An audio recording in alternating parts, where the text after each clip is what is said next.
The story begins with the cruel truth of war, the very bloody battle that forever etched itself in memory as the clash with the Muram alliance that betrayed. The defenders could not comprehend when this relentless enemy offensive would finally end. The enemies moved silently like night shadows, agile and elusive. They stealthily approached their victims, preparing to deliver a deadly strike. The last of the defenders stood firm until the very end, his willpower boundless. But it seemed the enemies saw no end. Before them stretched a whole sea of opponents. The warrior carefully watched the leader of the alliance, the very man who commanded the bloody operation. No one could have imagined that immediately after signing the alliance agreement, they would be so treacherously betrayed. What they defended was of great value to their lord, so the brave warrior ordered his comrades not to surrender, for help was already rushing to them along dusty roads. But words of hope provoked only mocking laughter from the people of the alliance. After that, they contemptuously threw several severed heads to the ground. These were the heads of the very people on whom the warriors had placed their hopes and awaited like long-expected reinforcements. This is how the defenders learned the terrible truth. All reinforcements had already been destroyed, and their hope to survive dissipated like morning fog. The first sword, who led the Muram alliance, was simply watching everything that was happening and enjoying it. He became a little sad. The power of the legendary ice pavilion turned out to be not as great as he had hoped.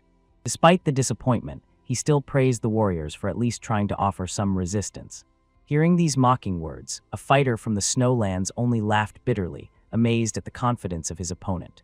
If this confident leader met face to face with their true mentor, he would definitely be in big trouble. The alliance warriors were enraged by the audacity of the stranger. They angrily warned the prisoner. For such insolent words against their lord, they would show no mercy. They would send him to the other world without hesitation. But at that tense moment, a young girl ran out from the campaign wagon and pleaded with the warriors, begging them to stop the fight and not shed any more blood. The guard, of course, tried to stop Lady Achween from rash actions, but she was sure that now they had nothing to fear. At that very moment, the alliance leader calmly ordered his men to step back. The girl confidently approached her father directly.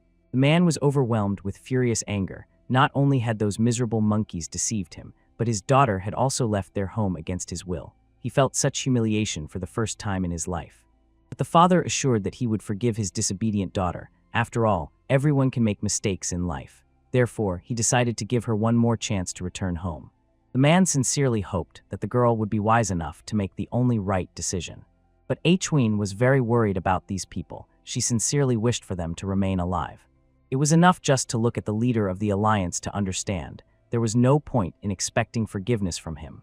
So the unfortunate Achween could only bow her head and humbly ask forgiveness from her angry father. Then he confidently grasped the sword hilt, clearly understanding what had to happen next. The man was forced to wash away the shame that had fallen on his family, so he personally took the life of his only daughter. Unfortunately, the loyal guards did not manage to arrive at the scene of the tragedy in time, although they would have preferred to die instead of their lady. The ruthless leader of the alliance calmly left the place of execution. Before leaving, he warned all present that he never had a daughter. Allegedly, this girl was only under the evil influence of wild orcs. Now they had only one sacred goal left, to return the soul of the Central Plains under their control. Therefore, he calmly ordered his subordinates to restore order in this cursed place. Thus began an even more brutal and bloody battle than before. All the warriors fought to their last breath, and the girl who was dying watched this terrible scene. Of course, Achween very much dreamed of returning home and feeling the peace of ordinary life again. In her last moments, she painfully remembered her beloved, mentally apologizing to him for not being able to fulfill her solemn promise. In this downpour, under the glow of lightning and the menacing thunder, she promised herself, next time she would definitely return to him alive and unharmed. Soon, one of the few survivors hurried to the palace to report the terrible disaster that had occurred. The ruler of the magnificent palace of the Northern Sea, the mighty Sol Mudon, could not contain his righteous anger when he heard this dreadful news.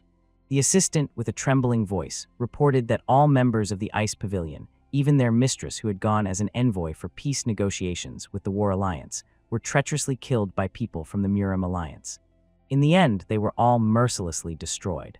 The mighty hero became so enraged that he almost harmed his loyal assistants who were nearby at that moment. After that, the ruler rose from his throne, fully aware that he could not forgive these treacherous people. He swore to destroy all the traitors so that none would manage to escape. The furious ruler ordered his invincible army to prepare for the campaign. they had to immediately set out to the central plains to punish the guilty right now. Soon, powerful forces clashed in a decisive battle against the leader of the treacherous alliance and his minions. The severely wounded man looked sadly at the battlefield, bitterly realizing that all his comrades had been destroyed. His inner strength was also completely exhausted. It was his inevitable end. In the end, the traitor only looked pleadingly at the ruler of the Northern Sea Palace, begging him to end his torment. But first, the hero wanted to find out the truth. Why did this cruel man kill his own daughter? What could she have done to deserve such a terrible fate? Hearing such a senseless question, in the dying man's opinion, he only laughed bitterly. After that, he contemptuously explained that he could not forgive his daughter for her feelings towards such a barbarian as Sol Mudon. He considered it a great mistake to have left her alive after such disgrace. The hero fell silent gloomily and prepared to strike this dishonorable man. And in response, the man only laughed ominously, for even if the hero conquered the whole world with his strength, he would still never get what he desired above all else in the world. Thus, the leader of the Cursed Alliance was finally destroyed. He found it hard to believe that it would end this way.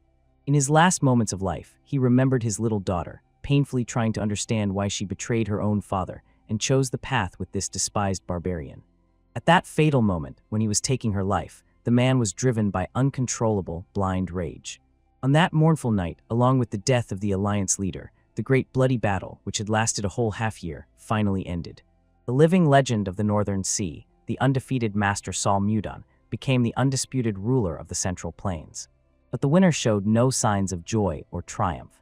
He quietly averted his gaze to the side, looking at the pale moon and sinking into deep reflections about the meaning of life and the true price of victory.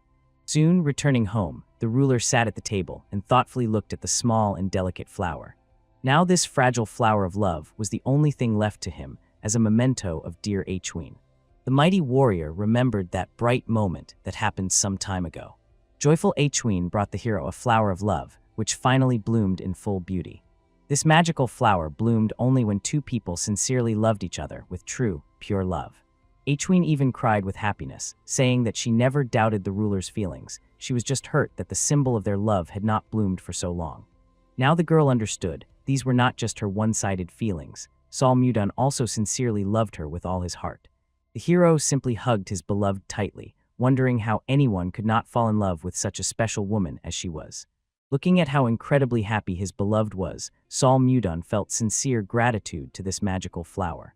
Now he dreamed more than anything in the world to cover the whole world with flowers of love in memory of his late fiancée. Several years have passed since that tragic moment, but no matter how hard he tried, the hero could not forget Achween. But at that very moment, a flower of love suddenly shone before his eyes with a bright, dazzling light. Because of this incredible reason, Sol Mudon immediately called his trusted assistant. The ruler strictly ordered to find the sage, who could explain what had just happened before his eyes. It was necessary to find this person, even if it meant crossing all the Central Plains or the entire known world. Several more days of anxious waiting passed since that unforgettable evening. A mysterious reconnaissance sect gathered at the Lord's estate, whose members knew everything that was happening in the world. Of course, they were very curious why they were invited to the divine palace of the Northern Sea. Suddenly, everyone heard a loud sound that seemed to come from the very heavens. No one could understand what was happening. The wise elders decided to go outside to find out the cause of this strange phenomenon. But instead of an explanation, they saw an amazing sight. Before them stretched a huge garden, entirely covered with magical flowers of incredible beauty. They all saw for the first time a garden where flowers of love bloomed. Such magical plants are very rare in life, and not everyone manages to see even one such flower. The sacred symbol of love enveloped every stem in the garden. These were, without a doubt, true flowers of love. Everyone was extremely surprised. How could so many rare flowers have gathered in this place? The hero approached the astonished men from behind and immediately realized that his appearance made a great impression on them. Then he said that he was the owner of this magical garden and named his name Sol Mudon. The frightened elders asked themselves with interest why the all-powerful ruler of the Central Plains had summoned them. Then Sol Mudon calmly explained, this entire enchanted garden was covered with flowers of love. Together with his beloved, they made these flowers bloom with the power of their feeling. But when his dear girl died, the garden itself withered from sorrow. But for some unknown reason, a few days ago the garden seemed to come to life. It was hard to believe, but it was the absolute truth. The whole event seemed very strange and even a little mystical. But one of the experienced historians was able to offer a possible explanation of what was happening. He enthusiastically explained that the soul of the beloved could have appeared in a new body. In other words, a reincarnation had occurred. It seems that his love was born in this world, exactly when the magical flower bloomed. If his opinion is wrong, there simply can be no other logical explanation for this phenomenon. Sol Mudan was not at all worried that this looked somewhat strange. After all, he finally felt the long-awaited hope. As is known, he managed to conquer the Central Plains and unite this entire land, fulfilling the ancient dream of the Northern Sea. But despite all the great victories and glory, only a heavy emptiness remained in the hero's soul. The Northern Sea was becoming richer and stronger with each day, but his longing for his beloved Achween only grew. He understood that he had lost her forever, and because of that, life in this world lost all meaning. That is why now the ruler decided to turn to the wise men and ask how he could find his beloved bride in her new incarnation. The old people recalled an ancient belief: the flower of love fades and loses its light if lovers stay far from each other for a long time.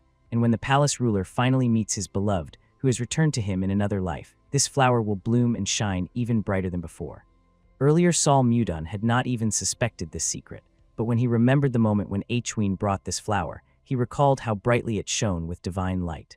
The sages also said that traveling with a living flower would be very inconvenient and difficult. Therefore, they advised turning this flower of love into a precious ornament that could always be carried with him. In the end, the hero entrusted this important task to experienced elders, and he himself warned that he would set out on a long journey in 10 days, so by that time all preparations must be completed. The ruler also promised, if everything went well, each of them would receive a reward of 100 gold coins for their efforts. After that, the hero left the meeting to prepare for the important mission that awaited him ahead. Sol Mudan still found it hard to believe that he had hoped to see Achween again, for he was sure he would never meet her again in this life. The hero made a promise to himself never to lose this precious hope. Wherever his beloved was, he was ready to follow her, even into the very abyss of hell.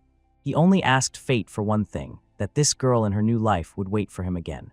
Soon began the most important part of the entire journey, a journey around the world in search of the beloved. One day the travelers reached the very edge of the known continent. It was the last area they had not yet explored. Before them spread the mysterious Hainan. 3 long years and 5 months had passed since the hero set out on a journey to find his beloved around the world. However, after numerous searches in the very heart of the continent, he still could not find her. During the entire time they searched for the reincarnation of Achween, the young man made an incredible breakthrough. He rose from the level of transformation to the highest level of mastery and twice underwent a complete spiritual change. The hero felt in his heart that it was here, in these unexplored places, that Achween was located. He tightly clenched in his hand a crystal created from the flower of love, recalling their last conversations. Then Sol Mudan pleaded with the girl not to leave this safe house. But her father was going to take part in decisive negotiations. If she went there, she would definitely be able to uncover the true intentions of the hero. Sol Mudan insisted that it was an obvious trap from the enemies, but Achween sincerely wished to trust her own father, no matter what. Seeing how the girl sincerely asked him to trust her decision, the hero finally stopped hesitating. In the end, he agreed to let his beloved go. But the young man asked her, if she suddenly feels something strange or dangerous, she must immediately run away from there and save herself without hesitation. Before leaving, the girl wanted to give Sol Mudan something very precious to herself. It was a piece of jewelry that she had inherited from her late mother. Her mother told her that this necklace had a magical property. It always returns to the one who gave it from the heart. She sincerely believed that this special necklace would always help Sol Mudan find the way back to her, wherever she might be. After that, the girl assured him with a joyful smile not to worry in vain. After all, she would never leave him of her own free will. Now the hero, with pain in his heart, realized that he should have stopped his beloved that fateful evening and not allowed her to leave. Suddenly, on the sea where they were sailing on the ship, a strong storm arose. The waves rocked the vessel so much that several sailors almost fell overboard. Even the experienced Sol Mudan was surprised by such a sudden natural disaster. Soon he noticed a giant wave rising in their direction, preparing to engulf the fragile ship completely. The hero instantly released his protective inner charge and used a powerful technique, a strike like a 1,000-kilogram hammer. However, this technique was able to protect only himself and those nearby. In the end, some sailors, overcome by panic, screamed and threw themselves overboard into the raging sea. Watching this disaster, the hero realized he urgently needed to act to save the people. He used his telekinetic abilities, tore several planks from the deck, and threw them into the water so that those who were drowning could cling to them. At that moment, this was enough to temporarily save themselves. But that was not the biggest problem yet. The wave rushing towards them became even bigger and more terrifying than before. The hero anxiously realized that his ship could no longer withstand such powerful blows of the elements. He had only one option left: to try to stop the wave itself. At this tense moment, everyone felt the sudden cold around them. The sea water began to quickly freeze over with ice. As it turned out, the hero used the legendary ice dragon technique so that the giant wave passed by them without causing any harm. At that very moment, he noticed something strange. His necklace glowed with a bright mystical light for the first time in a long while. This light was so bright and piercing that it blinded the eyes. It seemed to pour directly from the heavens. Soon the storm subsided so quickly that it seemed as if it had never been. Opening their eyes, everyone on the deck looked ahead at the distant mysterious islands, feeling that their long journey was finally nearing its end. When Sol Mudon came to, he was surprised to find himself in an unfamiliar place.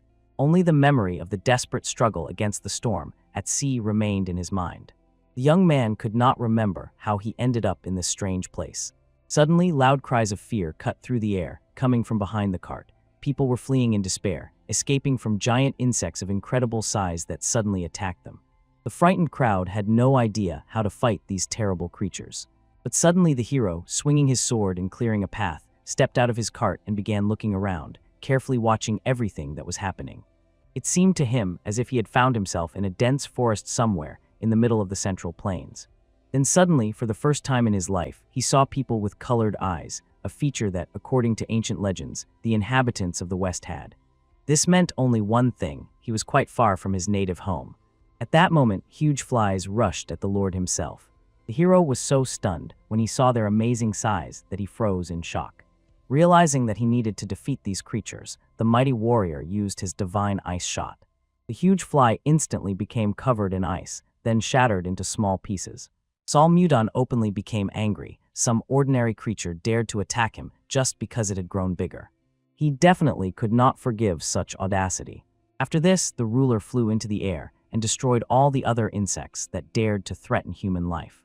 But the hero did not even use any powerful technique. A simple ice arrow was quite enough to deal with these worthless creatures. His incredible skill amazed the local residents. They had never seen anything like it and were amazed, as if a real miracle was happening before them. After the battle ended, these people were actively discussing something in a foreign language that Sol Mudon did not understand at all. The hero looked at them confusedly, as he could not understand what they were talking about at all.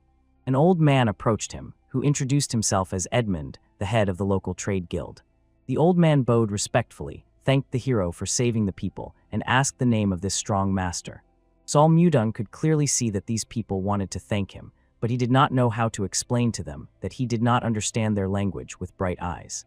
Therefore, the warrior decided to find out if there was anyone here who spoke the language of the Central Plains. Eventually, the confused foreigners began to excitedly discuss something among themselves. Sol Mudon was genuinely surprised when he realized that none of those present understood the language of the Central Plains, which was native to him. It was very hard for him, as he found himself in a situation where he could not explain anything properly. At that moment, the man's assistant ran up to him and handed him a large magical ring. Edmund immediately put the ring on his finger, and his body was enveloped in a soft golden mist. The merchant instantly struck an impressive pose, as if he were a star of a famous show. He calmly addressed the hero, hoping that now he would be able to understand their language. Sol Mudon was surprised when the old man suddenly spoke in the language of the Central Plains, but he was immediately explained that this was the magical power of the ring, an artifact that allows understanding any language. After that, Edmund said his name once again and thanked the hero for saving the guild members. After that, he inquired about the name of their brave rescuer, the magical swordsman. This very phrase was incomprehensible to the warrior, but he politely gave only his name, not mentioning his titles or merits. Edmund began to explain. Magical swordsmen are those who skillfully combine the art of fencing with magic, as Sol Mudon had just demonstrated. But the hero did not even guess what kind of magic was meant in these words. The foreigners were impressed. Before them stood a man who had just created an ice arrow before their eyes, but did not understand what magic was at all. The old man was very eager to find out where this mysterious man came from. Edmund found it difficult to imagine how best to start a conversation in such a strange situation. But Saul Mudun got angry because no one answered his question about this strange magic everyone was talking about. The old man only became convinced that the man in front of him was definitely strange and perhaps a little unwell. The merchant hoped that if he explained in detail what magic was, the stranger would become calmer. So, frightened, he decided to start explaining everything from the very beginning. Soon the boy realized that in this part of the world, there was a mysterious force called magic. After this discovery, he suddenly calmed down because he understood the world was much bigger and more mysterious than he had thought before. At that moment, Edmund became even more interested. Where exactly was that amazing place called the Central Plains, from which their savior came? This question greatly surprised the young warrior. He was amazed that the locals did not even know where this land was located. The hero made it clear that it was strange to ask about the location of the Central Plains when they were right here, on this land. Then Edmund calmly explained to the swordsman that they were not at the Central Plains at all. They were in a dense forest leading to Barkin, the capital of the Kingdom of Drake. It was very difficult for them to understand each other because the hero had never heard anyone call the Central Plains by any other name in his life. Although Edmund did not seem that old, Saul Mudun still suspected that something was wrong with the old man's mind. The merchant said he was only 50 years old, but he was more concerned about Saul Mudun's strange behavior, who stubbornly insisted that they were indeed in the Central Plains. In the end, to settle their dispute once and for all, Saul Mudun addressed the boy who had been watching them from behind the tree all this time. Edmund was surprised because he could not understand how young Leo ended up there. Saul Mudun did not waste time and immediately asked the boy where they were now, the Central Plains, Drake, or somewhere else entirely. But the child did not answer, which made the impatient gentleman even angrier. But Edmund reminded the hero that the boy did not understand his words due to the language barrier. Therefore, the merchant decided to give the warrior a magical ring for translation. When Saul Mudun put on the artifact, he needed to say magical words to activate the power of language translation. The man understood well that it was a waste to spend such expensive magic on a quirky madman, but he could not allow Saul Mudun to continue treating him like a feeble old man. Shortly after the hero gave the command, his hand flared with bright mystical light, and various symbols from many languages of the world flickered around it. To his surprise, the warrior suddenly began to understand and hear the language of the people with blue eyes. This spell was indeed impressively powerful. As promised, the hero addressed the boy to learn his name. Then he decided to ask whether they were currently in the Central Plains. But it seemed that little Leo had never even heard that name. He calmly explained that it was a dense old forest lying on the road to Barkin, the capital of the Kingdom of Drake. Saul Mudun could not believe it, thinking that there was something wrong with this boy's mind as well. He even began to suspect that someone had deliberately asked this kid to answer exactly like that. However, the grandfather suggested that the hero talk to anyone in the guild. Everyone would have answered him the same way. Saul Mudun realized, if Edmund speaks so convincingly, then he is unlikely to be lying. Therefore, he really was not on the Central Plains as he initially thought. The warrior strained to remember what had happened up to that moment. The only thing left in memory was how he desperately fought the storm on the ship until the very end. But when I opened my eyes, I was already in a wagon on dry land. Perhaps at that fatal moment when he was fighting the giant waves, he was somehow strangely transported to another place. When this realization came to the hero, he suddenly felt a strange pain in his chest. This unusual sensation was concentrated right in his dantian, the center of internal energy. The energy that was now flowing through his body was completely unlike anything he had felt before. This made him understand that something unusual was happening to his body. After that, the warrior stood up and moved away from the crowd. He needed to make sure that he really felt it. In this world, he felt some other special energy. It was purer and completely unlike the one he was used to encountering on the Central Plains. That is why the hero rose high into the sky to survey the surroundings and better examine the nearby area. After this, he gathered all his energy in his chest, focusing it in the very center of his power. And then he tried to release all the power in one powerful impulse. To his surprise, he noticed that the accumulated and released energy had doubled compared to usual. But the warrior still could not understand why he ended up here and not on the Central Plains as it was supposed to be at first. Perhaps this whole event was connected with the bright light that at that decisive moment radiated from his necklace. Once Khveen said that this ornament always returns to the one who gave it from the heart. In this case, he probably came here precisely to meet her. The hero was confident that she was currently somewhere in another, distant world. At the same time, the leader of the merchants could not understand where their mysterious savior had disappeared. When Sol Mudon returned, Edmund immediately asked the hero to explain why he suddenly disappeared. He looked around in surprise and saw that everyone was standing around with anxious faces.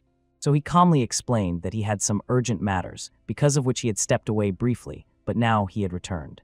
The warrior decided to ask again to make sure he understood correctly. According to the boy named Leo, this place was really called Drake. He wanted to be sure of this once more. Edmund reminded that if they continued along this path, they would be able to reach Barkin, the capital of this kingdom.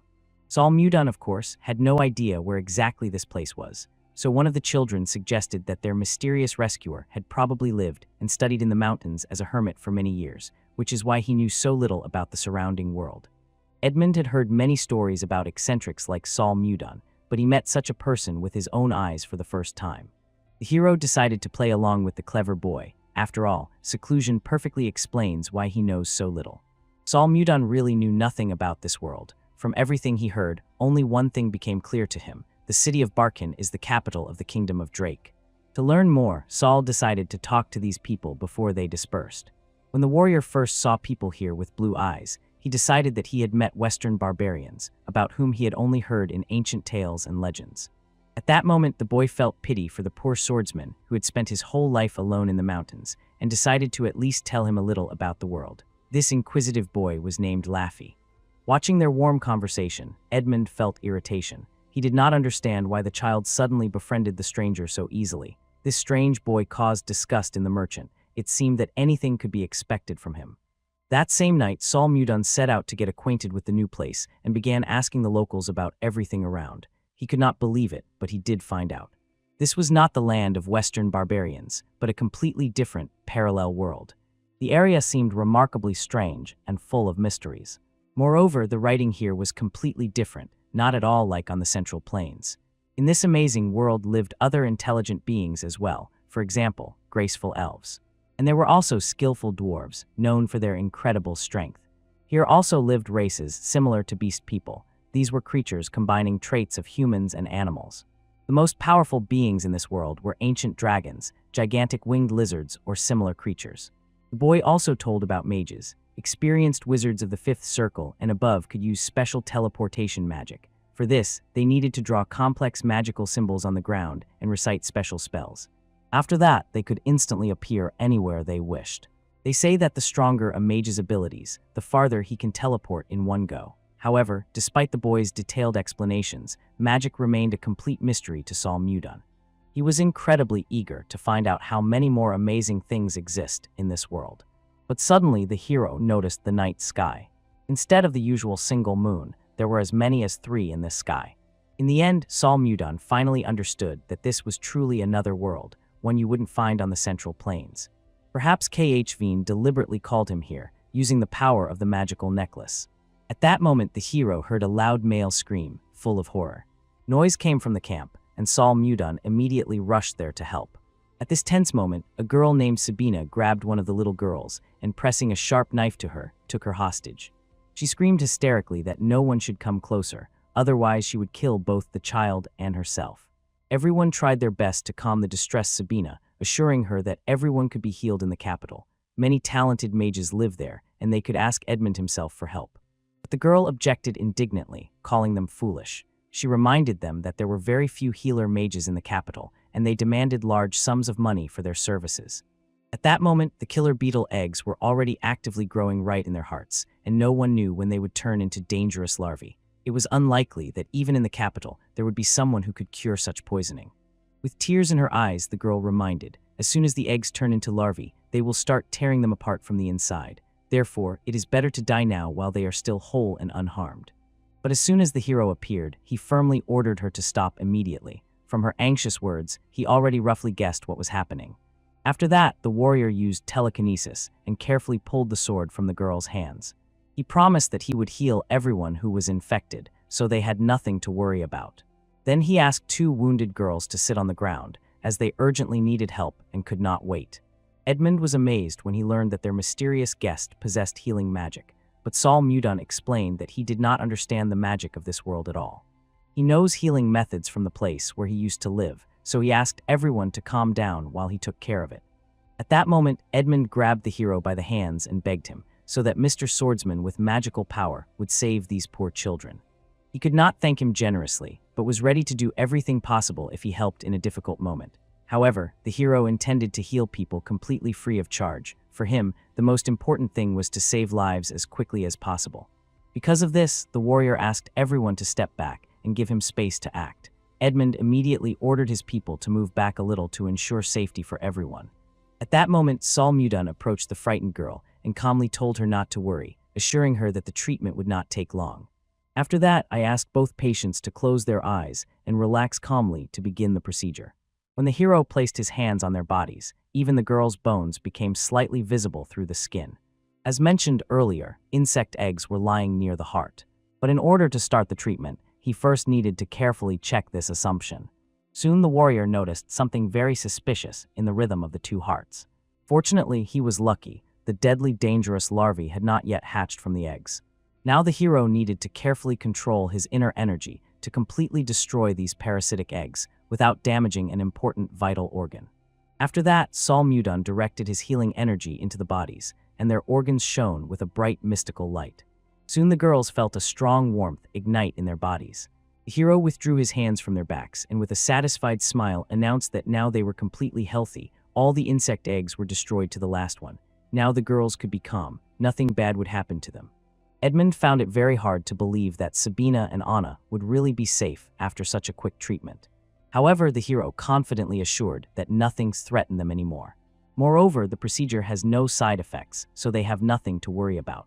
Here, both girls immediately began sincerely thanking the hero, calling him their savior. Everyone in the camp bowed to him as a sign of gratitude for his invaluable help. Sol Mudon said goodbye to everyone, quietly approached a tree, lay down under it, and pondered everything that had happened today.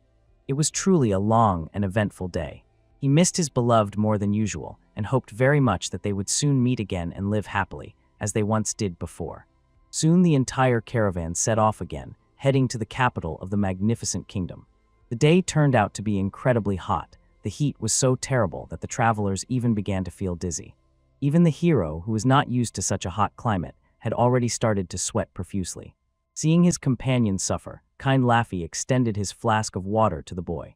The flask was a little warm and hardly could truly refresh him in such heat. That is why Sol Mudon decided to release some of his cold, inner energy into the water. He thanked the boy and said that thanks to his water, he began to feel a little better. At the very moment the hero took a sip, Laffy heard a strange sound from his flask, as if something hard and crunchy was inside. When Sol Mudon returned the flask to him, the boy immediately felt that it had become icy to the touch. But as soon as he drank this magical water, he immediately felt incredible lightness and freshness. The hero watched with sincere joy as the boy drank the ordinary cool water with pleasure. At that moment, the little boy eagerly turned to the venerable magical swordsman with a request, his eyes shining with joy. He asked the man to completely freeze his flask so he could properly refresh himself. Of course, this child honored Sol Mudon with his desire to learn from him, so the warrior decided he could do at least this small favor for her. Without even touching the flask, he transformed all the water inside into perfect ice from a distance. However, this little performance immediately attracted the keen attention of many people in the caravan. Everyone gathered around the hero with their flasks and began begging him to also cool their water with magic. Soon all the travelers were happily drinking the icy water that refreshed them to the bone. It was not difficult at all for Sol Mudon to do something like that, but he felt that even such a simple help could later create even more unexpected problems for him. At that moment, seeing that a commotion had arisen among the companions, Edmund approached them with an interested look. He was clearly curious why all the travelers had gathered around their venerable guest. Laffy enthusiastically told that the magical swordsman had turned his water into ice. After that, everyone who saw this miracle also wanted to refresh themselves the same way. For some reason, it seemed that Edmund did not like this at all. The hero was momentarily worried, thinking that maybe he had done something inappropriate. But in a moment, the merchant fell to his knees and begged the hero to cool the water for him as well. Sol Mudon was surprised to see how sincerely the man thanked him for such a trifle. As a result, the warrior decided not to refuse him and also refresh the water for him. After all, Sol Mudon should stay with the guild and study this strange world for now. They helped him overcome the main obstacle, the language barrier, so the least he could do for them in return was to repay them with his help. Edmund, with indescribable gratitude, finally tasted the magical water. But in a moment, he felt something completely unusual. The merchant was extremely curious. How did Mr. Magic Swordsman manage to create this ice? In fact, the ice turned out to be incredibly tasty. Edmund had previously tasted various kinds of ice sold across the continent, but he had never experienced such an exquisite flavor in his life. It was truly a completely different level of quality. It was even hard to compare it with everything else. Sol Mudon was surprised by the merchant's words. He had simply frozen ordinary water, and it seemed strange to him that it could have some special taste. Edmund explained that when mages create ice, they usually use the cold properties of mana present in the air. They either freeze water directly or collect moisture from the atmosphere. During this complex control process, the masters add their own mana impurities, and this completely changes the taste of the ice itself. But since each mage has their own peculiarities of mana and its properties, only a few manage to create truly pure ice without extra impurities or aftertaste. The ice created by Sol Mudon was exceptionally pure and transparent, which is why it seemed so tasty. Previously, the boy did not even suspect that these people faced such special difficulties because of their unique magic. Now, he finally began to understand at least a little how this world is arranged and how magic works here. Now the warrior finally understood why all these people were so sincerely impressed by his abilities.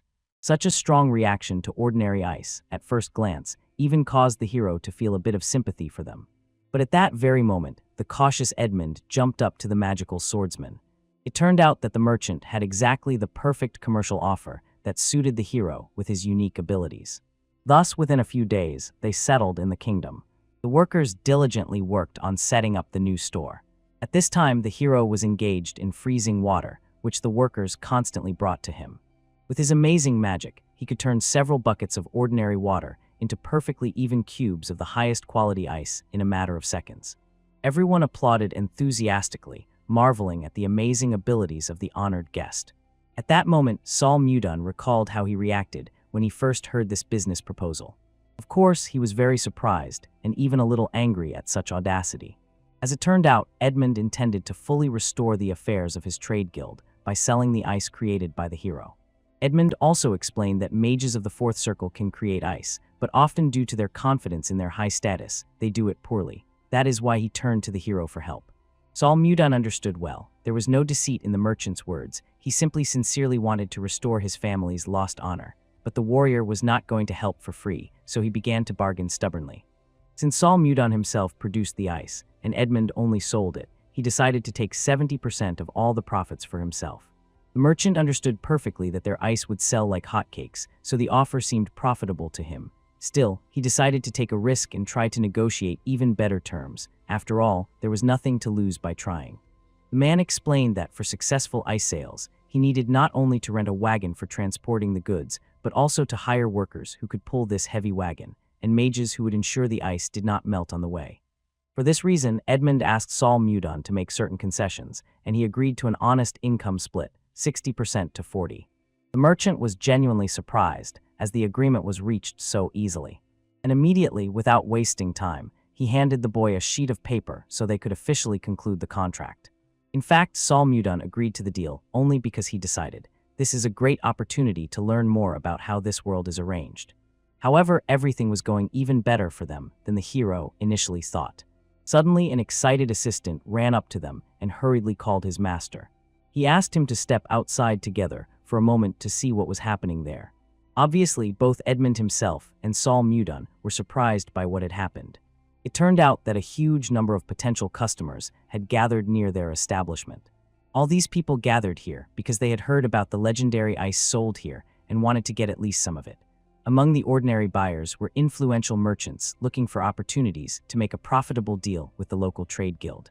But the excited Edmund asked people to approach him one at a time, observing the queue. But the heated crowd did not even try to listen to him. People were shouting over each other, trying to attract attention. At that moment, the hero loudly and confidently ordered everyone to be silent immediately. His commanding voice sounded directly in the consciousness of everyone nearby. The warrior calmly explained to the townspeople that silence and order must be observed in their shop. If they did not follow the rules again, they would simply be driven out of here without pity. Therefore, they needed to be more careful and behave respectfully. Everyone suddenly became scared, and they fell silent, listening carefully to every word of this formidable man. Taking advantage of a moment of calm, Edmund addressed the crowd and explained that according to their rules, they sell goods only in wholesale lots. Therefore, those who want to buy something in small quantities must understand, right now this is impossible. Perhaps later they will introduce small sales, but for now, there is no such possibility. Small buyers began to get angry. After all, they had come from afar specifically for this product, and now they demanded from Edmund that he not break the limits and simply sell them what they came for. But the merchant remained true to his principles and did not change the trading rules. The hero only looked sternly at the crowd, and that was enough. People began to disperse quickly, grumbling unhappily about wasted time and the fact that they could not buy anything. Sol Mudon calmly said goodbye to these unsuccessful buyers, while Edmund warmly welcomed those who met their strict requirements and still remained in line. 3 men immediately introduced themselves. The first was a man with a headband. He turned out to be a representative of the Mage Trading Guild. Then Benjamin, an elderly man who served as a butler in a count's family, took the floor.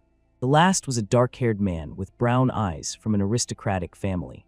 Edmund was impressed by their clients. The Mage Trading Guild was among the top 10 on the entire continent. Influential count families and other well-known aristocrats wanted to work with him. Of course, the merchant understood that his business could bring considerable profit, but he could not even imagine how lucky he would be with clients. Success came to him only thanks to the skills of a talented magical swordsman. So Edmund sincerely and warmly asked the magical swordsman to rest. He could handle everything else himself. The hero said goodbye to the merchant, wishing him success in future negotiations. Watching him leave, Edmund felt guilty for not daring to tell his savior the real reason why he so desperately wanted to revive the family business. The reason for everything was the desire to avenge his parents, brothers, and sisters who had innocently died at the hands of enemies. Therefore, the merchant decided to restore the family business and use it to take revenge on the Duke for destroying their lineage by bribing the mercenary guild. And until that happens, he will stop at nothing on the way to his goal. Edmund hoped that Sol Mudon would continue to help him. If his business plans succeed, he will be able to generously reward the hero for the help. Lying in bed, Sol Mudon realized that everything was going perfectly. Now it was time to get down to business and start looking for information about Queen's whereabouts in this world. But at that very moment, Sabina knocked on the door of his room. Sol Mudon was delighted, deciding that the moment had finally come to enjoy a tasty snack. And indeed, at that moment, the girl brought the main hero a portion of ice cream. Lately, this treat had become his favorite snack, a dish prepared by skillfully combining ice with juicy fruits. Sabina, whom he had recently met during a rescue, accidentally invented it. The hero sincerely thanked her for the care, and she only smiled warmly in response. The warrior immediately began to enjoy this juicy piece. It was a special dish, cold, sweet, and very juicy in taste. He could not even imagine that such a refined taste could exist in nature. When Sol Mudon was in the North Sea, he heard that some trade guilds had gained fame thanks to the same ice cream. Now he perfectly understood why it was so popular. The hero delved into his thoughts and did not notice how he ate all his dessert. Obviously, this portion was not enough for him to eat to his fill. Of course, he was too lazy to go for a refill himself, but no one could help him. Everyone was busy with their own affairs. When the warrior left the room, the street became noisy again. Sabina tried to hold back the crowd of customers who were persistently demanding to be served as quickly as possible with shouts and quarrels. But one of the visitors was surprised at how bold this girl turned out to be. He arrogantly reminded her that simple people like her should not give orders to noble aristocrats. For the main hero, these were not aristocrats at all, but just arrogant fools. All 3 realized that this girl did not even suspect who they really were. Therefore, they strictly ordered her not to interfere in matters, but simply to bring them the ice cream that is usually served in this place. They heard interesting rumors and decided to personally check if they were true, so Sabina should prepare for serious consequences if the ice cream turns out to be tasteless and does not meet their expectations. Sabina cold-bloodedly explained to the insolent visitors that according to the rules of the trade guild, ice cream is not sold to hooligans and ruffians under any circumstances.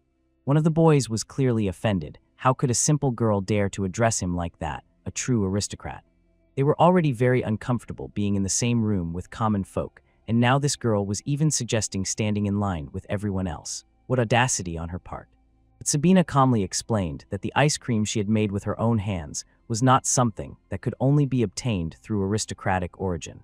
In fact, the girl was able to defend herself so confidently only because she knew nearby was a strong swordsman who would definitely come to her aid in case of danger. Therefore, she calmly explained to the angry newcomers that she did not actually want to offend them. She was simply clarifying the local trade rules. But the angry boy decided that the insolent girl would definitely bring trouble upon herself today. He drew his shiny sword and aimed its tip right at the seller's face.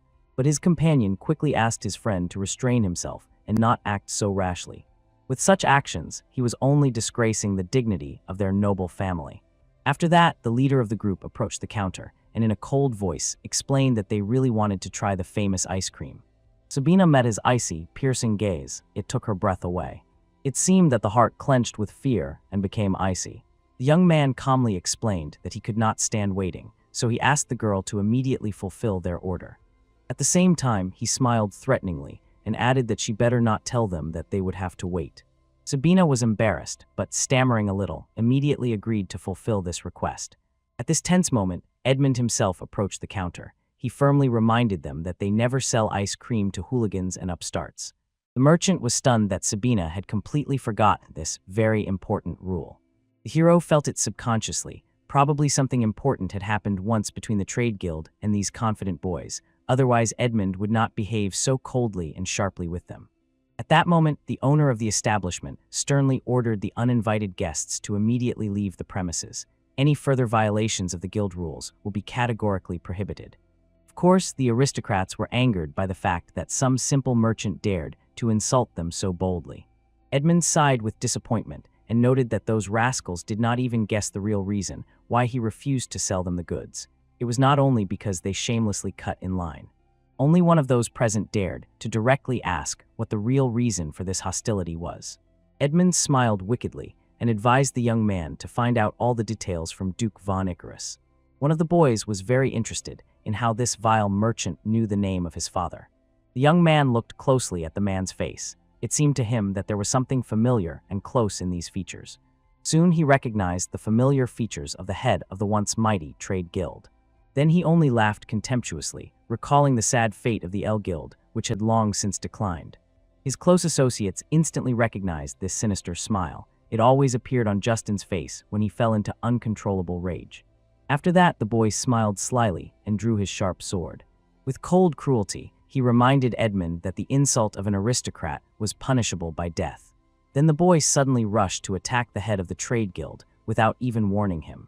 He only squinted gloomily, painfully realizing, if he dies now, he will not even be able to avenge his destroyed family. This annoyed him the most. But as soon as the deadly blow was blocked, a magical swordsman unexpectedly intervened in the fight. Although the enemy delivered a powerful blow, not even the slightest scratch appeared on his skin. Justin became angry because some stranger dared to interfere in his own conflict. He became completely convinced this guy also belonged to those brats who seemed to be looking for a quick death. The hero only shook his head disapprovingly. He came here to quietly eat another serving of his favorite ice cream, but instead found himself in a very strange situation. At first, they were simply warned that ice cream would not be sold to those who behaved like hooligans, and now these lunatics were already trying to kill everyone indiscriminately. Saul Mudon calmly explained to the spoiled children that they completely lacked basic good manners. He decided to take this opportunity to teach them an important lesson in politeness. Even angrier, Justin growled and lunged at Saul Mudon, already deciding in his mind that he would die along with this insolent Edmund in just a moment. No matter how much he tried to strike the enemy, the hero skillfully dodged every time, even smiling mockingly. But the warrior from another world was also surprised by this. Despite the young age of the attacker, he was by no means inferior in strength to experienced fighters. But here was the trouble: no matter how hard Justin tried, his sword never reached the agile enemy who kept dodging all the time. Since ancient times, it was believed that the aristocracy was called to maintain harmony in society. However, today's aristocrats clearly showed that they completely lacked moral principles. But Saul Mudon was not a man detached from real life, so today he decided to definitely teach these spoiled boys good manners.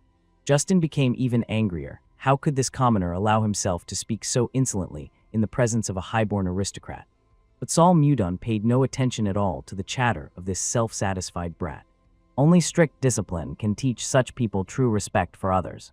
This situation very much reminded the hero of life on the Central Plains. He had almost forgotten how this world was arranged because of his feelings for his beloved, but in the end he understood the main thing: the one who is stronger survives. After that, the warrior attacked the boy who had hidden and released a ball of unknown energy at him. Her strike hit his hand like a real arrow shot with great force. The teenager had an open, bloody wound at the wrist. The hero watched Justin writhe in pain, and his gaze showed undisguised contempt, but this was far from the end of the punishment promised to him. Sol Mudan slowly continued moving forward, gradually approaching his opponents. Justin's friends instantly drew their swords and ordered him to stop, otherwise they would all be in trouble. But even they trembled just from the look of this mighty warrior, which pierced and chilled the soul. At that moment, Justin struggled to rise from his knees. His friends begged him to stay in place and rest a little, as he desperately needed a break, but he was so furious that he ordered everyone to step back and not interfere with him. When Justin, even with a serious wound, rose again and stood before the hero, he finally realized his opponent truly had considerable talent in combat. But if he decided not to stop and continued the fight, then the deserved punishment could have lasted further. The warrior decided to see how long the stubborn Justin could hold out against his invincible strength. However, the hero effortlessly pushed the confident boy away from himself again. Friends became worried and begged their comrade to finally control himself. Moreover, everyone noticed with horror his mangled wrist, which looked extremely painful. Sol Mudan did not hide his disappointment. This confident boy managed to withstand only one of his blows. He turned out to be much weaker than the hero initially thought about, someone from a noble family. The warrior was already considering stopping at what had been achieved. Besides, he knew almost nothing about this world, so he could not recklessly kill people indiscriminately. That is why he decided to end the conflict peacefully, understanding that the confrontation was over. Justin was finally enraged by the hero's condescending attitude. He behaved as if he had no idea who was standing before him. The young man became even angrier because he could not believe that someone dared to treat Justin Vanakara with such contempt. Sol Mudan looked at his opponent and immediately understood. Standing before him was a completely thoughtless person. The boy did not even try to comprehend what was happening, but simply acted, obeying blind rage. In his past life, the hero destroyed such narrow-minded people without hesitation, not even thinking about mercy. But now, if he does the same, he will become as base as this moral degenerate. At this time, other boys began to threaten that Sol Mudan would not escape the mockery of the respectable nobles. The hero got angry because of their words and began looking around, searching for something he could use. Next to him lay a thick branch, and it fit perfectly. When the warrior lifted her, everyone felt a light gust of wind.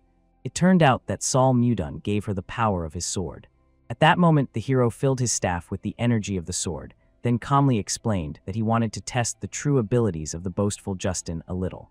He screamed fearfully, begging Sol Mudan not to come closer to him even by a step. But the warrior was too enraged to heed these pitiful pleas. He only slyly smiled, watching as genuine fear appeared on their faces. From his past life, the hero clearly remembered, for such brazen rascals, the best medicine is a simple wooden stick. Therefore, he began methodically beating them, delivering blow after blow, as if restoring their minds to their place. This educational act lasted until sunset. By evening, the boys, standing on trembling knees, began to humbly apologize for their audacity. They admitted they were completely wrong and begged simply to be spared their lives. The hero agreed to fulfill their request, but warned beforehand, if they ever return here again or complain to anyone about this story, they will not escape trouble. Justin understood well. Sol Mudan was very serious. If necessary, he could kill them all without hesitation, behead them, and even trample on their bodies. So the young aristocrat shouted louder than anyone else that he admitted his guilt and would never repeat the fatal mistake he made today. Thus Sol Mudan was finally convinced. The best way to teach spoiled youth is discipline. From now on, he asked the boys to be more attentive in their relationships with others. At that time, Edmund was looking at their magical swordsman, and tears of sincere admiration glistened in his eyes. The merchant realized that this amazing boy had done what he himself would never have dared to do. Around the same time, events unfold near the magnificent royal palace. All the king's loyal servants gathered near him to discuss the latest important news. Count Slave reported that today he received a detailed report from his scout, whom he had sent a few days ago to the Kingdom of Serbia. King Tomislav III listened to his words with obvious interest. The Count explained in detail that the Kingdom of Serbia had managed to reclaim the strategically important northern region of Black Stone, which was previously considered completely uninhabitable and useless. Persistent rumors were also spreading that the Kingdom of Hyzen planned to begin active development of the mysterious lands beyond the Sahara Desert. Duke Icarus had heard that there were too many dangerous monsters living beyond the desert, making it very unsafe for people to be there. He became curious whether the Kingdom of Hyzen was taking any special measures to protect its settlements. The Count was not entirely sure about this, but suspected perhaps they wanted to lure the legendary Inas to their side. These suspicions stunned the king and everyone in the hall. The other counts sitting at the table reacted the same way. No one could believe that the Count was really talking about Inas, one of the 10 greatest sword masters on the entire continent. Everyone knew that this legendary warrior had always stubbornly refused any offers, even when he was offered unheard of riches. He traveled all over the continent, never staying anywhere for long. Of course, no one could understand why such an outstanding person suddenly decided to go to Hyzen. Then the Count thought that maybe the famous swordsman had run out of money, or maybe he had found a lover. And the king understood such a thing could very well have happened. Once he learned about a mysterious woman whom the strongest man on the entire continent madly loved. She was the younger sister of the current King Hyzen, Princess Daphrin. It seems the ruler of Hyzen decided to give his beloved younger sister to this man in exchange for his extremely valuable assistance. If this is really the case, then now the Kingdom of Hyzen has 2 sword masters at once. After all their unsuccessful attempts to expand the lands, they will now try to reclaim territories that were secured during the time of the first ruler. In the east, the desert country of Hyzen continues to expand its possessions. To the south, the trading state of Serbia is actively developing new territories. And there is also the Zeva Empire, located to the west across the sea, which is also relentlessly conquering new lands. Because of this, they could not remain idle and just watch everything that was happening. Then the king turned to his advisors with a question: what should be done in such a difficult situation? The duke believed that they should expand their possessions by all possible means. The king rightly noted that they had nowhere to start expanding their possessions. However, he guessed, perhaps the duke was talking about that part of the land lying beyond the Lazar Mountains, to the north of their territories. It seems they simply had no other reasonable choice if they wanted to survive in this struggle for power. Developing and conquering the northern lands is extremely difficult. Even if they manage to capture them, they remain almost uninhabitable due to the constant ice covering these expanses. That is why all peoples are in no hurry to move north, because that ultimately means losing the chance to fight for power over the fertile lands on the continent. Sooner or later, someone will still be sent north to resolve the issue of territorial expansion.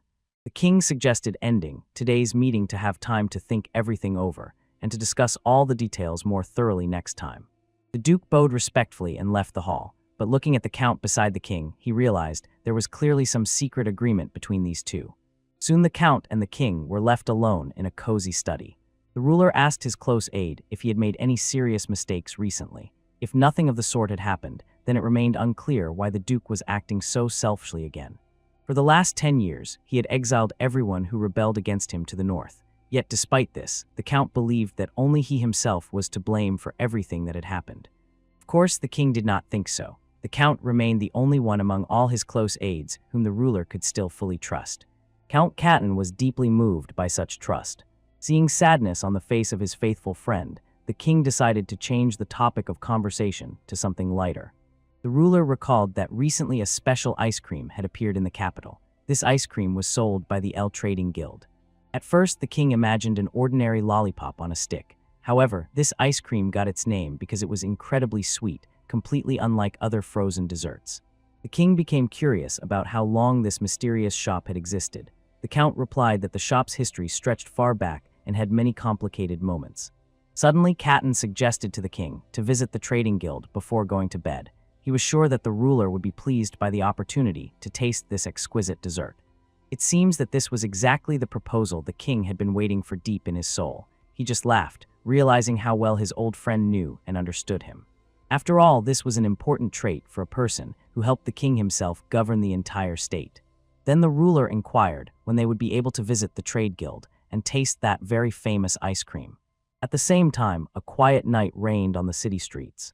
The hero calmly enjoyed his well-deserved portion of wonderful ice cream. But suddenly children approached the hero, who was resting peacefully. They timidly asked the magical swordsman to become their mentor. Of course, the children understood well that approaching like this without warning was very impolite.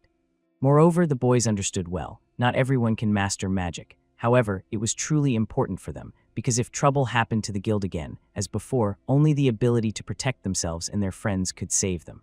The children even solemnly promised to study diligently, just so Sol Mudon would agree to become their martial arts teacher. The hero was sincerely touched by the noble intentions of these brave children. However, he had to remind them that he was not a mage in the usual sense of the word. Luffy clearly remembered that it was a special martial art that Sol Mudon had once briefly mentioned before. The main thing was that the hero did not possess the ordinary magic of this world. More precisely, he most often used a technique called here Divine Ice Shot, but he could not teach children what he himself did not fully understand. Then the young students decided to study martial arts. It seems that this was not at all the reaction Sol Mudon was hoping for when he started this conversation. The children really liked this wonderful idea. They didn't care at all whether it would be magic or martial arts. Eventually, all together, they began to persistently ask the hero to definitely teach them. Sol Mudon carefully looked into the honest and sincere eyes of the boys. In these gazes burned an unbreakable determination to achieve their goals. Looking at them, the warrior seemed to remember his childhood, how he once ran to his father, asking him to teach him martial arts sooner. Of course, the hero felt uncomfortable starting to teach someone, since he himself urgently had to find his beloved Hween. However, the children sincerely wanted to become stronger to protect their loved ones. Especially since these very boys supported him, a person who did not understand at all how this strange world was arranged.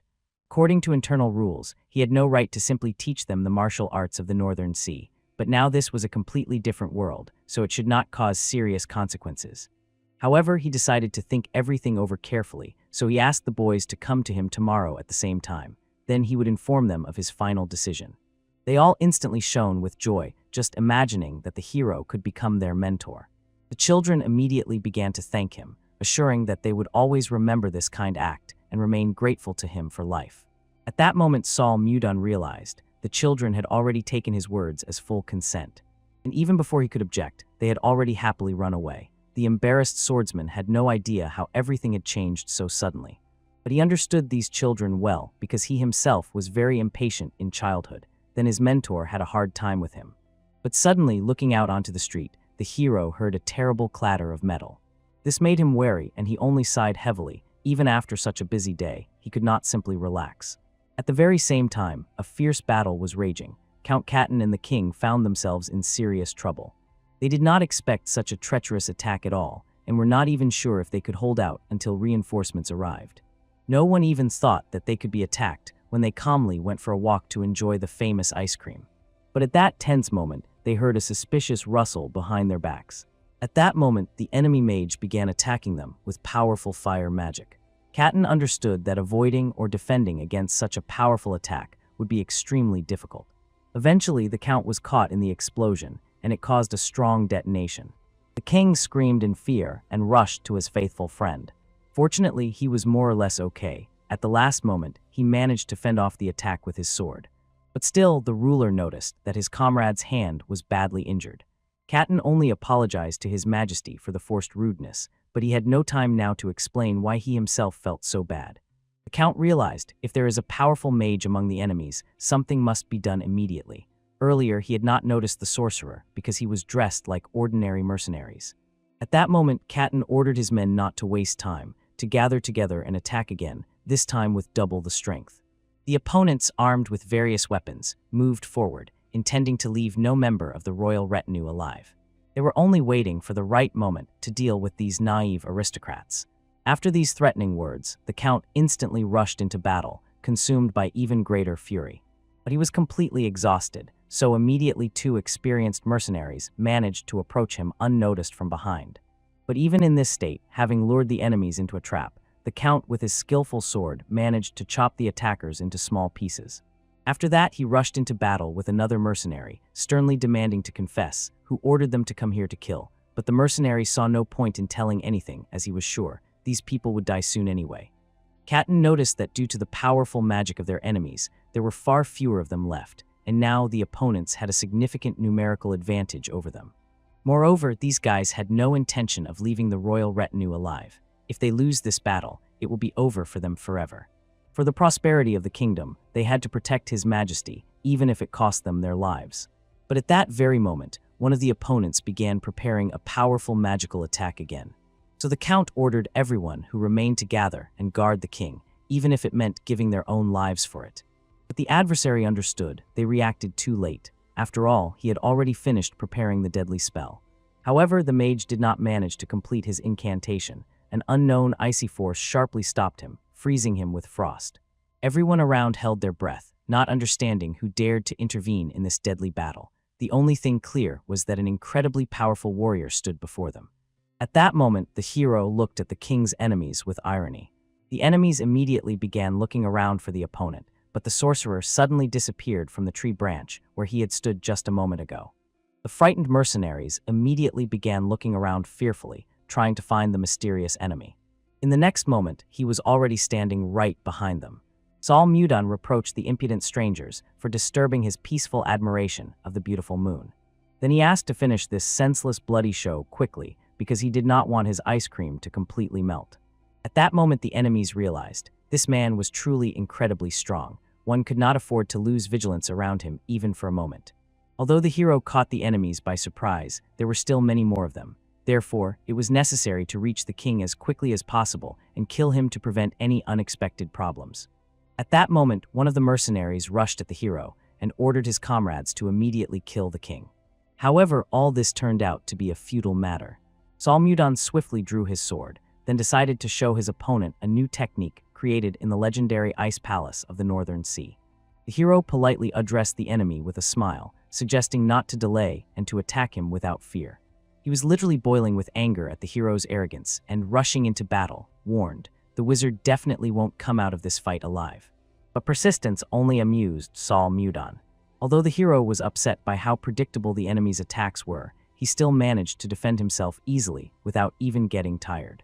After this, the warrior deftly dodged several more blows that could have wounded him. Soon the hero grew tired of dodging without any purpose, and he decided to truly engage in the duel. The mercenary never once managed to catch the hero, even on the slightest mistake. Sol Mudan effortlessly handled it. He grabbed the man by the face and pressed his head into the hard ground with such force that it looked incredible. At this moment, the king together with the count watched this mysterious warrior with sincere admiration. However, they were somewhat worried because they did not know on whose side this mysterious man stood. But the king felt in his heart, this boy is the true hope for his entire kingdom. At this moment, the other mercenaries realized the terrible truth. Their captain had died, so before them stood a true master of the sword. And Sol Mudan was only angry, because if these people had not interfered with him, everything could have turned out wonderfully. Moreover, he left his favorite ice cream on the windowsill, so it had probably already melted and spoiled. It seems no one even guessed how seriously this young man took his favorite treat. But no, Sol Mudan decided to show everyone how deeply he was offended that his ice cream was ruined. Therefore, he warned he would count to 3. After that, he could no longer guarantee that those who remained here would stay alive. Of course, the mercenaries thought this was complete nonsense and decided to deal with the boy without further words, attacking him from all sides at once. Thus, all together, they rushed at him, hoping to catch at least one hit. When the decisive moment came, they all gathered around the hero, surrounding him from all sides. At that moment, sensing danger, he instantly created a protective barrier of spiritual energy around himself. Sol Mudan calmly warned everyone not to complain about his cruelty. After all, he had already shown mercy and given them a chance to escape. Thus, creating real blocks of ice around himself, the hero shattered all the enemies into small pieces. In this way, the warrior fully avenged his enemies for the ruined ice cream. After everything that happened, Sol Mudan calmly turned around and went home. The king understood well that they urgently needed to find this mysterious boy and thank him. Count Catan firmly assured that he would undoubtedly carry out his lord's assignment. Soon pleasant news reached Edmund. He learned that their children had decided to master magic. But this was not something one could learn independently. Therefore, the merchant realized, most likely, they were taught by Mr. Magical Swordsman himself, and he turned out to be completely right. The assistant who reported this, like most members of the merchant families, also dreamed of mastering the secrets of magic. But for some reason, the hero decided to teach only 4 children. At that moment, the merchant felt a strange, tense atmosphere around. He understood that Edmund probably found it difficult to make some decision regarding their hero, as he already had plenty of urgent matters. In fact, the man knew well, many people in the world dream of mastering magic, but only a few succeed. These children were incredibly lucky with their teacher. That is why Edmund decided to visit the place where this magical training was supposed to take place himself. In reality, the merchant understood well. The day their guild would set off on a long journey might come even sooner than they thought. Soon the moment came to have an honest talk with the hero about this difficult topic. Of course, the boy pretended to be innocent, as if he did not understand what was being talked about at all. But Edmund already knew that news about his magic lessons for children had been reported to others, and he did not expect the rumors to spread so quickly throughout the district. In fact, Edmund was sincerely grateful to the hero and did not know how to properly thank him for such invaluable help. At that moment, an assistant approached them and calmly informed that an important visitor had come to their honored guest. The hero had met this boy more than once. He stood before Sol Mudon with tears in his eyes and looked at him pleadingly. The warrior clearly asked him to leave and not to bother anymore, but the boy, falling to trembling knees, burst into tears and began begging for mercy. The poor man clung to the hero and began to plead, explaining that his lord had threatened to punish him if he did not bring Sol Mudon today. Watching this, Edmund could not understand at all what the king himself might need from their mysterious master. The boy sincerely begged Sol Mudon not to refuse the king's invitation today if he felt even a little pity for him. Then Sol Mudon promised that he would think about it. This boy had been appearing here for several days in a row, and each time everyone was annoyed by his desperate cries. So the main hero asked him to calm down, stop crying, and quietly return to his king. Moreover, although the warrior did not know if there was any clue here to solve the story with Hween, it seemed to him that fate itself was leading him to his beloved. Then he carefully looked at the necklace that was swinging on his neck. At that moment, the hero recalled the events that happened several years ago. During a conversation with his assistant, he reminded that in 3 years they had managed to conquer the entire land north of the river. Soon, the central plains would also join them. That is why Sol Mudon saw no point in negotiating with the cunning masters from the coast. But the assistant wisely explained, there are situations when you need to show your superiority, and there are those when it is better not to. The assistant believed that now was the best moment to prove that the Ice Palace of the Northern Sea defeats rivals not only by force, but also by wise diplomacy. If this plan does not yield results, they will have to show their military strength again. Then he promised to act independently and take everything under his control. Eventually, the ruler decided to listen to his wise friend and agreed to act according to his diplomatic plan. But he reminded, if the enemies refuse to cooperate, it will be necessary to act by force. So on the way to these important negotiations, Sol Mudon unexpectedly met the woman who became his destiny. It seems that day became the happiest in his entire long life. Now smiling at pleasant memories, Sol Mudon decided to think more about his beloved fiancée and not worry too much about other matters. Moreover, he understood well that he needed to carefully consider his next steps. But at that very moment, his attention was diverted by the children who were diligently meditating nearby. Looking at them, the hero understood there are many ways to learn. Therefore, he needed to think everything through carefully and gradually start acting. Meanwhile, the events moved to the king's palace. His loyal assistant came to him and reported that Sol Mudon had again refused the royal invitation. The more the ruler pondered about this mysterious young man, the more he realized that he was not simple at all, as he might seem at first. The king simply wanted to sincerely thank the warrior for saving his life on that fateful night. Then the assistant promised that he would definitely return to the hero tomorrow with an answer. However, the ruler considered it a vain hope, as they had already received a categorical refusal from the mysterious savior more than once. At that moment, loud knocks sounded at the massive doors of the royal chambers. The monarch immediately understood Princess Eskild had arrived. The desire to see his beloved daughter forced the ruler to immediately release his assistant. By her father's order, the young heiress entered the hall and immediately bowed low before the royal person. But the girl's attentive gaze immediately noticed the somber expression on the chamberlain's face, and this aroused genuine interest in the princess. The king, not knowing how to gently navigate the sharp edges of this situation, decided to tell his daughter the whole truth, hiding nothing. Eskild could hardly believe her ears, and when she realized that an attempt had been made on her father's life, the princess immediately ran to him to make sure he was all right. The ruler calmly assured his worried daughter that the danger was already behind, and everything ended as best as possible. But the young lady could not understand why the mysterious rescuer constantly refused the royal invitations. The king's thoughts were similar. He was struck by that warrior, an exceptionally capable and worthy man whom the ruler sincerely wished to see by his side at court. However, the mysterious hero repeatedly avoided all attempts at closeness, never responding to the king's requests. Having listened to her father's explanation, the princess was finally convinced that this man truly possessed outstanding abilities and incredible strength. At that very moment, the daughter decided to share with her father the amazing news. The ice cream, which the Elle Guild had recently started making, had become a real hit throughout the kingdom. When the king realized that the creator of this magical treat was his savior, he wanted even more to find and recruit this mysterious mage to himself. Even Eskild could not forget the unique feeling that enveloped her when she first tasted this wonderful dessert. However, the mysterious mage who created such a perfect delicacy interested the princess much more than just a culinary masterpiece. At that moment, her gaze stopped on the children, who were happily holding lollipops in their hands. Watching everything, Eskild was suddenly struck by a brilliant idea. She could try to meet this mysterious warrior herself. Meanwhile, Salmudan patiently taught his students all the subtleties of martial arts. It was impressive how quickly these little ones were developing. In just 2 weeks, they had already learned to emit their own energy. Perhaps the secret of such success was in the very place, as the magical power here was felt to be much stronger than in the Central Plains. Finally, it was time to finish another training session. The wise mentor understood. If the children had already learned to control their mana, it was time to move on to more complex techniques and methods. But at this decisive moment, the royal assistant appeared to him, and this time he did not come alone. Next to him walked a mysterious young lady. The hero tried to remain calm and understand why he was visited so suddenly. In his heart, he hoped that if the persistent messenger had not appeared in the morning, at least today he would manage to avoid royal affairs. Suddenly, the warrior saw how gentle light began to pour from the mysterious necklace of the stranger.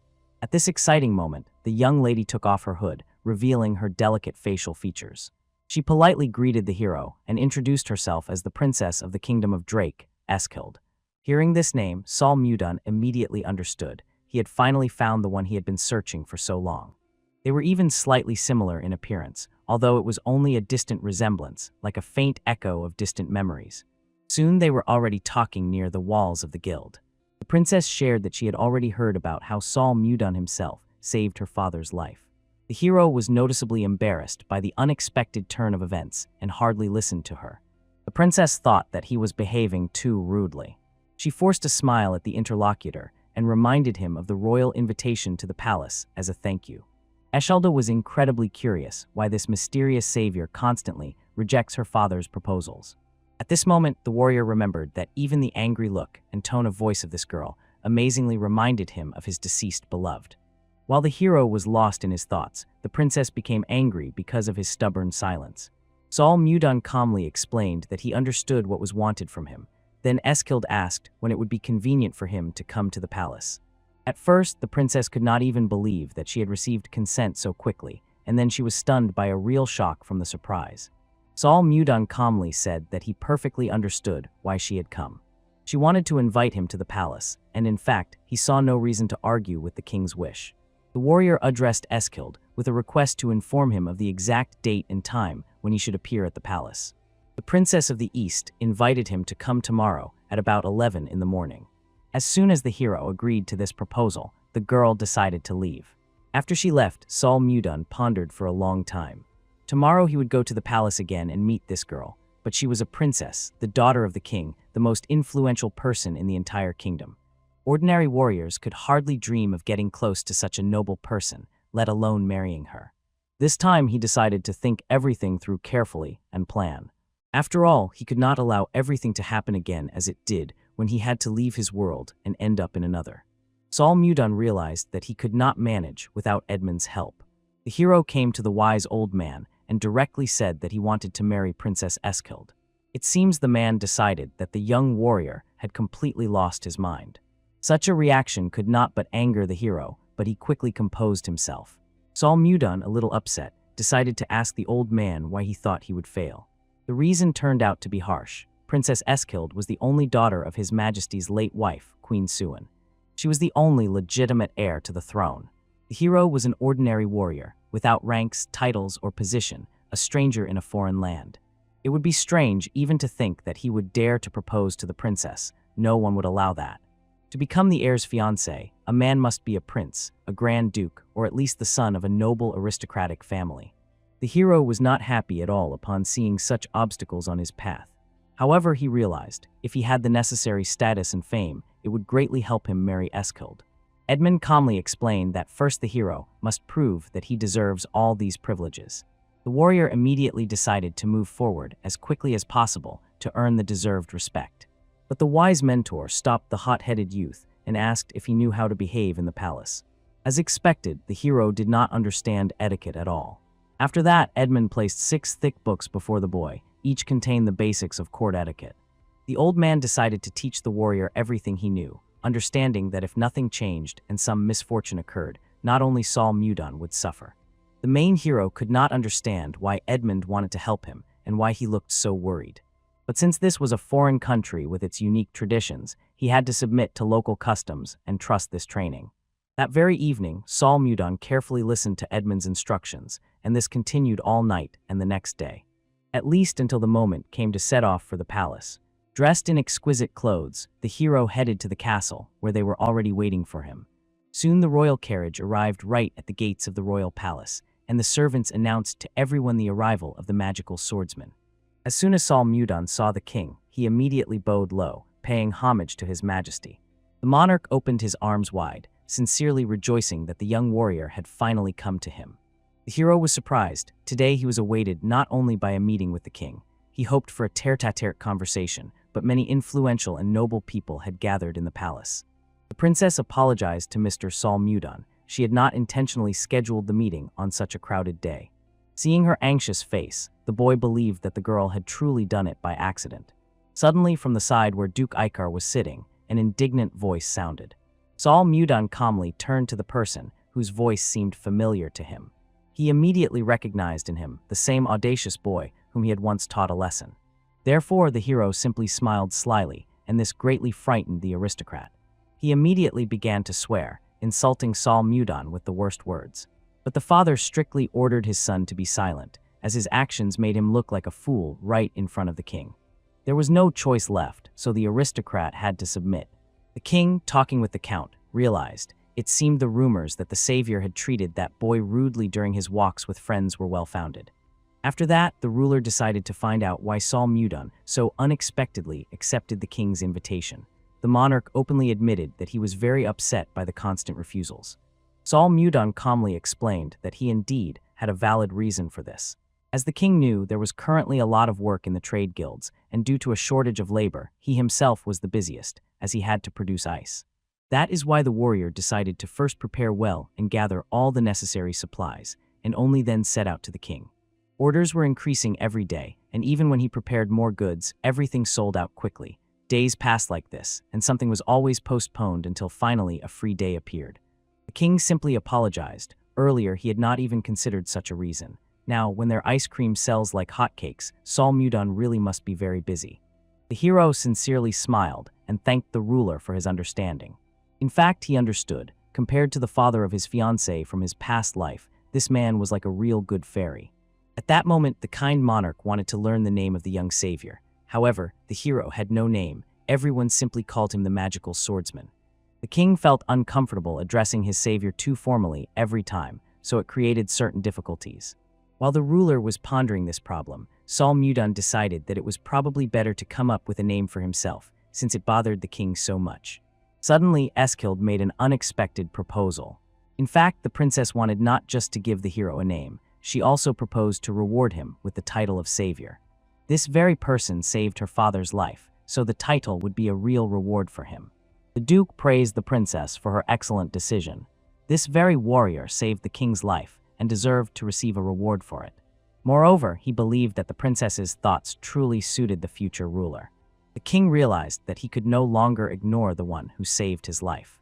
So rising from his seat, he decided to grant the hero an honorary title. At that fateful moment, the ruler recalled the evening when he almost died, and the moment when he saw Sol Mudon saving his life. Only one word came to his mind. After this, he addressed the hero and asked him to step forward. Sol Mudon pondered for a long time over what had happened. He did not like the idea of kneeling at all, but this was a chance to marry the princess, and for that, he decided to take the risk. At that time, the king of the kingdom of Drake addressed the brave hero, who saved his life and the lives of his subjects in a difficult moment, sparing no effort. From now on, he was given the title of Baron and a new nickname, Blizzard. The hero did not immediately realize that in the language of this world, the word blizzard means a snowstorm. Such a name truly suited him. The king himself explained that this title would allow the name to be passed on to one of the descendants in the kingdom of Drake. After this, he addressed Baron Blizzard and asked him to rise from his knees. He friendly patted the hero on the shoulder and admitted, if it were not for this young man, the king would not be standing here now. For this, the ruler wanted to express his gratitude. Sol Mudon proudly said that if something like this happened again, he would act the same way as that night. At that moment, the Duke decided that a simple title was not enough for a person who saved the king's life. He considered it fair to give the Baron an estate worthy of his rank. The king understood, for the Baron, receiving a fiefdom was a truly unprecedented event, and he was worried that it would raise many questions among others. But the Duke confidently stated that no one would dare go against the king's order. If someone brave enough is found, he himself will remind him that royal orders have power. The ruler pondered what secret intentions the Duke might have had in acting this way. To figure it out, he decided to discuss it with other courtiers. But as soon as they began to hesitate, the Duke threw an angry look at them. Frightened nobles immediately assured that they fully agreed to allocate land to the new baron. The king thought and realized there was no suitable land in their possession that they could transfer to Baron Vuga. But the Duke immediately pointed out to His Majesty that the perfect land had already been found. It was the very same northern wastes he had mentioned a few meetings ago. It so happened that they needed a lord who could be sent there, and everything fell into place by itself. If you think about it, the name of Baron Vuga fit very well with the northern lands. Finally, the king realized what the Duke's true plan had been from the very beginning. That man wanted to make Sol Mudon answer for the harm done to his son and the honor of his family. In fact, the ruler had suspicions from the very start when the Duke first spoke. Eskild was also worried. They planned to send Sol Mudon to that icy continent. The girl felt a bit offended, as it seemed unfair to her. The hero understood well why the Duke acted that way. He was sure that he wanted to get rid of him after what happened to his son. However, Sol Mudon decided not to refuse such an honorable offer. On the contrary, the young warrior saw it as a great opportunity to gain fame. Only this way could he shorten the gap in status between himself and the princess. Returning to the trade guild, the hero told in detail everything that had happened to him. Edmund could not believe that his ward was really going to head north, to the harsh lands where merciless snowstorms rage, deadly avalanches sometimes occur, icy cold prevails, and mana flows remain very unstable. But the wise mentor calmed the old man, asking him not to worry in vain. In these places he definitely would not get sick, and if mana is indeed unstable here, it would only make the journey more interesting. Hearing these words, Edmund pondered. Perhaps their savior, the magical swordsman, actually resembled a Yeti more or was even his relative. Yetis were considered mythical creatures that had lived only in the north since ancient times. According to legends, they resembled humans but grew almost up to 3 meters tall. Thanks to such rapid growth, these creatures gained incredible strength and, according to rumors, felt neither cold nor physical pain. However, almost no one had seen them with their own eyes, so there was a possibility that all this was just fabrications and legends. Moreover, among the inhabitants of the kingdom, rumors had long been circulating. It was said that one northern resident could match the strength of 100 warriors from other lands. That is why the northerners could not stand being commanded by outsiders. They recognized only their own authority.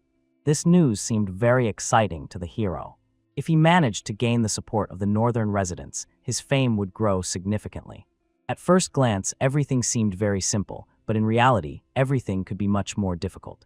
When the warrior was already about to go to his room to prepare for departure, he suddenly saw 4 children who were crying. The little ones sincerely wanted to go with their teacher.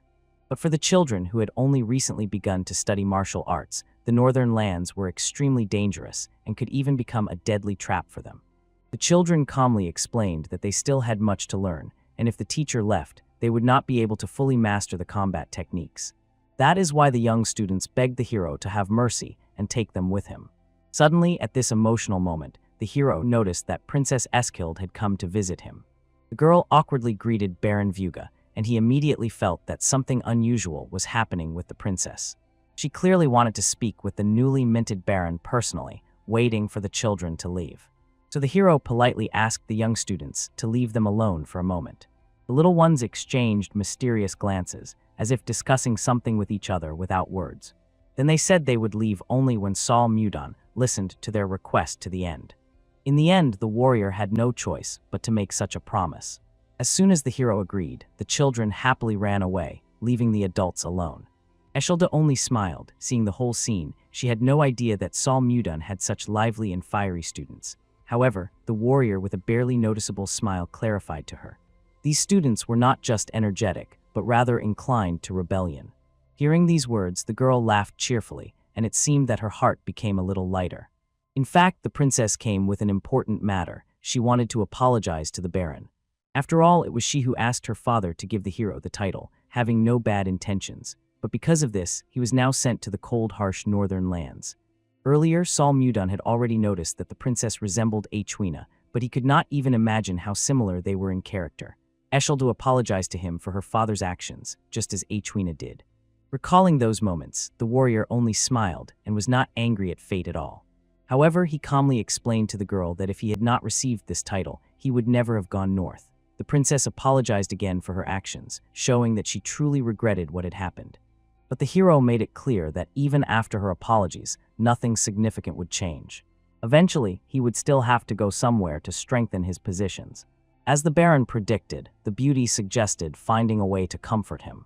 Then the hero proposed to give her a lucky talisman, but it seemed the girl did not even imagine what it was and what he meant. Instead of an ordinary talisman, the hero boldly asked her to give him a kiss that would feel like sincere care for another person.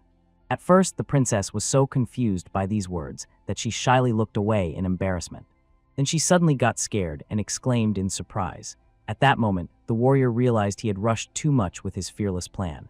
In any case, he already needed to get ready and prepare for the upcoming journey, so he delicately asked Eskild to forget his last words and not take them to heart. It was clear that the girl was very angry. After Sol Mudun's words, which hurt her, he even dared to leave calmly. But something in his appearance made her heart beat faster than usual. For unknown reasons, she noticed traits in him unlike those she was used to in her people. This made the princess barely hold her breath from excitement. That is why she asked the hero to wait a little and not rush further. The girl could not understand why Sol Mudun's behavior seemed so familiar and dear to her. In the end, after experiencing a vision dream, she suddenly decided to give the hero a talisman for luck. Sol Mudun was very surprised, as he said it only as a joke and did not expect the princess to actually agree to such a thing. Therefore, the warrior tried to dissuade the girl from such a decisive step. He even persuaded her not to pay attention to her thoughtless words. The princess sharply pulled the Baron to herself and unexpectedly gave him a tender kiss. She was very embarrassed by what had happened and quickly hid under a deep hood, hiding her flushed face. The hero was left completely astonished. And then she quickly ran away without even looking back. At that moment, the young man realized he absolutely had to achieve great feats in the northern lands and return to the princess as a victor. Soon news reached the distant northern region. A new lord was coming to them. Among the people, persistent rumors spread that he had saved the king himself, for which he received not only an honorary title, but also land holdings. Moreover, the locals told amazing stories about how this warrior single-handedly defeated 100 enemies in just one moment. However, sensible people considered such stories mere fabrications. Yet even with such doubts, everyone found it strange that the one who saved the king chose this harsh land for himself. Only one participant in the conversation guessed the real reason for everything that was happening. This young man had fallen out of favor with the all-powerful Duke Karis. The local residents cared little about palace intrigues. They still did not know whether this young lord truly possessed that same legendary power. Therefore, one of the local men, Max, just wanted to scare the stranger well so that he would leave here as far away as possible. Meanwhile, in the snowy northern lands, 2 hunters were tracking a wyvern that skillfully hid among the ice blocks, avoiding their eyes. At this decisive moment, the girl hunter noticed something truly terrible. A real snow dragon was quietly approaching them through the thick winter blizzard. Eventually, the formidable predator knocked down the girl named Luna. Her friend immediately rushed to her, filled with anger at fate for putting them in such a dangerous situation. After all, they only wanted to get a few valuable wyvern eggs. At that moment, the girl rubbed her bruised head, trying to recover after the fall. But then she fearfully noticed that right behind her friend Jake, the snow dragon was already lurking, having opened its dangerous jaws. The monster, without a doubt, wanted to swallow the boy whole. But at that very moment, a mysterious hero suddenly appeared and came to the hunter's aid. With one lightning-fast sword stroke, he cut off the giant's head as if it were an ordinary tree branch. After what they had seen, the people could not recover for a long time, breathing heavily from the fear they had experienced. The hero calmly assured the stunned hunters that everything would be fine with them now. Luna immediately began sincerely thanking the stranger for the invaluable help he provided in such a difficult moment. However, the stranger calmly replied that he was simply fulfilling the duties of a true lord of these lands. After that, the mysterious savior said goodbye to the hunters, promising that they would definitely meet again, but under better circumstances. After that, he dashed from the spot so quickly that it seemed as if he simply disappeared, as if teleported in an unknown direction. But at that very moment, the attentive Jake called his friend. He noticed that the wyvern eggs, for which they risked their lives, had also mysteriously disappeared. Soon the new ruler approached the majestic walls of his palace. When he sat on the throne in the main hall, he was surprised to notice that only one servant was before him. All the other subjects did not come to the ceremony, although they knew perfectly well that today the solemn inauguration of the new ruler was supposed to take place. The loyal knight apologized to the milord and offered to send messengers again to every village with a repeated invitation. But the baron understood well, even if he managed to send someone there, the locals would hardly want to come to the palace. Saul Mudon was very disappointed to see how these people were indifferent to their duties to the new lord. Over time, he began to understand why all the previous rulers changed so quickly in this place. The hero had his own special and quite effective way to deal with such stubborn subjects. A few days after the memorable ceremony of appointing the new lord, the same man who proposed organizing a strike against the new ruler visited the local bar to see his comrades. Imagine his surprise when he saw that his comrades were seriously beaten. The rebel could not understand who could have done this to them. Perhaps the new lord was to blame for everything, and this guess turned out to be completely correct. The victims were very upset about the ruler's cruel treatment, but they could not help but acknowledge his exceptional combat skill. They said that the lord moved so fast and skillfully that no matter how hard they tried to attack, they could not even move when he touched their bodies with his hands. Moreover, his strikes were so precise and painful that the pain was hard to describe in words. At this tense moment, another town resident suddenly ran into the bar. He loudly informed everyone that the lord was now standing in the main square and seemed to be about to address the people. The man, who was considered a troublemaker, decided not to delay and immediately went to him to see this amazing event with his own eyes. All the local residents were sincerely surprised when they learned that the most outstanding warrior of Caroluna had finally dared to take decisive action. People believed in the legendary fighter and hoped that he could show the stranger where his true place was. Meanwhile, standing in the large square, the hero admired the crowd, how many people had gathered here. At that moment, among the spectators, Luna suddenly noticed the very man who had saved her from death in the icy wastelands. But at that very moment, her father approached the girl. The man could not understand why she had come here and why she was standing among this curious crowd. The daughter explained that she had come here because she saw a crowd of people gathered to greet the new lord. Finally, Luna understood who the mysterious man really was, the one who had once saved her, and what he meant when he spoke about fulfilling his duty. The girl nervously told her father how a noble man had saved her life when she was in mortal danger, trying to obtain the eggs of the ice wyvern. It was clear that Max found it extremely difficult to come to terms with the fact that the new lord turned out to be the very person who had saved his daughter. Everything was becoming much more complicated than he had initially thought. Moreover, the mysterious warrior had defeated not just an ordinary wyvern, but a rare ice variant. Such a feat was considered difficult even for an experienced fighter of the level of Carrie Moon. As a true warrior, Max had to admit that this opponent truly had remarkable talent. However, now they could no longer back down from their plan. That is why the legendary fighter extended his hand for a greeting and introduced himself to the new lord as Max, the most famous warrior of these harsh lands. The hero calmly explained that he was recently appointed ruler of Caroluna, and now he holds the title of Baron Vuga. Max had already heard many stories about this mysterious man. They said he travels from city to city, mercilessly punishing those who do not obey his rules. But Saul Mudon simply and frankly explained that he only strictly punished those who openly tried to rebel against the legitimate authority. The warrior sincerely hoped that Max would never become one of such rebels. But it turned out that the local fighter had prepared a special offer for the new ruler. In this harsh land, strong cold reigns for almost the entire year, and this has long been known to everyone. Since ancient times, the locals have been used to warming themselves with strong drinks. That is why Max decided to challenge the hero to a drinking contest. Saul Mudon immediately agreed to this offer, which greatly surprised the experienced northerner. Max even warned the stranger that this drink is extremely strong, It instantly rushes blood throughout the body and can knock down anyone not used to it. Baron Vuga calmly accepted this unusual challenge, showing that he was ready to endure any trials. However, before the fight, he set his conditions. If he wins, Max must recognize him as his master and obediently follow him. The people around shuddered as soon as they heard these words. After all, betting on a drinking contest with Max himself was almost true madness. Everyone understood. The spoiled aristocrat, unaccustomed to such northern entertainments, would hardly drink more than one sip. Max was fully aware of this circumstance, which is why he agreed to the dangerous deal with such confidence.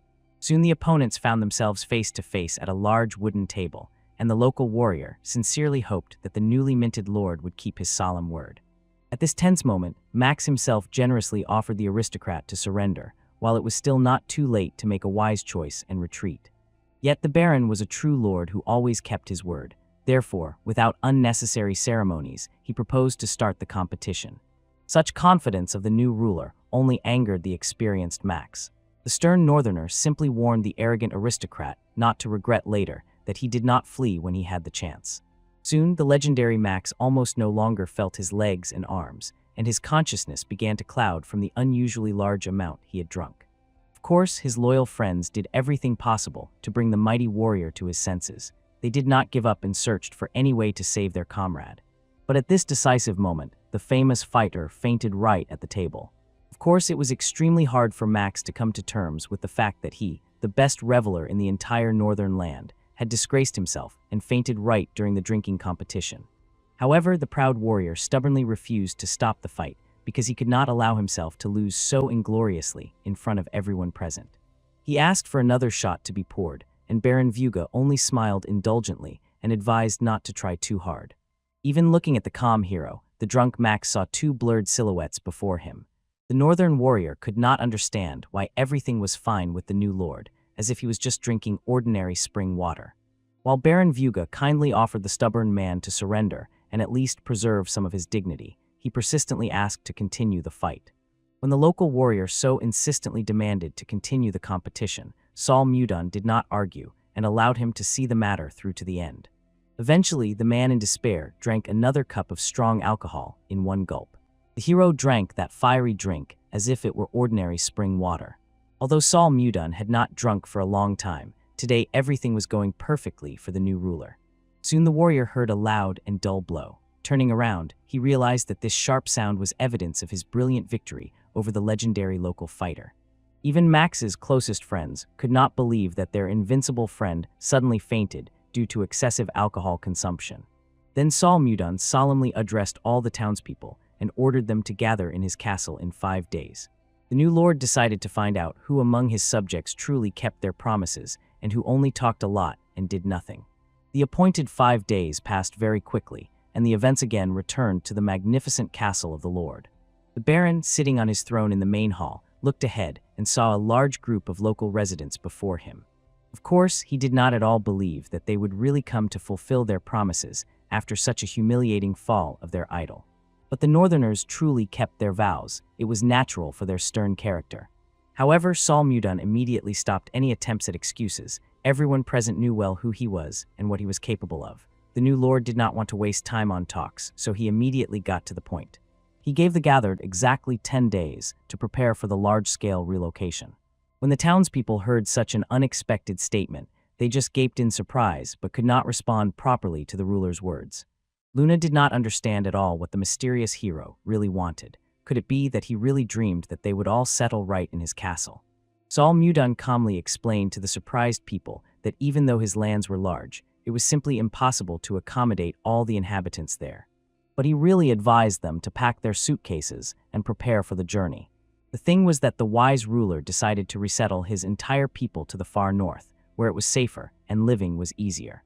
During the last 5 days, Saul Mudon tirelessly walked the snowy outskirts. Finally, he found a wonderful place in the north where at least 10,000 people could easily settle and live. From now on, all subjects would no longer live separately across the country, but would unite and live together as a single, cohesive people. Max immediately reminded the new lord that in those distant lands, ice man-eaters always lived in large packs. It seemed to be about those tall guys with a sturdy build who were known for their incredible ferocity. Saul Mudon remained calm and reassured the worried people, saying that he had previously encountered similar terrible monsters. Moreover, when the brave warrior found them, he mercilessly destroyed them all to the last one, completely cleansing this land of any danger. Everyone present immediately froze in surprise, not believing their ears, when the new ruler made such an incredible announcement. Sol Mudun seemed to not understand at all why everyone was so surprised by this news. In any case, the wise lord urged his subjects not to worry needlessly, as he had thoroughly prepared everything for their arrival and truly found a wonderful place where they could live in comfort. Finally, when he finished his passionate speech, there were still a few people among those present who did not hurry to leave with the others. To the great surprise of the Baron, Jake and Luna were among those present. The two had not been able to properly introduce themselves last time, because after the shock they experienced, they were overwhelmed with confusion when the mysterious hero saved them from certain death. Sol Mudun immediately understood why they had come to him. In any case, he himself planned to call them for an important conversation. Looking at the anxious and frightened faces of the young people, he gently asked them not to worry unnecessarily, assuring them that nothing serious or dangerous was going to happen. Instead of lengthy explanations, the Lord simply asked the confused townspeople to follow him. They entered one of the tall towers of his magnificent palace. Their Sol Mudun proudly showed them 3 magical baby ice wyverns that had hatched from the very eggs he once stole while rescuing the hunters. Luna confidently understood that it was the mysterious Sol Mudun who stole these valuable eggs, and this greatly irritated her, as obtaining these treasures had cost them much effort and risk to their own lives, making such a theft especially painful to her. But the hero, with a defiant smile, reminded the outraged people who exactly saved them on that terrible day from inevitable death. In any case, this circumstance did not have great significance. He simply asked the guests to be quieter, as the little ones were still peacefully sleeping in their cozy nests. At first, the brave warrior wanted to raise these amazing little ones himself, but they turned out to be very noisy and insatiable, and from constant care, the hero lately was almost exhausted from fatigue. Only after the wise moon explained that hatchlings immediately after emerging from the egg perceive, the first being they see as their mother, did the warrior finally understand why these creatures behaved that way toward him. So now he really was not sure whether he should continue to care about these persistent and always troublesome creatures.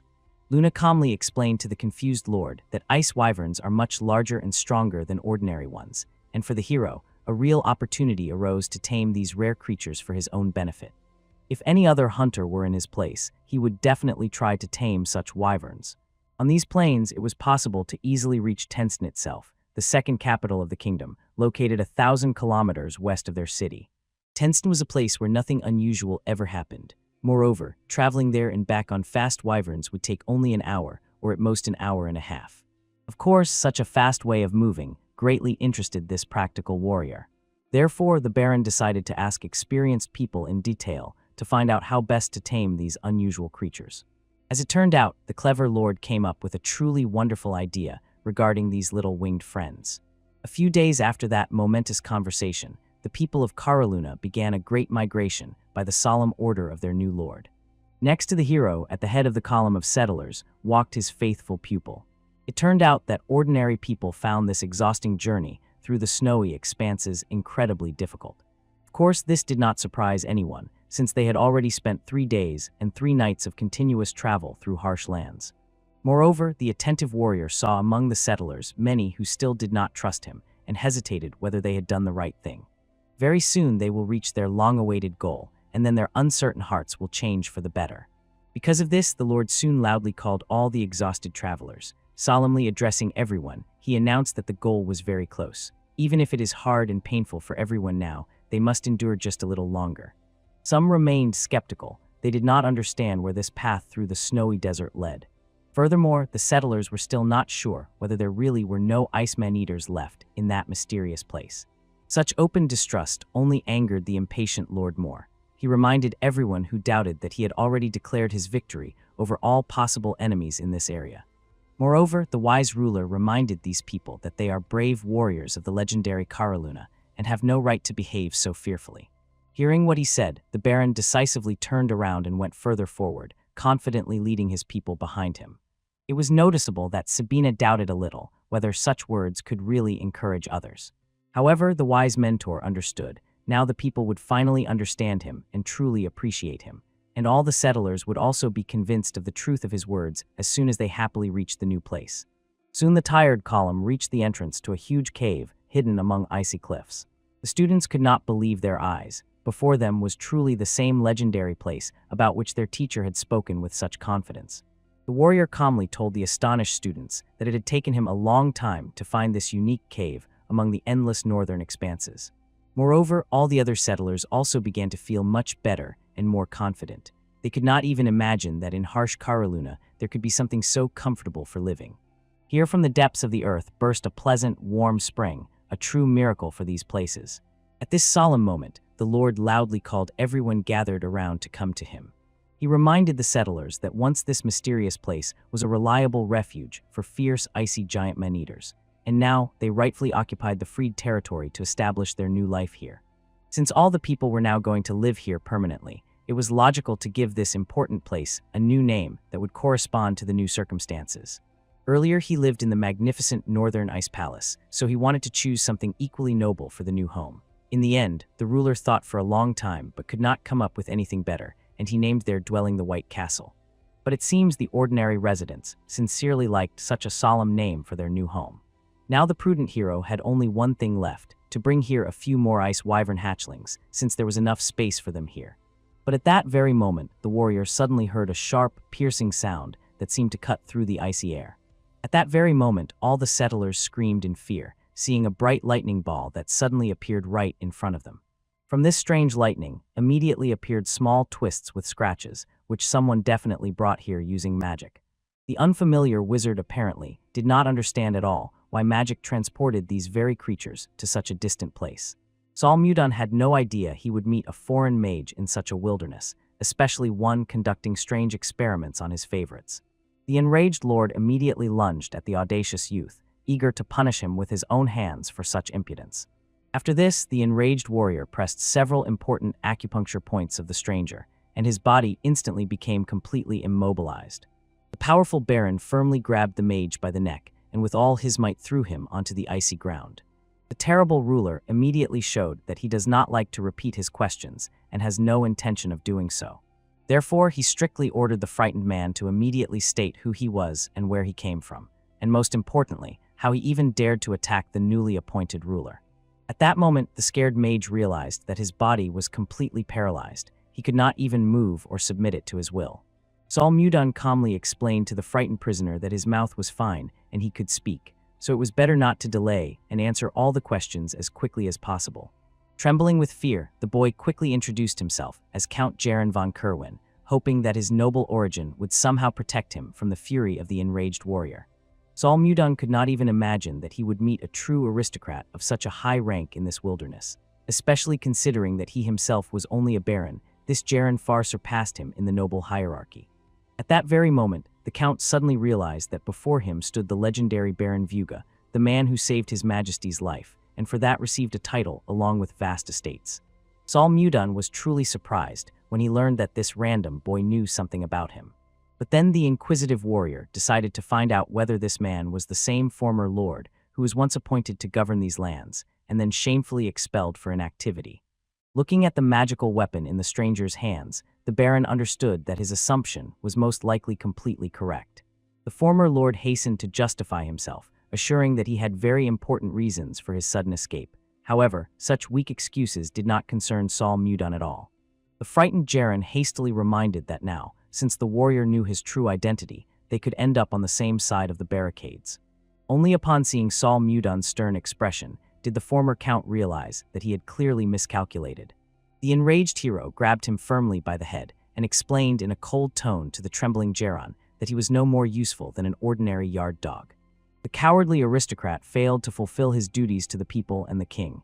Instead of defending his title, he should have renounced it, not fled at the first difficulties, abandoning his people to their fate. But this time the stern baron decided to show him special leniency, yet strictly warned, next time this miserable coward should not even think of looking at him with contempt. After that, the mighty warrior pulled icy acupuncture needles from the prisoner's body. Now the paralyzed body obeyed him again, and the count could move freely. As soon as the boy was freed, he immediately fell to his knees, breathing heavily after the terrible ordeal. The formidable baron warned the timid aristocrat one last time. If Jaren said even one foolish word, he would die right there and then. Only when the frightened count solemnly promised that it would never happen again did Baron Vuga finally calm down and soften. Therefore, he pointed to his wounded wyverns and authoritatively ordered the boy to immediately heal them all without exception, which greatly surprised the count. Solmudon admitted that he had previously been too confident in his ability to recognize people and assess their potential. But when he saw how this timid aristocrat handled complex magic, he realized perhaps this person would still be needed by the new ruler. After that, Solmudon, always practical and calm, simply left, leaving this important matter to the responsibility of the former count. Only at that moment did the boy finally understand that something had seriously gone wrong. Soon the thriving community set up cozy tents and temporary dwellings right in the middle of the majestic icy walls of the cave. At this time, Baron Vuga turned to Count Geron with a very important request that he immediately depart for the royal capital. There was nothing strange about such a commission, as the wise ruler simply wished for the experienced count to personally deliver a secret letter to the king. Solmudon intended to send an official appeal with a persistent request to exempt the local inhabitants from paying taxes, since in such a harsh place people barely survived, trying to earn at least a little to live under very difficult conditions. The count understood well that influential nobles from the center of the country would definitely oppose such a decision. From their selfish point of view, it looked like an unacceptable injustice. If the king still approved this revolutionary law, wouldn't they then start threatening His Majesty by refusing to pay their taxes? After all, many of them could say that the conditions on their lands were as harsh as in the cold north.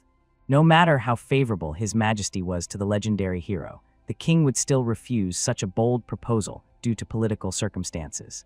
However, the experienced warrior explained that the real problem lay not so much with the ordinary nobles as with one person. At the very center of all the insidious schemes stood the Duke, the very one who from the beginning sent the Baron to this forgotten place. In the end, Solmudon decided not to act hastily. Instead, he proposed his special plan, then leaned over and whispered something into the count's ear. Geron seemed hardly able to believe that such a thing could be realized in real life. Observing the unwavering confidence of his lord, the former count decided to fully trust his brilliant plan. That is why before his important trip, Solmudon gave his reliable assistant a clear instruction to immediately start preparing the local warriors for the great operation. The warriors were very eager to find out why their new leader suddenly gathered everyone in the main hall of the cave. At this special moment, Solmudon loudly called all the inhabitants to him, and when he looked at the gathered, the devoted Luna was the first to respond. The girl came fully prepared, but did not understand at all why the Lord had called such an urgent meeting. However, Solmudon did not object at all, and was ready to explain everything in detail to the gathered subjects. The ruler calmly explained that in fact they were setting out on a great hunt for the ice wyvern, and the main goal was to obtain its valuable eggs. The experienced residents understood well, fighting such monsters was no easy task, especially difficult when it was not about adults but their defenseless young. To calm the anxious people and ensure their safety, the wise Solmudon suggested dividing into teams of 30 people each for greater efficiency. All squads were tasked to focus only on skillfully stealing the eggs. It was enough to obtain at least one valuable egg from each group. If the hunters managed to complete their dangerous mission, they would definitely receive a generous monetary reward, and the team that could bring the most valuable eggs would additionally receive a truly huge sum, a full 100 gold coins. Of course, this was a huge amount of money. Ordinary workers could not earn that much even in a year of hard work. It was hard to believe the new lord promised such a huge reward just for wyvern eggs. Even the experienced Max doubted whether the generous ruler was really ready to give so much money. But Solmudon never gave empty promises. He simply sincerely believed that the brave inhabitants could cope with this difficult task. And the hunters immediately came to life, beginning with excitement to prepare for the upcoming hunt, such enthusiasm no one had ever seen before. Watching how they eagerly prepare for the dangerous task, Solmudon quietly gave his faithful assistant secret instructions. During the next 10 days, the count will secretly watch each team, searching for the most talented and useful among the hunters. Later, the wise lord intended to involve the best fighters in more serious and important tasks. At first glance, the attentive Geron immediately understood. Their new lord was seriously considering creating his own order of knights. It seems this time the former count almost guessed right. Solmudon was pleasantly surprised by the ingenuity of this clever boy. Although Geron had just arrived in the settlement, he was immediately entrusted with an important task. He handled everything very well and quickly understood what the wise Solmudon was cautiously hinting at. Ultimately, the ruler decided to be absolutely frank with his clever assistant. Every respectable lord must have at least one personal knightly order that protects his domain. It was rumored that the knights from the Duchy of Icarus were unusually strong and skilled warriors, so much so that they surpassed ordinary troops and could competently compete even with the famous royal knights and remain undefeated. At this time, the experienced Max carefully examined the equipment of his loyal comrades.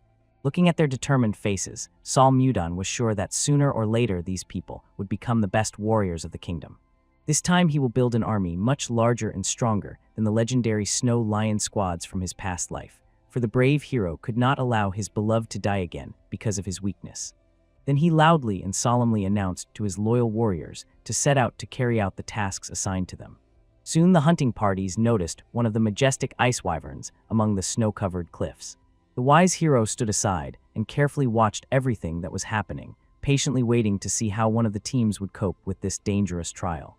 At the decisive moment, the hunters split into two parts. One team took on the direct attack, and the other was to distract the enemy. Skilled Luna shot the bow accurately, and clever Jake expertly chopped off the mighty tail of the enraged wyvern.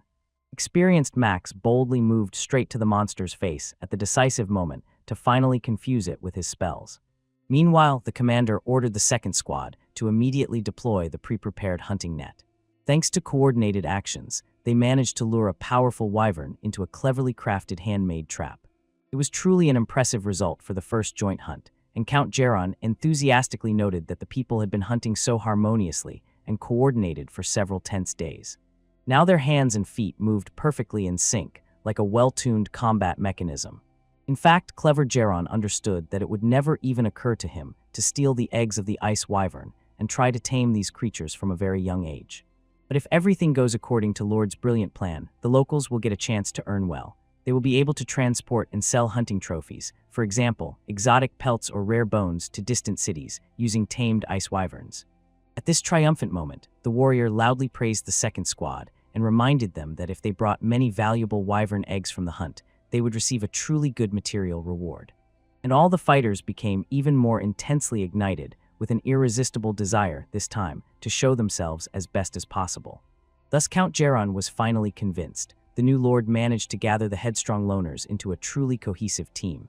No matter how many times he had seen the like before, it still remained an incredible spectacle for him. In this tense moment, the skilled warrior named Torm finally managed to finish off one of the vicious wyverns. He turned out to be a truly strong and skillful warrior. The Baron was very eager to find out who this mysterious boy was, who defeated the ice wyvern with an ordinary sword. Especially considering his expressive nickname, probably, in certain circles he has already gained considerable fame. It turned out that Torm was a true hero for ordinary people. He often boldly infiltrated the estates of cruel nobles and generously distributed the stolen wealth to those who needed help the most. This noble boy fell into a trap set by treacherous guards and ended up in a gloomy prison, but he managed to escape. Now he is hiding somewhere here, in these wild places. Moreover, watching how easily and naturally he finds common ground with the locals, it was clear Storm is truly a decent person. The Baron became curious whether there were other people besides Storm who managed to escape from the royal prison and find refuge in the northern lands. That is why he asked the Count to compile a detailed report on people with a criminal past. Probably, among such fugitives, they will find someone who will truly be useful for future plans. Soon all the hunters gathered in their large cave, which they had managed to arrange and make much cozier during this time. The Baron sincerely thanked everyone who took part in the dangerous wyvern hunt, noting their zeal and coordinated work. Thanks to their efforts, they managed to collect many valuable eggs of the ice creatures. The merciful ruler assured that he would definitely personally deliver the deserved reward to the hunters, as he had promised earlier to the entire people. The experienced Max raised his hand to ask the new lord an important question. As promised, they really brought the eggs of the ice wyvern, but they did not understand at all why the wise ruler needed these wonders. Sol Mudan understood that everyone was very interested in why he suddenly asked to gather these very eggs, so he decided to tell in detail about his brilliant plan. As soon as the ice wyverns hatch from the eggs, they instinctively perceive the first one they see as their mother. That is why the wise warrior decided to tame them in this natural way. The Baron intended to involve the tamed wyverns as fast and reliable transport for air travel. Thanks to these powerful creatures, their valuable goods could be promptly delivered to any country on the continent, opening many new opportunities for trade. Then the prudent Max asked a pertinent question: on which goods would they focus their trading activity? The inhabitants of the northern lands really had many valuable resources, but for Sol Mudon, rare skins were the top priority, in particular, the unique ice skin of wyverns and other northern creatures. But at first, the simple inhabitants were frightened and thought that Sol Mudon was going to destroy them because of dangerous plans, and they so wanted to just live peacefully in their new homes. However, the irritated ruler immediately ordered all the panickers to be silent and not to spread groundless fear among the people. He reminded everyone present that it was he who freed them from all the icy ogres that had been running around their current white castle for so long. He was terribly irritated by the very thought that people might believe he would allow his loyal subjects to become easy prey for wild monsters. The local residents gradually realized that the current situation might be completely different from before. If they joined forces with the legendary hero, they would definitely achieve great success and prosperity. As a result, filled with inspiration from new opportunities, everyone decided without hesitation to follow their wise lord. But at that decisive moment, the little apprentice Leo ran up to him quickly, and true panic was visible on his face. A serious misfortune had occurred that affected his senior apprentice, Sister Sabina. The boy ran in, bringing terrible news. The girl was slowly fading away due to an unknown illness. At this difficult moment, only the faithful Laffy and Anna remained beside the dying Sabina. Barely breathing, the girl tried with her last strength to calm the crying children. The little ones could not hold back their tears and begged their beloved sister with all their might to endure a little longer, as their teacher was about to come to help. At that moment, the worried hero finally appeared, who decided to find out for himself what had happened to his apprentice. The condition of poor Sabina turned out to be much worse than he initially thought when he saw her pale face. The worried mentor became very concerned when he learned that the girl suddenly felt very ill. He decided to immediately question the anxious students and carefully listen to their story. Helping Mr. Osborne find a good place for the small wyvern's aviary, they accidentally came across a large field covered with flowers. This incredible place was covered with rare ice flowers, which the children had only seen in illustrations in old books, but never in reality. Impressed, Sabina decided to definitely show these amazing finds to her teacher, so she picked a few of them. Together with the fragrant flowers, everyone happily returned to the camp, looking forward to the upcoming meeting with the mentor. But at that very moment, the poor girl suddenly lost consciousness and fainted, falling onto the cold, frozen ground. All the children were very worried, and little Leo honestly admitted that he did not know what to do in such a situation. If their beloved sister did not wake up from this terrible illness, they would not be able to endure such a loss. At that moment, the wise warrior asked the boy to calm down and pull himself together. Then the hero decided to carefully look at the mysterious flower that the girl was still tightly holding in her pale hand. But this strange flower was well remembered by Sol Mudon from his past life. It was called the snow flower, and it was the only plant that could become a healing elixir both in the northern sea and in the central plains. The experienced warrior was very curious about how these rare plants could appear in a completely different world. But now such questions were not the most important, because it was necessary to save the student. The worried mentor asked Leo to carefully lift his sister in his arms and walk carefully behind him. Soon the caring boy carefully laid his sick little sister on the specially prepared platform. The poor girl could not come to her senses after encountering the poisonous plant. She lay in delirium, as if balancing between life and death. The hero, concentrating, asked the anxious children to step back because a complex treatment procedure was about to begin. The little ones were strictly forbidden to enter this temporary treatment room until the wise mentor allowed it. The children, in tears and despair, obediently went, begging their beloved teacher to do everything possible to save their dear little sister from inevitable death. At this moment, the focused hero carefully studied the dangerous snow flower. In this world, he was called the ice flower, and it seems the locals considered him a useless plant that only emits cold, harming everyone around. But in the North Sea, where Sol Mudon once lived, the fruits of this unusual flower were considered the best healing elixir. Ordinary people found it extremely difficult to gather these valuable fruits due to the intense cold emanating from this plant, but for those who mastered ice energy perfectly, it was not a problem at all and was a completely feasible task. Poor Sabina fainted precisely because she lacked the inner strength to withstand the devastating cold of the flower. Therefore, the experienced hero carefully placed the healing seeds into her mouth and tried to cleanse her body of poison. Soon the exhausted girl really began to gradually recover, returning to consciousness after her semi-conscious state. But her exhausted body still remained motionless. All the healing took place only in her thoughts. the teacher mentally warned the student. When she fully wakes up, she will need to immediately sit up straight and try to direct the restored energy. Exactly so, as soon as Sabina regained consciousness, she immediately plunged into a deep meditative trance. Thanks to this, the destructive cold energy in her body completely transformed into an internal healing power. Very soon, the relieved girl finally recovered, getting rid of all danger to her life. But as soon as the treatment ended, Sabina suddenly staggered and felt a strong weakness, causing her to fall to the ground again. After that, the girl lost consciousness from exhaustion, not even managing to close her eyes. Salmudan carefully monitored the condition of his student and noticed that her inner strength had become much more powerful than before. These amazing flowers turned out to be even more useful than he initially thought. If such an effect continues, it makes sense to intensify her training to consolidate the obtained results. But before that happens, everyone will have to wait until Sabina fully wakes up and regains her strength. After that, the expedition to that magical field of flowers will become necessary. Perhaps these rare plants will help the wise hero approach the fulfillment of his distant goals much faster than he planned. Soon the tired girl finally woke up after a long rest that helped her recover her strength. After the valuable eggs of the ice wyverns were successfully collected in the White Castle, a major reconstruction began throughout the settlement.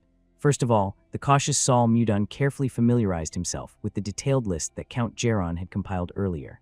He created his own elite squad of knights. The new combat team was named loudly and proudly the Knights of the Storm. The wise hero did not explain for long, but simply announced that the chosen warriors had become his personal knights. The valiant Storm showed himself best in all military affairs, so he was chosen as the captain of the honorary squad. Thanks to the tireless Saul Mudon, schools, hospitals, restaurants, bars, and clothing stores appeared in the village. The prudent ruler also carefully selected people for appropriate positions, taking into account their natural abilities and talents. The wise lord was well aware, if they were to carry out such a large-scale reform, experienced specialists needed to be invited to the most important positions. The reliable Osborne received a leadership position in the White Castle Security Service, and the talented Geron, who proved himself to be a very gifted person, became the personal assistant to the Baron himself. Saul Mudon understood well that Osborne would be much more useful for security service than as a simple assistant. The Count was a bit surprised by his new appointment, as initially his task was to teach others magic. But when Geron met the hero with a gaze full of expectation, he could no longer refuse such an honorable offer. Although in his soul, Geron convinced himself that for such hard work, it would be fair to receive no less than 1,000,000 gold coins as a reward. Besides administrative changes, 2 special armed groups were also created, at least for the initial stage of establishing the new order. The guard squad will be responsible for guarding the outer perimeter of the White Castle, and will also regularly conduct reconnaissance throughout the Carré Moon region and return wandering inhabitants to civilization. The experienced Max became the captain of the guard squad thanks to his combat skills. Another elite group is the Wyvern Knights, who specialize in aerial operations. However, regarding the air unit, Saul Mudon still had some doubts. There was not yet a single wyvern that was mature and strong enough for an adult rider to ride and fly in the sky. They were all only preparing to later become true battle beasts. Soon the trading caravans of Karaluna will fly on tamed wyverns, performing their work at heights unreachable by competitors. Thus, in constant planning and careful restructuring, a few more eventful and useful days passed. Count Geron increasingly wondered whether to ask to reduce the workload or to allocate more time for real rest. The boy burst into the study, barely catching his breath, and immediately began apologizing for his latest tardiness. But suddenly he noticed Sabina opposite him, the very girl who had recently fallen seriously ill because of poisonous flowers. Now she was calmly sitting together with the other participants of the meeting. Saul Mudon asked the one who was late to sit down at the table quickly, and then turned to Osborne with a request to continue his important report on the current situation. It turned out that very little time had passed since the creation of the 3 guard squads, and the temporary prisons were already holding over 20 prisoners.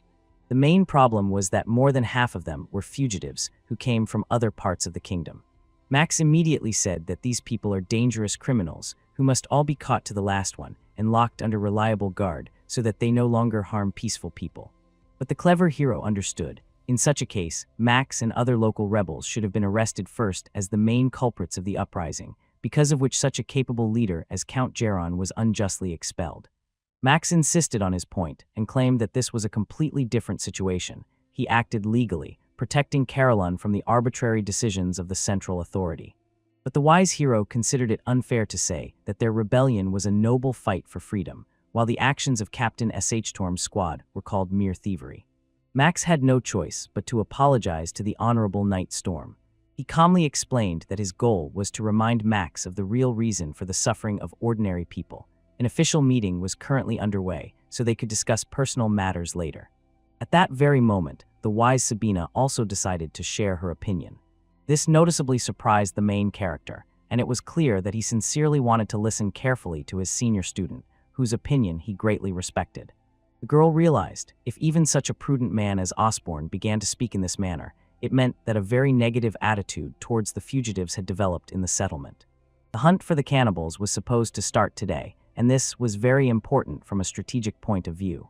They could very well put the imprisoned people in the front rows of the dangerous hunt to test their true intentions. The hero liked this practical idea, so he allowed the student to further develop her thought. Soon as planned earlier, a special team set out to hunt the fierce ice ogres. However, their initial target suddenly disappeared into the snowy forest. At this dangerous moment, the first-class fugitive Gregory, Captain Storm, and another first-class fugitive named Lenin set out on the difficult task. The experienced captain understood that when the ogres moved far enough from their lair, the hunters would need to hide well and attack suddenly, as they always did. Then the squad continued to carefully track this demon, waiting for the right moment for the decisive attack. When the moment of the decisive attack came, Lenin and Gregory suddenly rushed at the mighty creature. The ogre suddenly roared, unexpectedly for itself, and immediately began feverishly searching with its gaze for its audacious enemies among the snow-covered trees. At that moment, the monster sharply turned its large head and tried to knock off Lenin's head with a single blow. The fugitive realized it was already too late to avoid this deadly attack of a strong enemy. But at this decisive moment, Captain Storm intervened and ordered the boy to immediately fall onto the frozen ground. After that, the experienced warrior rushed forward with his swords, bravely attacking the fierce beast and inflicting several deep wounds on it. When loyal comrades joined the main attack, the fate of this battle was already finally decided. At that moment, Captain Storm remembered how the intelligent Sabina advised placing the prisoners on the front line during the dangerous hunt. Of course, any sensible assistant understood that this resembled using these people as a living shield, rather a desperate move than a humane choice. However, the clever Sabina realized, if the teacher went on the campaign with them, it would be much kinder than simply leaving them to rot in prison. Baron Blizzard is not the kind of ruler who thoughtlessly risks human lives for dubious gain. In that case, former criminals could fight side by side with honest people, proving their loyalty with real deeds. Now the comrades, discussing their victory, admitted, although it was a bit risky, they still managed to overcome the ogre. At the moment when the monster almost killed Lenin, he suddenly recalled that terrible moment in prison when he sat in the cell and contemplated the escape plan. After a bright victory, the friends decided to celebrate together and have a little drink, as they knew that for such hard and risky work, a well-deserved reward awaited them. Observing everything that was happening, Saul Mudon realized people's attitude towards these former prisoners would definitely change for the better. Moreover, it seemed they had become closer to each other after the joint battle. The hero could hardly believe that this brilliant idea really belonged to his young pupil. The participants of the hunt did not even suspect that right now, in the darkness, a monster was carefully watching them. Soon the inhabitants again began actively exploring the surrounding forests of this region. During another hunting expedition, they heard a strange rustle among the snowy branches. Eventually, one of the alert warriors decided to shoot a few warning arrows towards the suspicious noise, so all the hunters prepared for a possible clash. However, the fired arrows only stuck in the tree, so it turned out that the rustle they heard was just the sound of falling leaves. The boy decided to go back for his arrows, and then planned to inspect a few more suspicious places. But at that fatal moment, the hunters noticed a 3-meter monster ominously peeking out from behind the mighty trunk of an old tree. Around the same time, Count Geron proudly told that the inhabitants of their settlement were no longer afraid of the fierce ice ogres. Everyone understood well. All this became possible only thanks to the wise support of their new lord. Everything went exactly according to the pre-prepared plan, so the satisfied Saul Mudon asked Geron to carefully check everyone so that subordinates would not behave too recklessly in the future. For some time, Geron had been carefully studying various monsters that were significantly different from the usual ogres or wyverns. Now he needed to gather all the observations together and start compiling a detailed catalog. At this tense moment, frightened warriors approached their camp. All expedition members remained alive, but many received serious injuries and were currently undergoing treatment in the settlement hospital. The concerned hero immediately turned to Osborne to find out what exactly had happened in the forest. When he came closer, the worried knight reported that they seemed to have a serious problem. An unknown monster had appeared, which was completely unlike a typical ice ogre. The wounded fighter gave a detailed account of how two of his comrades, who had set out with him to investigate the cause of the monster's activity, became victims of a sudden attack. This creature clearly belonged to a completely different species. Its entire body was covered with thick white fur, and its size was astonishing. The stranger appeared to be at least 3 meters tall. Ordinary ogres are of similar size, but this monster seemed much smarter than those they had encountered before. At that moment, Sol Mudon confidently declared that the mass hunt was to be immediately ended. He had to act alone. After all, this creature was so dangerous that he could not expose his subordinates to danger. The hero ordered his faithful assistant to follow him once he was sure that the surroundings were securely encircled and the monster could not sneak inside. Soon the warrior was running through the snowy forest, thinking, if the rumors were true, then this monster could very well be the very creature he had heard about before. He recalled how recently the wise Edmund had told him in detail about the legendary creatures of the north. The Baron used his special ability of inner sight to see hidden auras. He immediately began to carefully examine the surroundings until he finally came across a creature that fully matched the description. Armed with his reliable sword, the brave warrior immediately rushed into battle against this mysterious monster. But at that moment, the mysterious creature suddenly roared fearfully, and the hero struck his blow. However, this attack changed almost nothing, as the monster was too large and incredibly fast. Yet it seemed the only thing the hero achieved with this blow was that the Yeti became even angrier. What surprised Salia Mudon the most was that now it was growling and behaving like a frightened wild beast.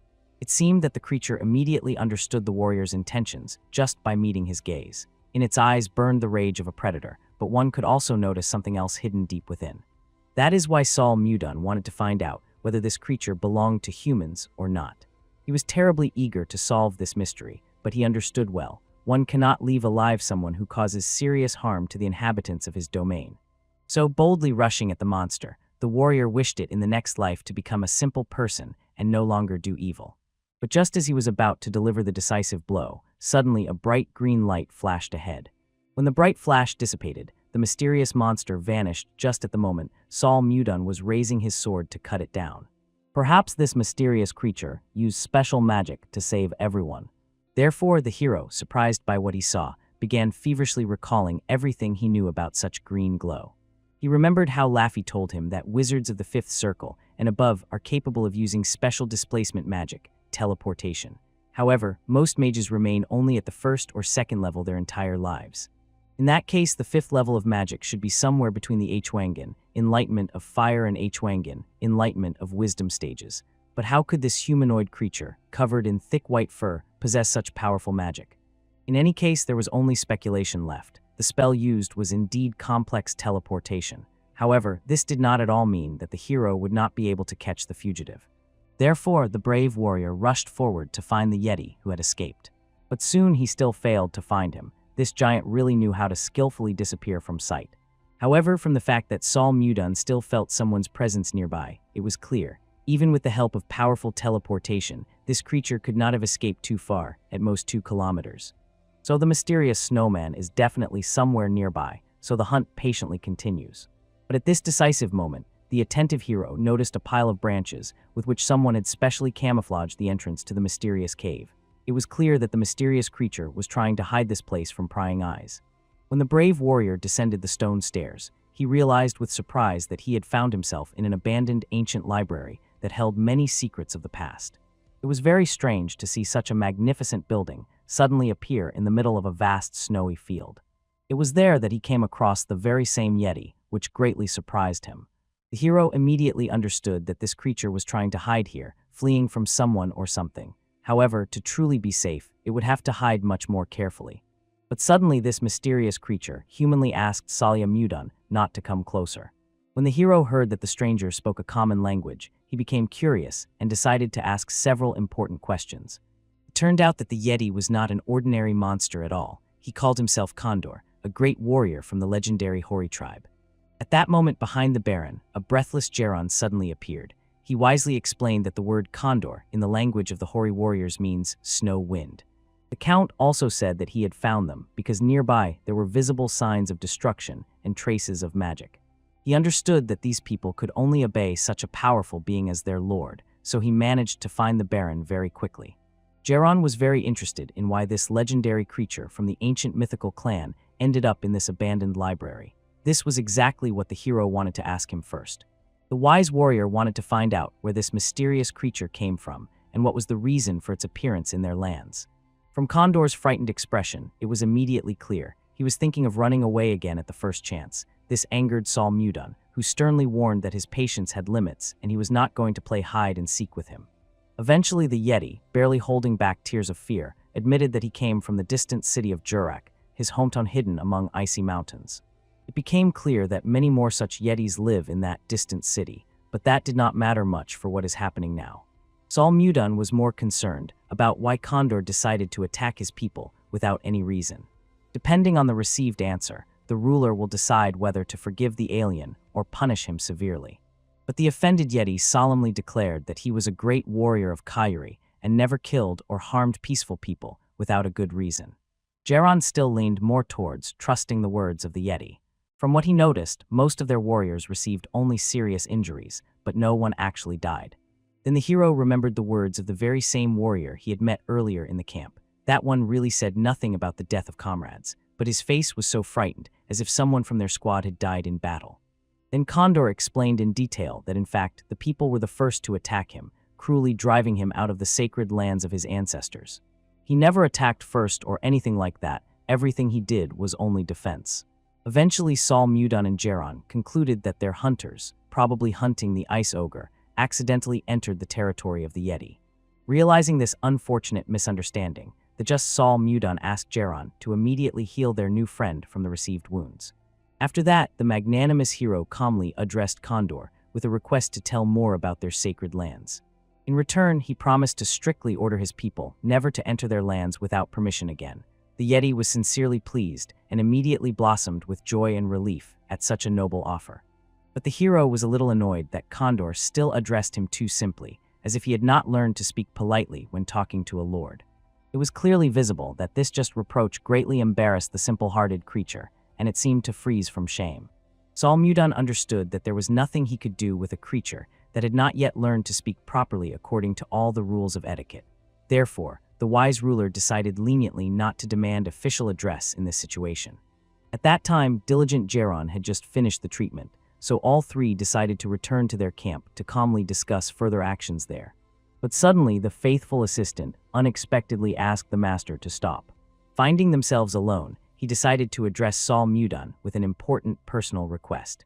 Around the same time, the wise Edmund realized with concern that almost 3 months had passed since the day promised to them by the magical swordsman. This situation greatly saddened the old man. Considering all the difficulties that had arisen, it was clear soon the guild would simply collapse due to great losses. It seemed his friend did not understand at all why Edmund looked so upset and disappointed. The worried man recalled the solemn promise of their mysterious swordsman mage.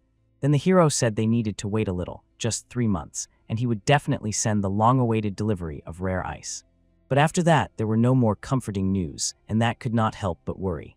Of course, the assistant asked Mr. Edmund to calm down and not lose hope. Sol Mudon was definitely not one to break his promises thoughtlessly. And at that very moment, they noticed a huge ice wyvern solemnly flying towards the guild building, carrying a heavy load. Suddenly, the old folks heard a familiar child's voice coming from above. The young apprentice with a joyful smile said that, as promised, the desired delivery of precious ice had finally arrived. Edmund simply beamed with joy. He had always believed that Mr. Magical Swordsman would not let him down and would keep his promise. Henry was impressed not only by the appearance of the monster, but also by its incredible strength, as this creature could easily replace an entire army. But for the mighty warrior, such power was only a means to deliver some crushed ice. The man really wanted to find out what was happening in this mysterious north. But suddenly Sabina remembered that her master had asked to deliver something very important.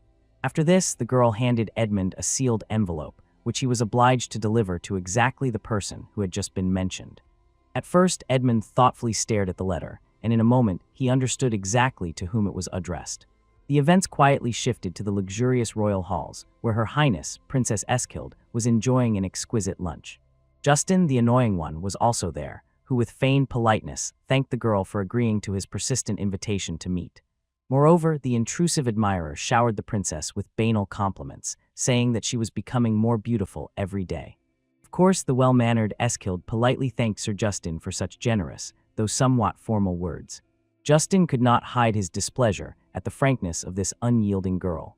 She did not even try to smile or pretend that she was interested or happy. However, the Duke truly rejoiced only when he achieved his goal after persistent struggle.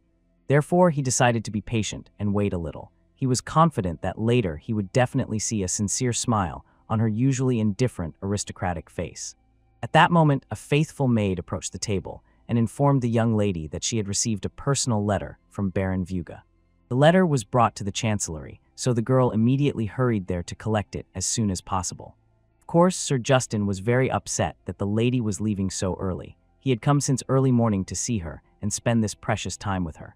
The princess calmly noted that one training day a week was not enough to truly master the art of fencing, so instead of fruitless meetings, she suggested returning to focused practice and improving their combat skills.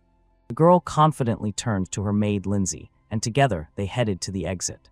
The boy watched them go, barely restraining the anger within himself. And again the cursed Baron Vuga ruined all the plans and spoiled the romantic mood. Soon the excited girl was already sitting in her room and carefully reading the letter she had waited for so long.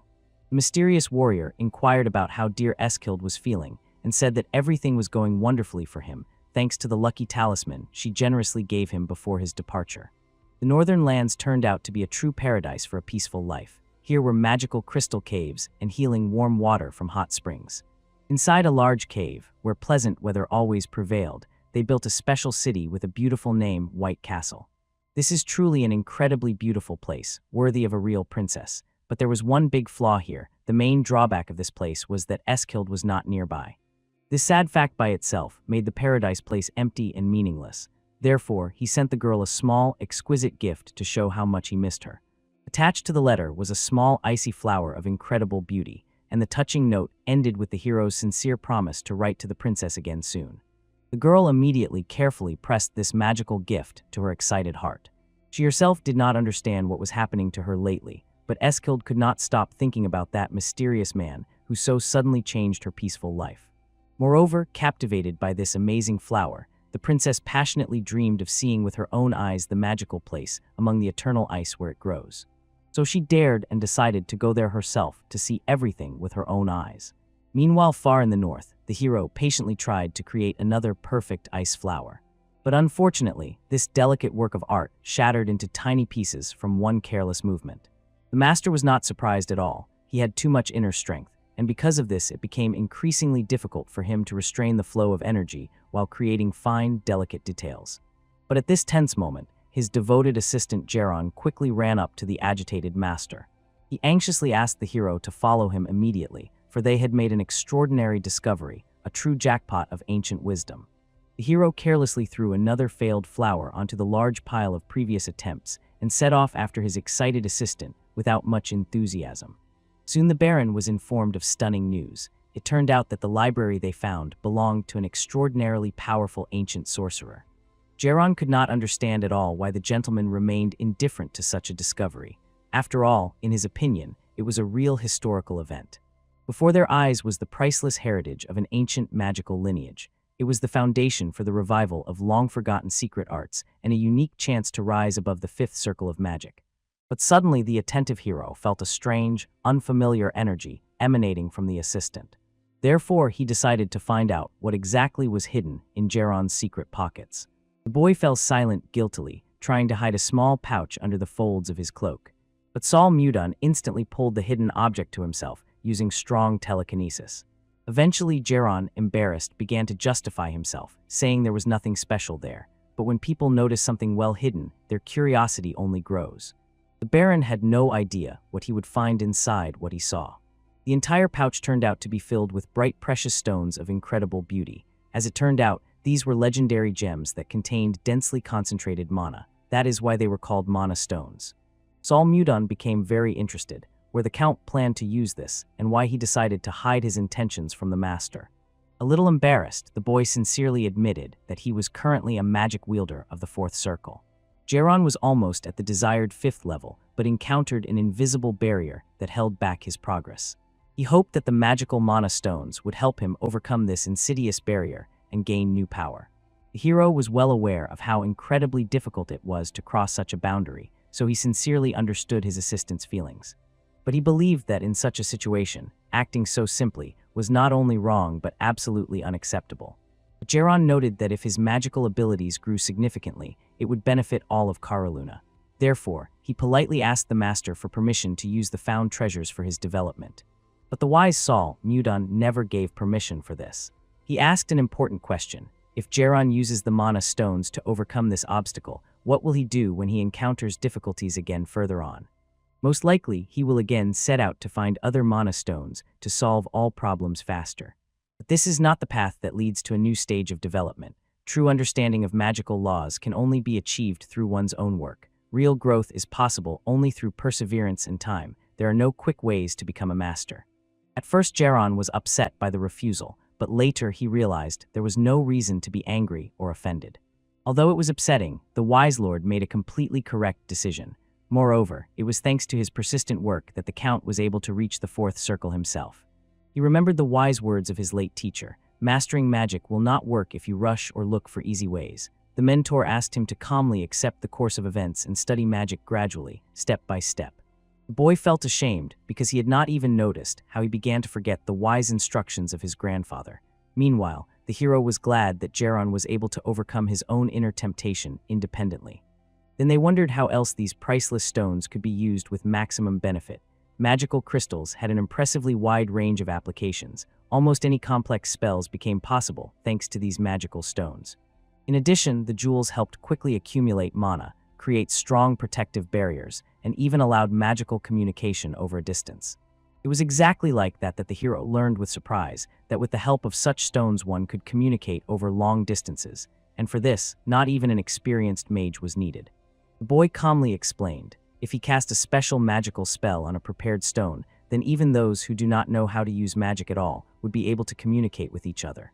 Moreover, the quality of such a connection would be one of the best among all known methods. Thanks to such wonderful mana stones, maintaining constant communication would be easy even with the distant Seba Empire, located beyond the endless ocean on another continent.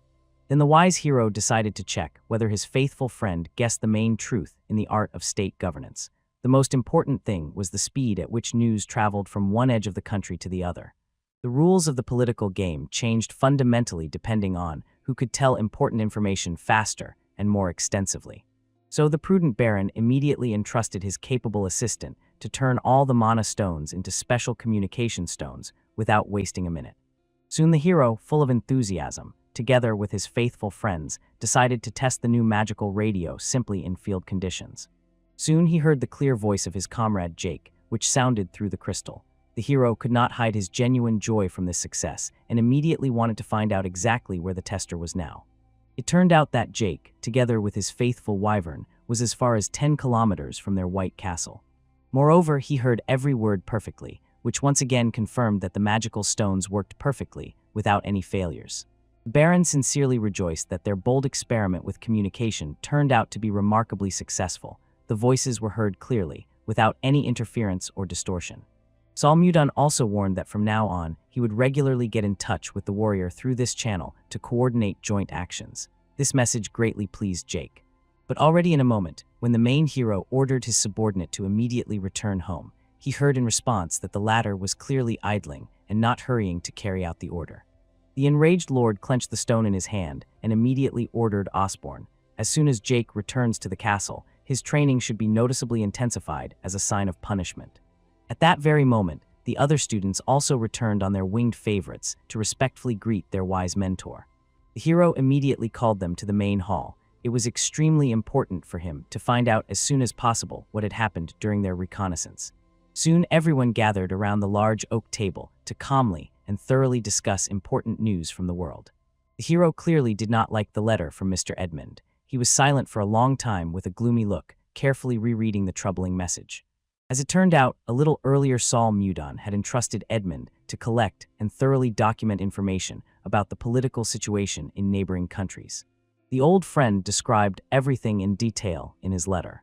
But in this long letter, one name constantly surfaced, Inez. It was because of this that the Baron felt a strange and unknown to him anxiety, although he could not understand why. The hero decided to directly ask his friends if any of them had heard this mysterious name. The first to respond was Captain Storm. He himself had never seen this legendary person, so his story might not be entirely accurate. Persistent rumors circulated that Inez was a true master of the sword, whose skill went far beyond ordinary imagination. After these unexpected words, everyone present immediately staggered with surprise. A great sword master is a level that far exceeds an ordinary master. It seems that on this continent it is difficult to find a swordsman of a higher rank. But at that very moment, the troubled hero strictly ordered everyone to be silent and let him think quietly. At this time, the Baron himself immersed in thought, feverishly pondering everything he had just heard. From what he knew from his own experience, the great sword master was as strong as a warrior of the Harmony Kingdom level on the Central Plains. A person with such power could create manifestations of sword aura, making them almost invincible. When Saul Mudon came to this world, he learned with disappointment that in the entire kingdom, only a dozen people possessed the basics of sword aura. The situation seemed quite boring to him. He remained the only truly strong warrior, and there was no worthy opponent nearby to test his skills. The hero could not even imagine that suddenly a master of the Harmony Kingdom level would appear. Perhaps now he would finally have a chance to test his strength in a real, honest duel. The Baron above all desired to meet this man, as the strongest sword master in this mysterious world. At that moment, Storm remembered another important, though rather strange, feature of the combat art of this legendary warrior. It was said that when Inez fought with his sword, a wonderful scent of blooming plums spread around him. Recalling this amazing art with a distinct plum aroma, the hero realized that it was very similar to a special technique of the Fire Mountain clan. Among all martial arts schools, only they could manifest such special aromas during a duel. Therefore, serious thoughts appeared in the hero's mind. Perhaps someone from the Central Plains also ended up in this world, besides himself. Saul Mudon immediately recalled those distant days when he conquered all the Central Plains. It was then that he first saw with his own eyes the amazing art with the scent of blooming plum, for which the Fire Mountain clan is famous. He sincerely admired the incredible abilities of the head of that ancient clan. His sword was truly amazing. However, for the young warrior, that opponent proved to be too strong at the time. The clan head only looked at Saul Mudon with anger. In his heart, he bitterly realized, if his talented student were nearby now, the fight would have turned out completely differently.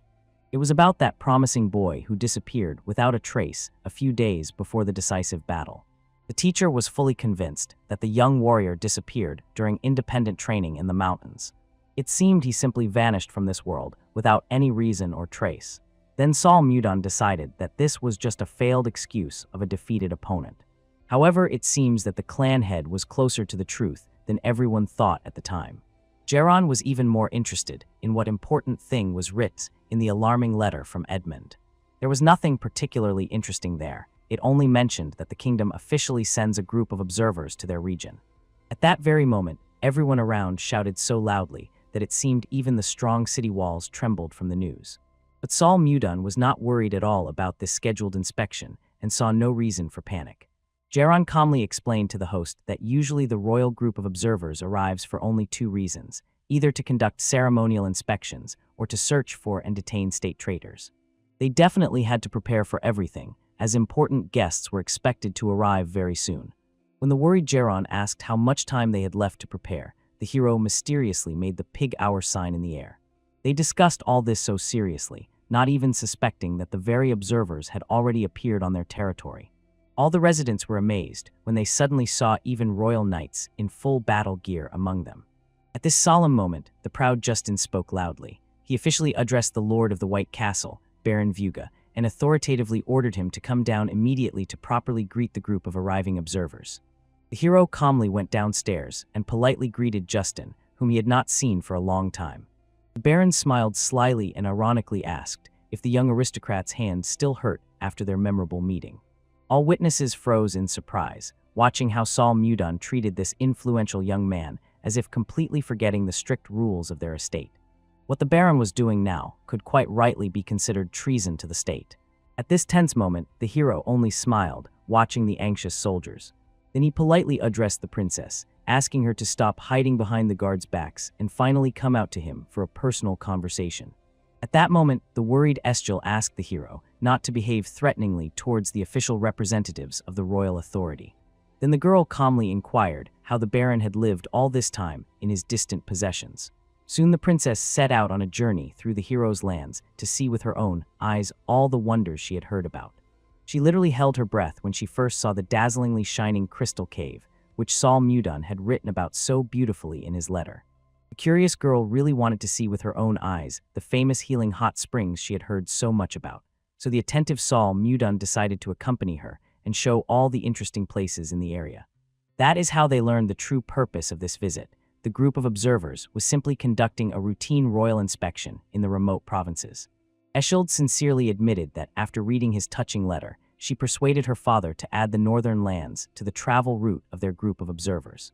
Sol Mudon was genuinely surprised by the girl's boldness and frankness. Then he warmly recalled the lucky talisman she had given him as a farewell gift, which seemed to greatly confuse her. The hero was very surprised that even the slightest mentions caused Eschil to feel embarrassed. She was just like her beloved in a past life, no difference at all. Moreover, after their last meeting, a long spiritual journey awaited him. First of all, to avenge his deceased bride, he conquered the entire continent of Miriam by force and blood. After long travels and endless searches, he finally found her here, in this unfamiliar world. Although she had changed a little outwardly, the most important thing for him was to meet his beloved again, even if she looked different. When they reached that very picturesque hot spring, the girl was sincerely impressed by its natural beauty amid the icy landscapes. Sol Mudon gently embraced Eschil and confessed his love to her, saying that in his loving eyes she was much more beautiful than all the wonders of nature. The hero frankly admitted to the princess that during this endlessly long time of separation, he missed her very much. But the Baron himself did not notice how, in a moment of strong emotions, he accidentally called her queen. That was the name of his beloved in a past life. After that awkward slip, the princess immediately began to inquire who this mysterious queen was, and the embarrassed Sol Mudon only fearfully apologized for his careless words, not understanding how to explain everything now. Then Eschil sadly admitted that she really liked the way he looked at her. In his eyes, she always saw sincere care and tenderness.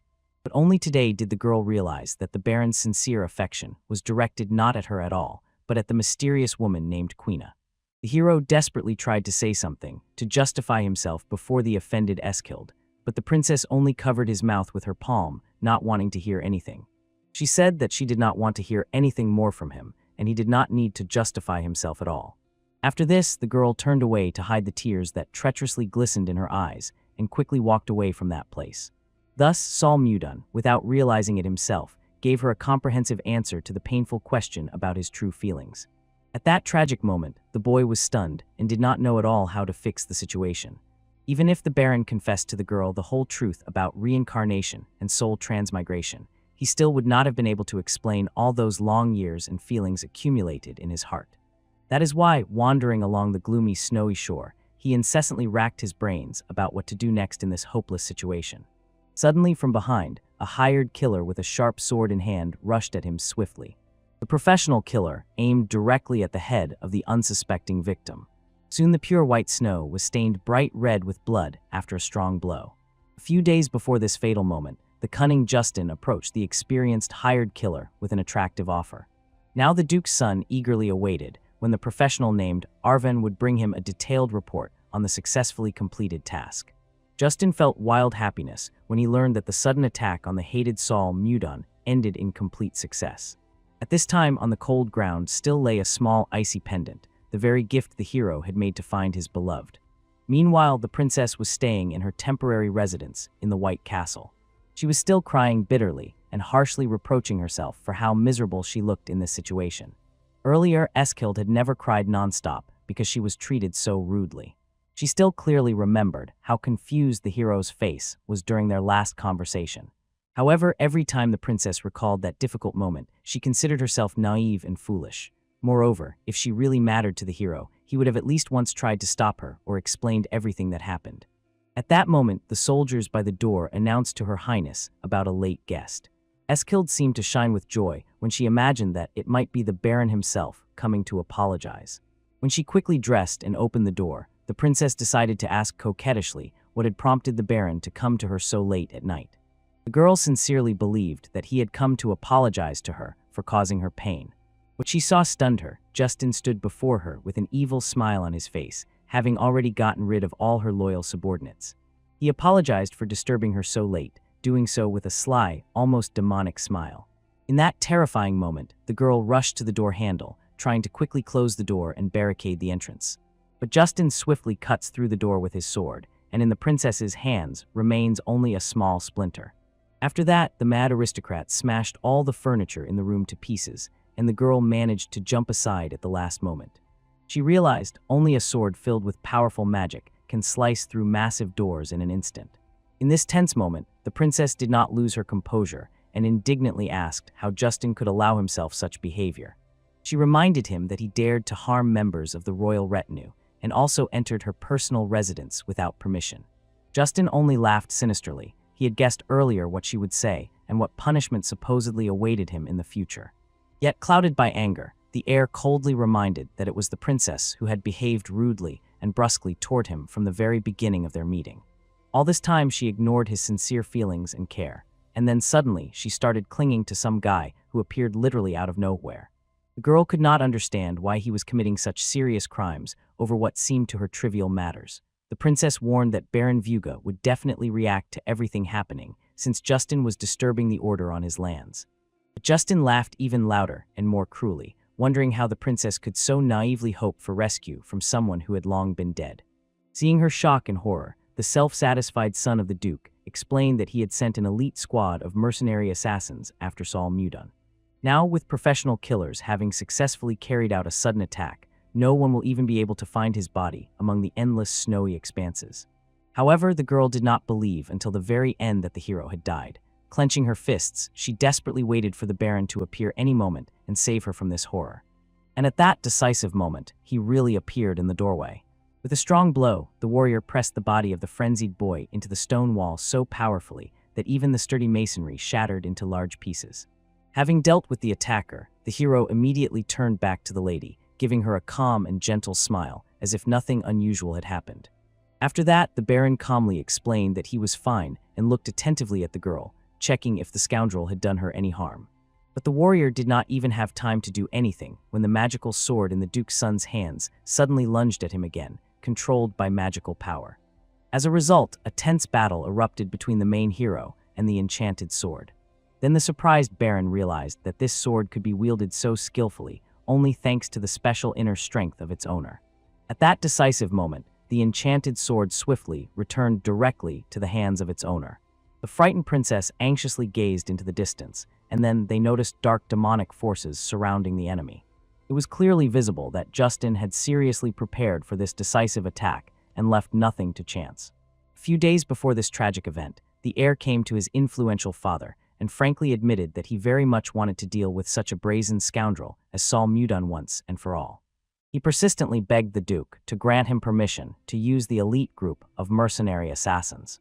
The son sincerely believed that the experienced killers could handle even a sword master, and it would not be a big problem for them. However, the prudent man understood well, this would not be nearly enough to defeat such an opponent. If his son really intended to kill the Baron, he needed to prepare very carefully for it. The Baron carefully stared at the magical sword that Justin held.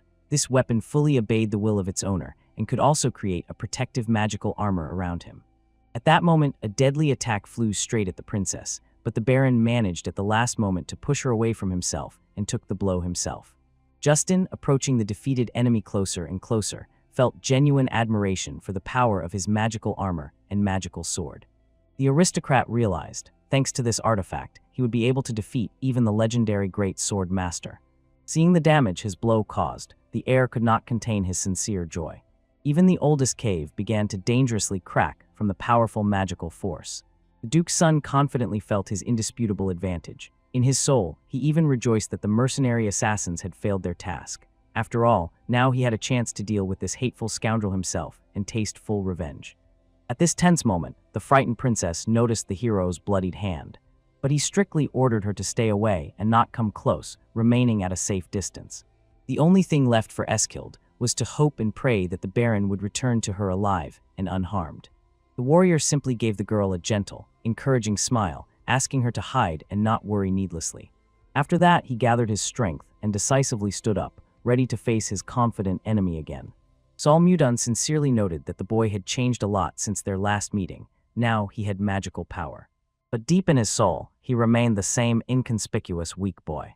Of course, the arrogant aristocrat was convinced that the hero was again only trying to scare him with his vain threats and boastfulness. That is why Justin rushed with all his might to attack his enemy, wielding an enchanted sword. But the Baron effortlessly repelled this attack with his bare hands, showing his superiority. At that moment, Justin, enraged, charged at him with all his strength, trying to deliver a decisive blow and kill immediately. But the hero stopped this blow with one hand. The sword did not even leave a scratch on his skin. From the powerful collision, both fighters flew several meters apart. But Justin immediately approached closer and continued to attack brutally. He pressed Sol Mudan so hard that there was nowhere left for him to run. Moreover, the Baron was quite exhausted after the recent clash with professional mercenaries. It was the perfect moment to finally finish him off. Justin only laughed mockingly, as the death of his fiercest enemy had never been so close. But suddenly, when the hero's expression changed and became truly serious, the enemy's magical armor began to crumble into small fragments. Moreover, the Baron hit Justin's wounded arm exactly, right where he once had an old injury. The boy sharply fell to his knees, clutching his wounded arm and trying to recover from the shock. The hero was glad that he managed to lure the dangerous enemy far into the forest. Now, at such a safe distance, the opponent could no longer accidentally harm the princess with his attack. And only then did the stunned boy realize, pretending to be wounded was a clever plan of the smart hero from the very beginning. And Sol Mudan calmly explained, when a beast is cornered, it becomes even more dangerous. Even a small mouse will bite a cat if it finds itself with no way out. The warrior was genuinely surprised that such a worthless aristocrat as this one dared to threaten the princess herself. Of course, Justin got angry when he realized that the hero still did not appreciate him and humiliated him. However, Sol Mudan did not underestimate him at all. He remained as objective as possible. He was very careful, as he could not afford to lose his beloved again. Finally, the Baron dealt one more devastating blow, and the magical armor of his opponent shattered into tiny fragments. It seemed that the confused Justin did not understand until the very end what had happened to her. Moreover, he no longer felt the flows of mana in his body and could not control them. The aristocrat could not even imagine that the Baron could destroy his energy center Danshan with just one strike. From now on and forever, he lost the ability to use magical power. This was the least punishment for his offenses. In despair, Justin rushed at the hero, trying to hit him with his bare fists. But the Baron hit him so hard in the face that a few teeth even flew out of the scoundrel. The warrior hoped that after such punishment, the aristocrat would spend the rest of his life in sincere repentance. Now the former mage himself feels what it is like to be weak and defenseless. It was at this solemn moment that the long-awaited dawn finally came. It was time for the hero to return home, for surely the princess was already worried and waiting for him. Thus the insidious plan of Justin finally failed. The thief himself, who was punished by no longer being able to use mana, was thrown into a dark prison. Now the hero had only one thing left, to have a romantic date with the girl he loves. But he could not even imagine what he would see, and was shocked to the depths of his soul. The Baron saw Eschald holding hands in a friendly way with his own assistant Geron. 15 minutes before that awkward situation, the hero gathered all his people to announce the start of a great search. He also promised that anyone who first found the item he needed would receive a generous monetary reward. Sol Mudan was looking for his precious ice pendant, which he lost when he was ambushed by hired assassins. By that time, the Baron had already found out everything about the attackers. They turned out to be experienced professional killers. It was even strange how Sol Mudan managed to fend off their coordinated attack. Although the assassins acted cautiously and with calculation, in reality they turned out to be quite weak opponents. The hero explained to his subordinates that if he had been in better shape, he would not have even gotten scratches from their swords.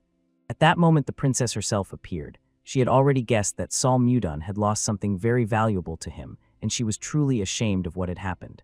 If he had immediately rushed to search, perhaps the pendant could have been found, but the hero decided first to save her from Justin, and because of this, during the blizzard the treasure was covered by snow. The Baron tried to calm the distressed princess. Moreover, he jokingly accused his assistant Geron of the pendant's disappearance. At that moment, the princess quickly ran past Sol Mudon. Esheld immediately rejoiced and rushed to Count Geron von Karawan. The princess was very curious why the count was here, since she had heard that he had disappeared under mysterious circumstances. Geron himself did not know what to say to explain his sudden appearance. Of course, he saw how happy the girl was that he was alive and unharmed. However, her emotional meeting slightly embarrassed him. And indeed not without reason. At that moment, the former count felt a dangerous aura upon himself. Sol Mudon clearly wanted to find out when and how these two became such close friends. Of course, the princess tried to justify herself, saying that the Baron misunderstood and misinterpreted everything. Even the devoted maid advised her to explain in detail how everything really happened. Thus Sol Mudon soon learned the incredible truth. Geron was the very person whom the princess respected and valued most in this world. She sincerely considered him a truly outstanding and noble person. The count was not like most aristocrats. He truly cared for his subjects, not for his own benefit. Esheld sincerely regretted when he was unjustly exiled to this cold northern wilderness. And then, upon learning of his disappearance, the princess was deeply saddened and worried about him. Sol Mudon was very surprised when he heard this. After all, Geron had never told him about such things, and indeed, a wise person is unlikely to boast about their good deeds to others. But it remained unclear why the princess mentioned Geron as if he were no longer among the living. In fact, the reason was quite simple. Now the princess had learned how Geron had changed under the influence of the Baron. This transformation was a real revelation for her. She herself became embarrassed and felt her cheeks flush with shame. And then, unable to bear the shame, she quickly ran out, inventing an excuse that she was looking for a lost pendant. The maid rushed after her lady to support her. Unaware of this, the girl found herself in the very clearing where mercenaries had once attacked her. Soon the princess really found that shining pendant among the snowdrifts. That was exactly the thing the Baron was searching for so desperately. Esheld decided to go to him immediately and share the joyful news. Judging by how desolate Sol Mudon looked at that moment, it was clear that this exquisite pendant was somehow connected to that mysterious girl named Achwina. When the princess pondered this, the same sad expression appeared on her face as on the Baron's. The maid gently assured the princess that she should not worry without reason. She was sure that the Baron thought about the lady as often as the lady thought about him. Hearing these words, the girl smiled sadly. At first, Eskil felt jealousy towards the ghost from the past, but now she was simply filled with curiosity, without malice or resentment. She wondered what kind of woman could have won the heart of such a man in his past life. In the vision of that life, Quina brought a magical flower to her stern father, but he only got angry at such a gift. Moreover, the father strictly ordered his daughter to immediately get rid of such nonsense. He considered it eccentricity. He did not believe that true love could bloom like an imaginary flower. The man sternly reminded his daughter that a fiancé had already been chosen for her for political advantage. Therefore, he ordered her not to be distracted by trifles and to focus on preparing for the wedding he had arranged for her with an influential ally. Quina was drenched in bitter tears, not understanding how she could simply accept such injustice. Then she reminded her father about the lotus of true love, a flower that blooms only through sincere feelings. This could be considered a sign of kindred and blessed souls. Even when he witnessed a true miracle, the father still kept talking about some political marriage. It seems that for him, a beneficial alliance was more important than his own daughter. It was hard for the father to hear these painful words. But Vina understood well. The father was abandoning her just as he once betrayed her mother for the sake of a political alliance. Tired of hearing all these talks, the cruel man ordered the guards to lock the rebellious daughter in an icy palace until the wedding and not to take their eyes off her. At that moment, the girl bitterly realized it would have been better if she had never returned home after meeting her beloved.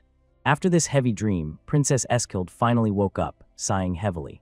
Of course, this dream was a real nightmare, which she could neither understand nor explain. Soon the girl, together with the hero, set out to the hot springs to admire them. But all her thoughts revolved around that mysterious woman who appeared to her in a strange vision. Sol Mudon himself noticed that the princess was upset, so he cautiously decided to find out what had happened to her. But Eskild only awkwardly waved it off, assuring that everything was fine and he should not worry. Sol Mudon suggested to the girl to go on a short trip to help her distract from troubling thoughts and refresh her mind a little. It seems that this unexpected proposal excited not only Eskild herself, but also her devoted maid. Soon they reached a specially arranged platform where a majestic ice wyvern had landed. Obviously, the lady was impressed to see such a mighty creature so close, and her maid was scared almost to death. For the princess, this fantastic creature was a true wonder. She had never before seen tamed wyverns with her own eyes. The Baron calmly explained that these birds were raised alongside humans from birth. That is why they are friendly and pose no danger, so the girl need not worry. At that moment, Sir Geron approached them and informed the Baron that everything was thoroughly prepared for the flight. Moreover, the Count had prepared a special gift, which the hero had personally requested for the princess. At that moment, a small fluffy bundle landed next to the maid. Geron simply apologized for it, as the little one had no intention of frightening her. It was a little condor, a yeti from the Hori tribe. Obviously, it was hard for the girl to believe that this was the legendary Yeti tribe from ancient tales, for it was said they lived in the unreachable snowy expanses of the far north. The princess could not even imagine that the children of this legendary race could be so tiny and charming. Geron seemed genuinely glad that the girl liked the little one and that his unusual appearance did not scare her. Sol Mudon sincerely thanked the boy for helping organize the meeting. In fact, shortly before this, the Baron asked Geron to use magic to make their great friend Condor smaller so that the princess would not be frightened when she saw him for the first time. Although the Count doubted that this spell would work, everything turned out simply wonderful, and Eskild was sincerely happy to meet the Yeti. At this exciting moment, the main hero suggested that everyone set off on a journey. After that, the Baron decided to mount his faithful wyvern named Lilith, a majestic creature with shining scales. Then he politely offered the princess his hand to help her sit on the back of this tamed dragon. Thus, together they solemnly set off in flight, leaving behind their white castle and disappearing into the unknown. At the beginning of the flight, the girl felt a slight fear. For the first time in her life, she rose so high above the ground and did not know what awaited ahead. But beside her was the reliable Baron, so Eskild was confident that nothing would happen to her. Sol Mudon calmly asked the princess to gather courage, open her eyes, and at least look around a little. Soon she noticed something that made her heart flutter with joy. They were flying so high that they were even above the fluffy clouds. The princess was struck by this incredible beauty, and her heart felt much lighter.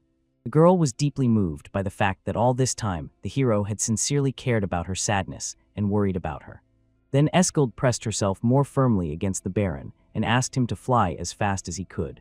In delight and with a joyful exclamation, she encouraged them, and they sped even faster on the wyvern, cutting through the heavenly spaces. Soon the flying pair reached the moon and its trading company. The girl was surprised by such an unexpected visit and politely reminded the guest that it would be good to warn about a visit in advance to have time to prepare a proper reception. But the hero explained that he was too far from the White Castle and could not get in touch because of magical stones. The Baron also asked Luna to inform Count Geron about all current trade affairs so they could sort it out before his return. During all this time, Sol Mudon planned to invite Eskild to a romantic dinner at a nearby restaurant to finish his business just in time for their return to the castle. At this wonderful moment, the girl stood on the veranda and admired the view with delight. Before her opened a picturesque village and a luxurious blooming park, which the hero had created especially for her to make a pleasant surprise. At that moment, for some reason, Eskild was intently looking at the ice flower that was on the Baron's pendant. For an unknown reason, this delicate flower seemed strangely familiar to her, as if she had seen it before. Suddenly, the princess realized it was this flower she had seen in her mysterious dream. The girl pondered and furrowed her brows, trying to recall the details of that vision. When attentive Sol Mudon noticed this, the girl honestly admitted that the previous night she had a strange and disturbing dream.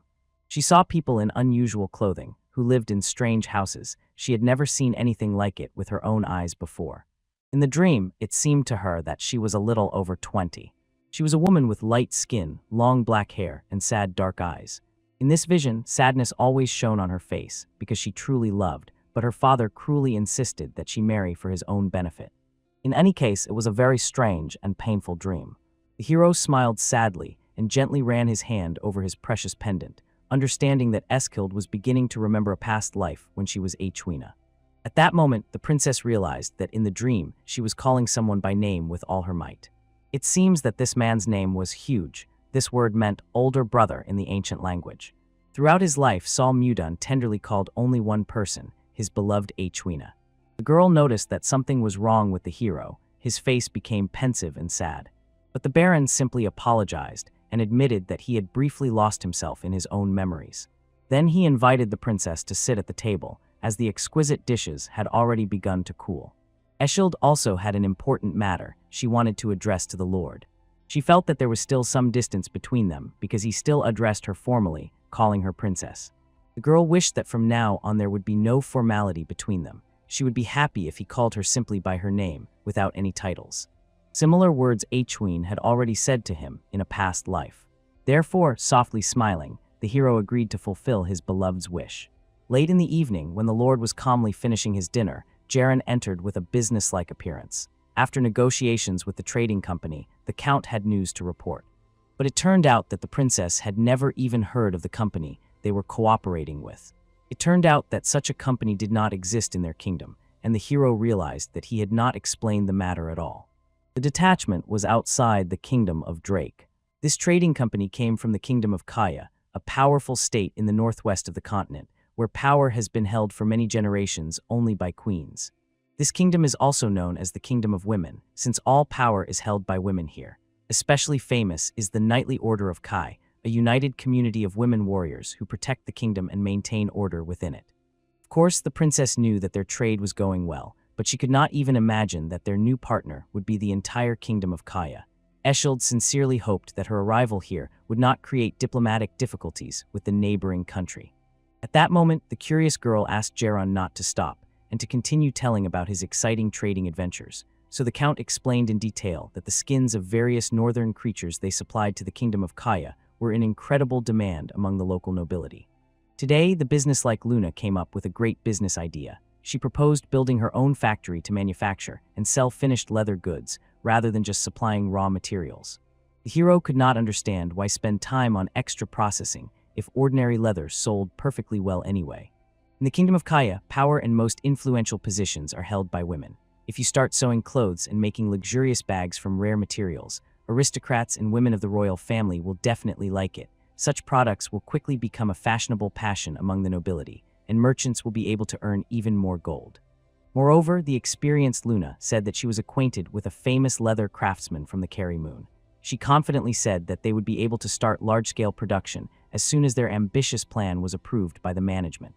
At that moment, the hero realized the decision to put her at the head of the trading company was very successful. The Baron agreed to provide everything necessary for the whole matter, so the team could confidently start working on the new project. Jaron proudly said that their unique leather was so popular among buyers that it sold out on the very first day after appearing on the market. But the hero was more worried that just now in the city they had witnessed some alarming explosion. Moreover, the fire was located very close to the area where their company was situated. Merchants were also worried that the strong wind could spread the flames to their building, destroying all the goods. Therefore, the resolute Saul Mudon decided to go to the city himself to find out what had happened there. The Baron asked Jaron to watch the princess carefully while he was not around. It seems Eskild also wanted to accompany the main hero to the scene. But he calmly explained to her that it would only take a moment, and very soon he would return to her safe and sound. After that, the warrior swiftly headed to the place where the tragedy occurred. But the princess could not just sit idly by in such a situation. So she advised Jaron not to delay and to hurry after the Baron to help him. At that time, an elderly woman was crying bitterly, watching her shop burn in the fire, a business to which she had devoted her entire life. The locals hurriedly carried buckets of water, trying with all their might to extinguish the devastating fire. But this flame was a real hell. It consumed everything in its path. The fire turned out to be much stronger than Saul Mudon initially thought when he looked from afar. At this crucial moment, the princess arrived at the scene with her faithful assistant.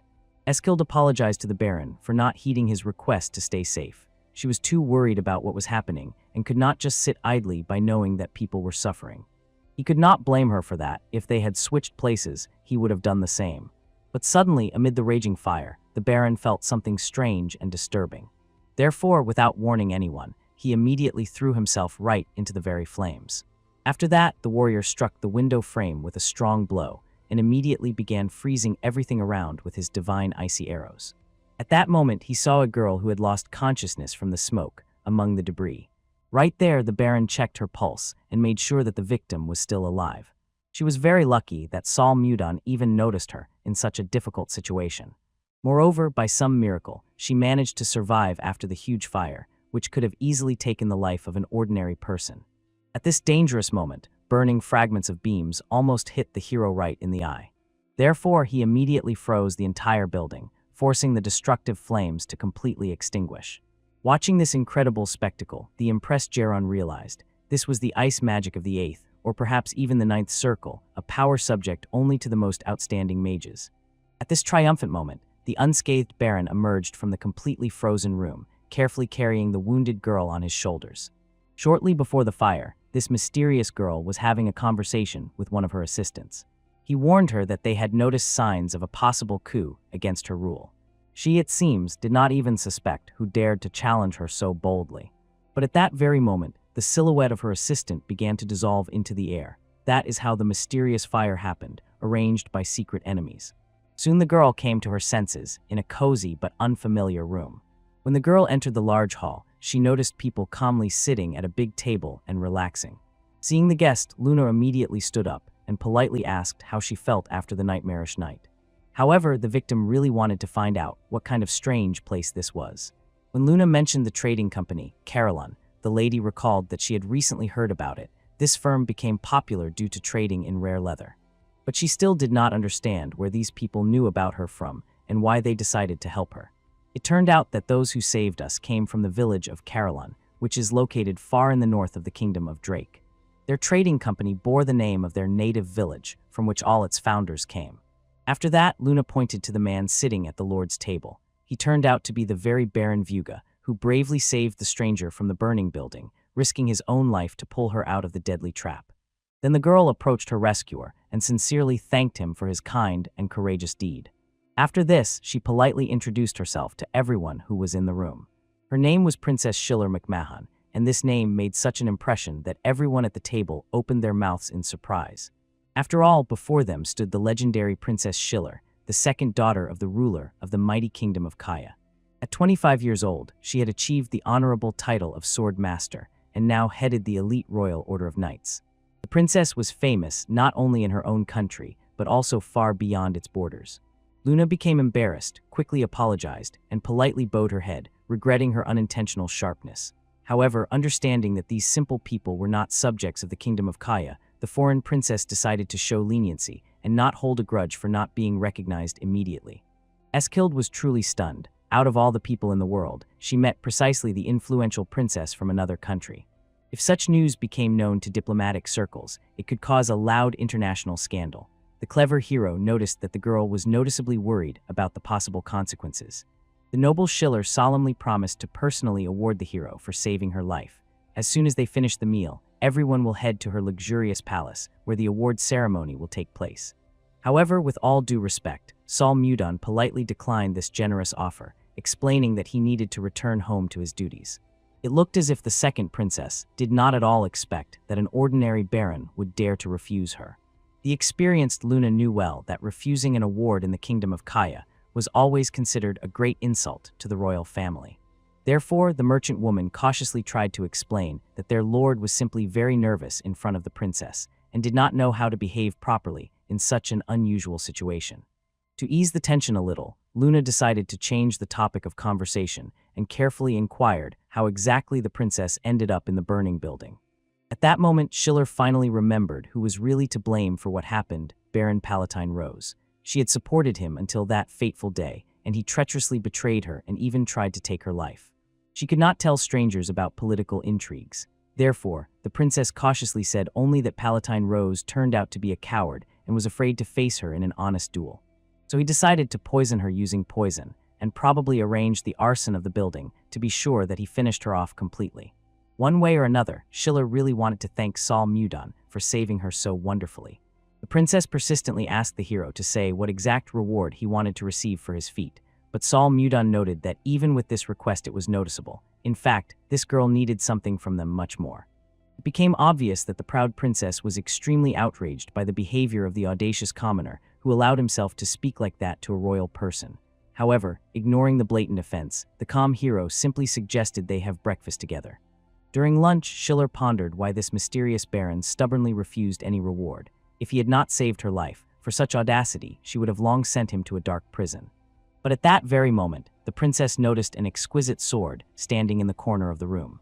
Sol Mudon calmly explained that this sword belonged to him and had always been nearby as a faithful companion. Then the insightful lady realized, this man definitely knows how to skillfully handle cold weapons. It seemed he was an educated aristocrat who had solid knightly experience behind him. Of course, as the captain of an elite knightly order, she was extremely curious to find out how skillfully this mysterious man wielded a sword.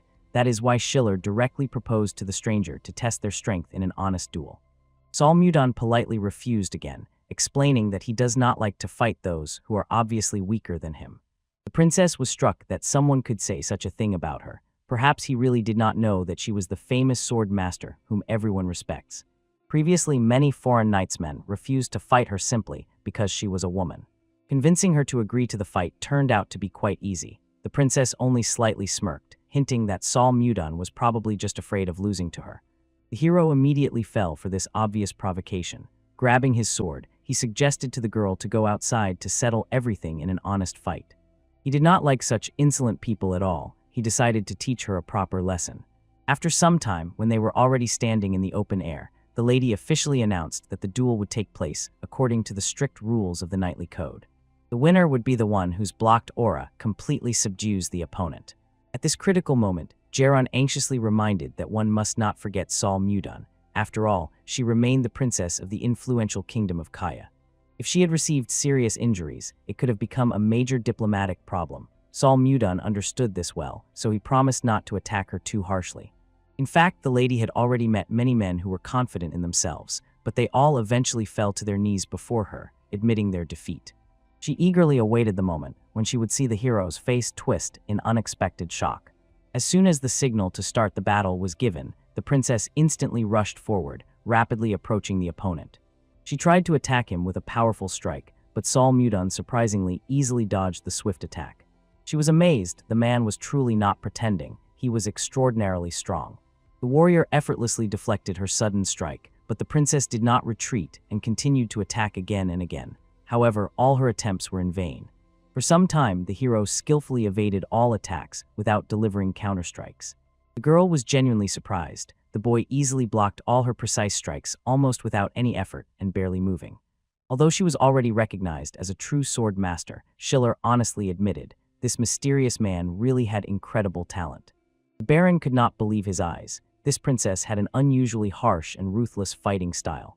It reminded him of the technique of the master of the pointed spear school, who had reached the level of transfiguration. He understood if this battle continued even a little longer, everything around would be destroyed by their devastating blows. Therefore, both fighters decided to end the duel with one decisive strike. Finally, the hero managed to ambush the lady, grabbed her by the neck, and slammed her to the ground. After that, he raised the tip of his sword right to her throat. At this moment, Sol Mudon was insistently demanding that the girl admit her defeat, but the stubborn princess firmly insisted that she wanted to play one more round. Jeron tried to settle the situation, explaining that both of them were excellent fencers. Therefore, the count suggested they not continue the fight and calmly finish the meal. The angry girl warned, if the hero refuses to accept her challenge for a rematch, she will officially complain to the kingdom of Drake. From such words, not only Eskild, but also Jeron showed genuine fear on their faces. The main character calmly explained that sincerely admitting defeat is a manifestation of the honor and dignity of a true knight. The actions of the princess resembled the usual whims of a spoiled child. Schiller felt genuine offense from these words. She was sure Sol Mudon understands nothing at all if he can say such a thing. But just as she was about to throw herself at him, the warrior calmly raised his blade to her throat. Then the princess finally realized she had completely lost. The girl did not even manage to notice the opponent's lightning-fast move. The hero got very angry because the princess treated the one who saved her life that way. He felt that this spoiled young lady would never understand. He restrained himself only because she was a princess. Therefore, the Baron asked her once again to think carefully about who among them had truly behaved rudely. The lady could not understand why she lost. Previously, Schiller had never once been defeated in a fair fight. She recalled vivid moments of her childhood when she repeatedly brought her mother a gold medal like a true princess. She once again took first place in the prestigious fencing competition. Her mother did not hide her joy. Her daughter was a true pride for her. She hoped that Schiller would become even stronger, able to protect her younger sister, and most importantly, become a living sword for the kingdom of Kaya. Thus the princess spent her entire life becoming a weapon for her kingdom and defending it at the cost of her own strength. She became a person who was feared and with whom no one dared to argue. The heroine dedicated her whole life to becoming an invincible warrior. That is why Schiller was so deeply interested in who this mysterious man standing before her really was. At that moment, worried Eskild approached the Baron, preparing to intervene in the dispute. But before leaving, Sol Mudun advised the princess to be more cautious and to treat her opponents with more respect. After that, the hero fully focused on his beloved and explained to her that they needed to return to Karulun tomorrow. Therefore, he suggested ending the city tour. So the two of them left, leaving the princess alone with her thoughts. At the end, the hero addressed Geron with a request to buy several good swords for him. But the princess stopped the count because she was eager to find out, was that woman next to the Baron his wife? Geron could not explain everything in detail, but he made it known that this girl was of noble birth and came from a distinguished family. It seemed that the princess was somewhat calmed by the fact that this couple was not yet officially married. At that moment, she sharply turned to Luna, ordering her to summon a carriage to return to the castle. The mistress, walking away, pondered. Since she had received the title of Sword Master, this was the first time a rival appeared on her path who turned out to be stronger than her. That is why Schiller remembered his name for a long time, Vuga. If such a person were beside her, perhaps she really would have become better. After returning to the castle, the princess immediately entrusted her most loyal comrades to find Baron Palatin. But he was found dead in the basement of his own house. The traitor had a clenched letter in his hand, his family had been taken hostage, and he could no longer change anything. The writing in this letter was almost illegible. It is quite possible that the name of the one who wanted to kill the princess was written there. Schiller tried to find out who was plotting against her life, but could not find any convincing traces or evidence.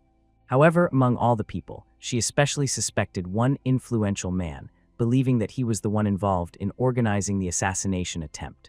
Soon, while the girl was resting at home, she was informed that the princess had arrived to see her. In the kingdom of Kaya, the first heir to the throne was a girl named Royn McMahon. The elder sister was genuinely surprised when she learned that Baron Palatin had tried to kill her younger sister. Schiller calmly explained that the villain had given her poisoned wine and then set fire to the building where she was staying. If she had not been saved by a noble man, she would probably have been dead by now. At that moment, the sister shouted loudly, demanding that Baron Palatin be brought to her immediately for punishment. But that was unnecessary. The girl calmly explained that when she reached him, the traitor was already dead. Perhaps the one who wanted to get rid of her had silenced him forever. At that moment, Princess Royn rushed to embrace Schiller, her dearest younger sister. She was confident that nothing would happen to her because she was the mother of the sword, but the elder sister relied too much on her skill. But Royn promised that now the younger one would be completely safe, and this brought her incredible relief. It was noticeable that the elder sister would have been happier if Schiller had died. All the evidence hinted that Royn had done it. However, the younger still hoped that it was not so, because although the indirect evidence was convincing, she wanted to believe otherwise. It was a pity that the sisters could no longer return to their carefree and joyful past. Schiller was also interested in how Vuga would act if she were in her place. But suddenly, the younger one remembered that this year her sister would go as part of a delegation to King Drake's birthday. She smiled and suggested going together with her. Of course, this was not at all like the behavior of the younger sister. Usually Schiller did not like attending such boring events at all. At that moment, the older sister realized, most likely, the one who saved Schiller was from the kingdom of Drake. Royn only smiled slyly, because she had already understood that the younger one dreamed of seeing this mysterious man again. But Schiller began to fervently assure that it was not about that at all. Around this time, 3 days had already passed since Sol Mudun, together with his beloved, returned behind the walls of Karulun. After Justin's attack and the incident with the princess, Schiller's enemies could have found out where important objects in the settlement were located. Therefore, the leaders decided that for meetings with people and holding open events, they would use the old castle, which had served them even before the construction of the White Castle. Today was the day when Princess Eskild was finally returning home. This time passed unnoticed, and a lot really happened during this period. For example, they learned that soon an enemy army might attack them. However, fortunately, today everything was unusually calm and quiet. Geron was already waiting for the Lord to rest a little after his affairs. He also anxiously warned his lord that Princess Schiller might soon take decisive action, so they should strengthen the defense as soon as possible. In fact, even Eskild was a little worried about this. Although now she was next to her beloved, the girl still remained a princess of the kingdom. Eskild was concerned that what happened could cause a diplomatic conflict between states. Sol Mudun knew well. On the Central Plains, especially during his rule over the Alliance, this happened quite often. In Princess Schiller's eyes shone the proud look of a true master of martial arts. If she really is a master, then she definitely will not just reveal her plans for the attack. But Sol Mudun advised the lady not to worry unnecessarily. In fact, he explained everything to Princess Kaya and is confident that she understood what was meant. Just in case something goes wrong with the girl, Schiller left her a small surprise. It was a small, exquisite box, inside which lay an item known as the Binding Stone. It allows communication over long distances without the help of a wizard. Now there will be constant communication at any moment between the Kingdom of Drake and the White Castle. This is why Sol Mudun asked Eskild not to be shy and to always turn to him if she needed help. Soon, having gathered all her things, Sol Mudun escorted his beloved to the carriage. He also warned Eskild that no one in the world yet knew about the magical connection, so it should only be used when no one else is around to avoid being noticed. And also, if Justin decided to do something, the loyal Jake would always be near the princess to protect her. The girl was clearly impressed, as the hero had given her such a valuable item made by his own hands. She felt that Sol Mudun sincerely cared for her. This could be understood from his actions and words. Therefore, Eskild thanked the Baron without hesitation for everything he had done for her. The hero watched the carriage until it disappeared around the corner. Now he was only a baron, and there was a huge social gap between him and the princess. To become a man worthy of her hand, he needed to raise his status in society at any cost. Thus, the baron realized the time had come when he could finally go where he had long desired to go. But when they came to check the condition of the imprisoned hired assassins, they saw that all of them looked terrible. Seeing how worried Geron was, Sol Mudun explained, all these people were the very assassins who had tried to kill him.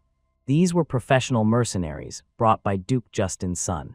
Most likely, Justin was convinced that they were all already dead. In fact, the hero locked them up without food to find out how long they could endure.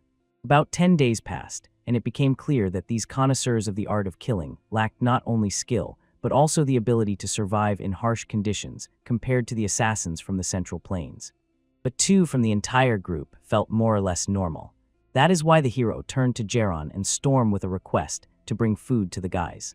Sol Mudun himself understood well that he would need a lot of time to prepare these people for a real battle. But first of all, he fed them so they would not die of hunger while imprisoned. At that moment, the Count decided to find out why the hero left these killers alive. The Baron thought about turning these people into his own squad of mercenary assassins. It seems Geron decided that the hero planned to use the squad of killers even before the Kingdom of Kaya attacked them. Perhaps he intended to start a rebellion right in the kingdom, together with the Wyvern squad and his mercenary assassins. No emotions were reflected on the gentleman's face, and it was impossible to guess what he was thinking. The Supreme Overseer flared up with anger and called him a fool. How could he have managed to lose the battle while holding such a powerful artifact that was supposed to guarantee victory from the very beginning and leave no chance for defeat? When the boy tried to justify himself and quietly whispered back to his father, the latter sharply cut him off with a loud shout. The boy froze mid-word, as if he was forbidden even to try to explain. In the boy's mind, the thought of Vuga did not subside. He irritated him to madness with his behavior, as if deliberately playing on his nerves and mocking the defeat. After this sharp scene, the Overseer coldly asked Roxlin whether he could handle this problem himself and tame him. This did not scare Roxlin. He calmly asked the Count not to worry and confidently promised that he would definitely stop Vuga and put an end to the chaos. Meanwhile, elsewhere, the boy was just finishing a report, working on the last lines of important information he had to announce to those present. He concluded with the words, "It is urgent to relocate 6,000 inhabitants of the new territories outside the city to Caerlun," emphasizing that this is extremely important and cannot tolerate delays. Then he looked at Max, who was standing nearby and was the captain of the White Castle Guard, and clarified with him whether he correctly understood that it was about 6 eggs of ice wyverns that belonged to them. Max confirmed that this was indeed the case, and at the same time asked when exactly they planned to relocate the residents to avoid risks. After that, the boy focused and said that before continuing, there was one more thing extremely important that he had to report. These words instantly sparked the curiosity of everyone present. They cautiously raised their eyes and waited for him to finally reveal the details. But suddenly he became embarrassed and admitted that he had no idea what to give to Tom Lowe III for his birthday, thereby causing complete astonishment.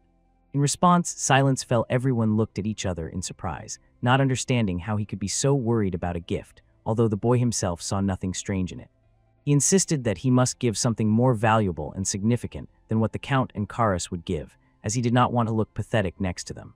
Max suggested giving ice ogres this creature is in demand among merchants, and with the onset of winter, His Majesty would surely be glad of such a gift. Another attendee proposed a completely different idea to give flowers, and it sounded so mundane that no one immediately realized he was serious. This angered the boy. He felt mocked, because such a proposal seemed offensive and inappropriate as a gift to the ruler. He quickly explained that he did not mean ordinary flowers, but rare ice flowers that bloom only in Caerleon, so they are truly special. But another immediately objected. These flowers bloom only in severe frosts, so they are almost impossible to grow in the capital, making the gift problematic. Given this, it seemed there was no other choice. They would have to be given already picked, although even that option was not ideal.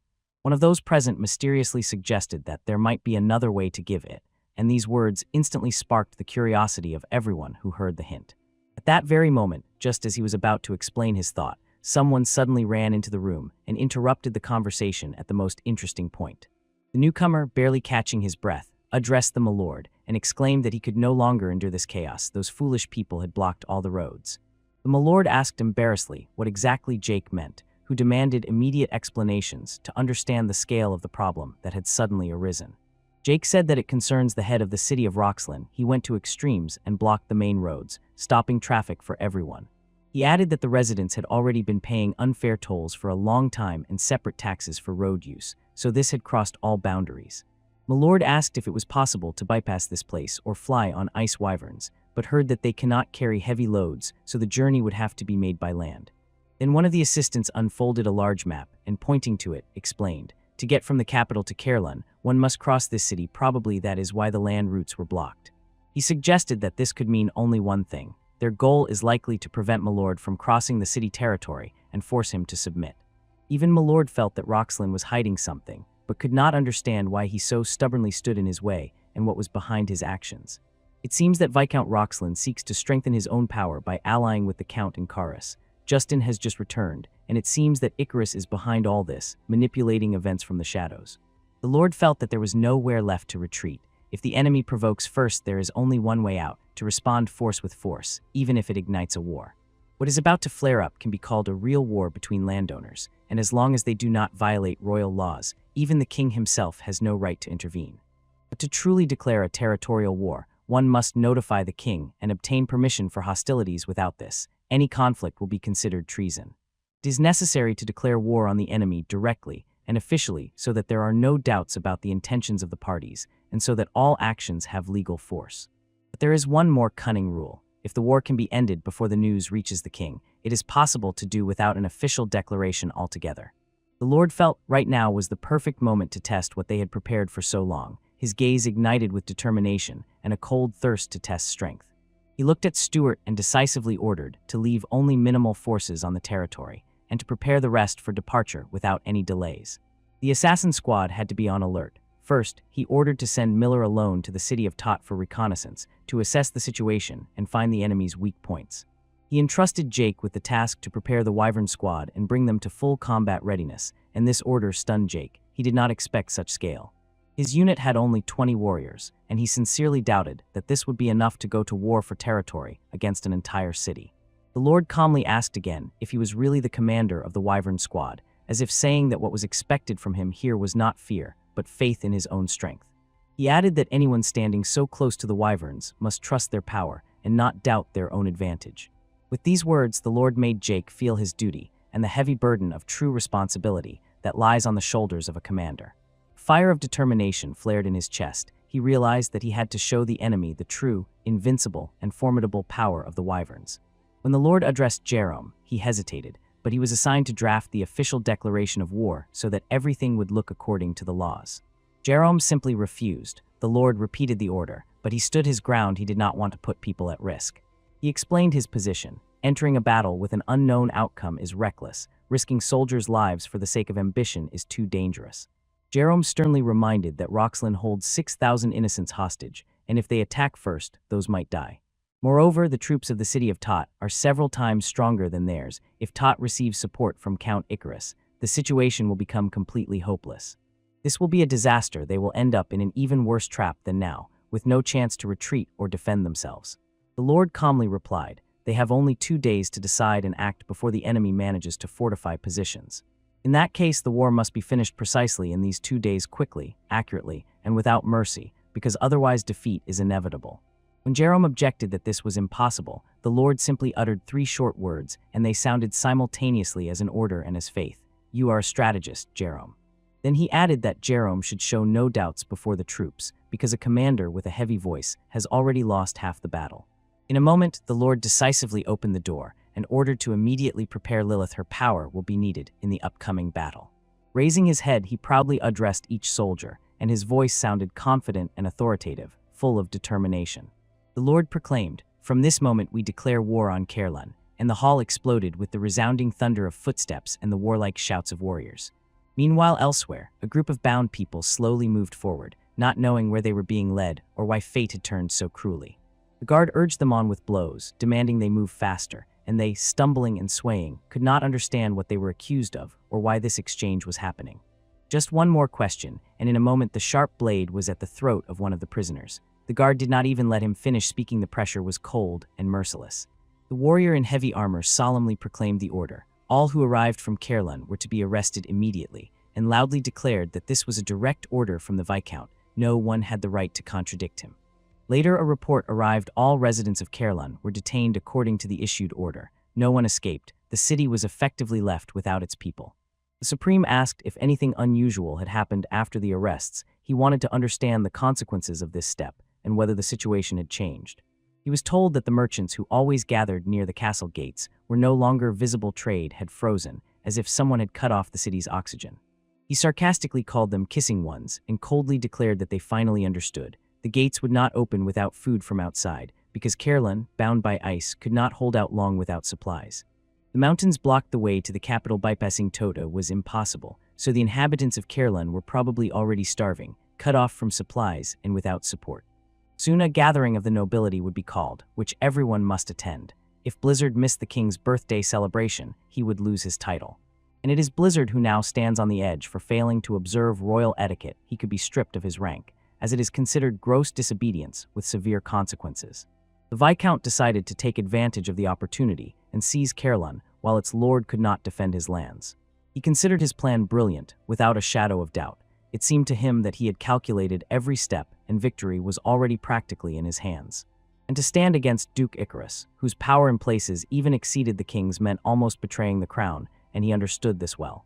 In his dreams, he was already playing out scenarios. If everything went as planned, his next target would even be a marquis, and that would further expand his influence. At that moment, his thoughts suddenly broke off. He noticed something strange in the room, something that absolutely should not have been there. He thought he saw a shadow flash by, quick and blurry, like a phantom. At first, he thought it was a trick of the imagination.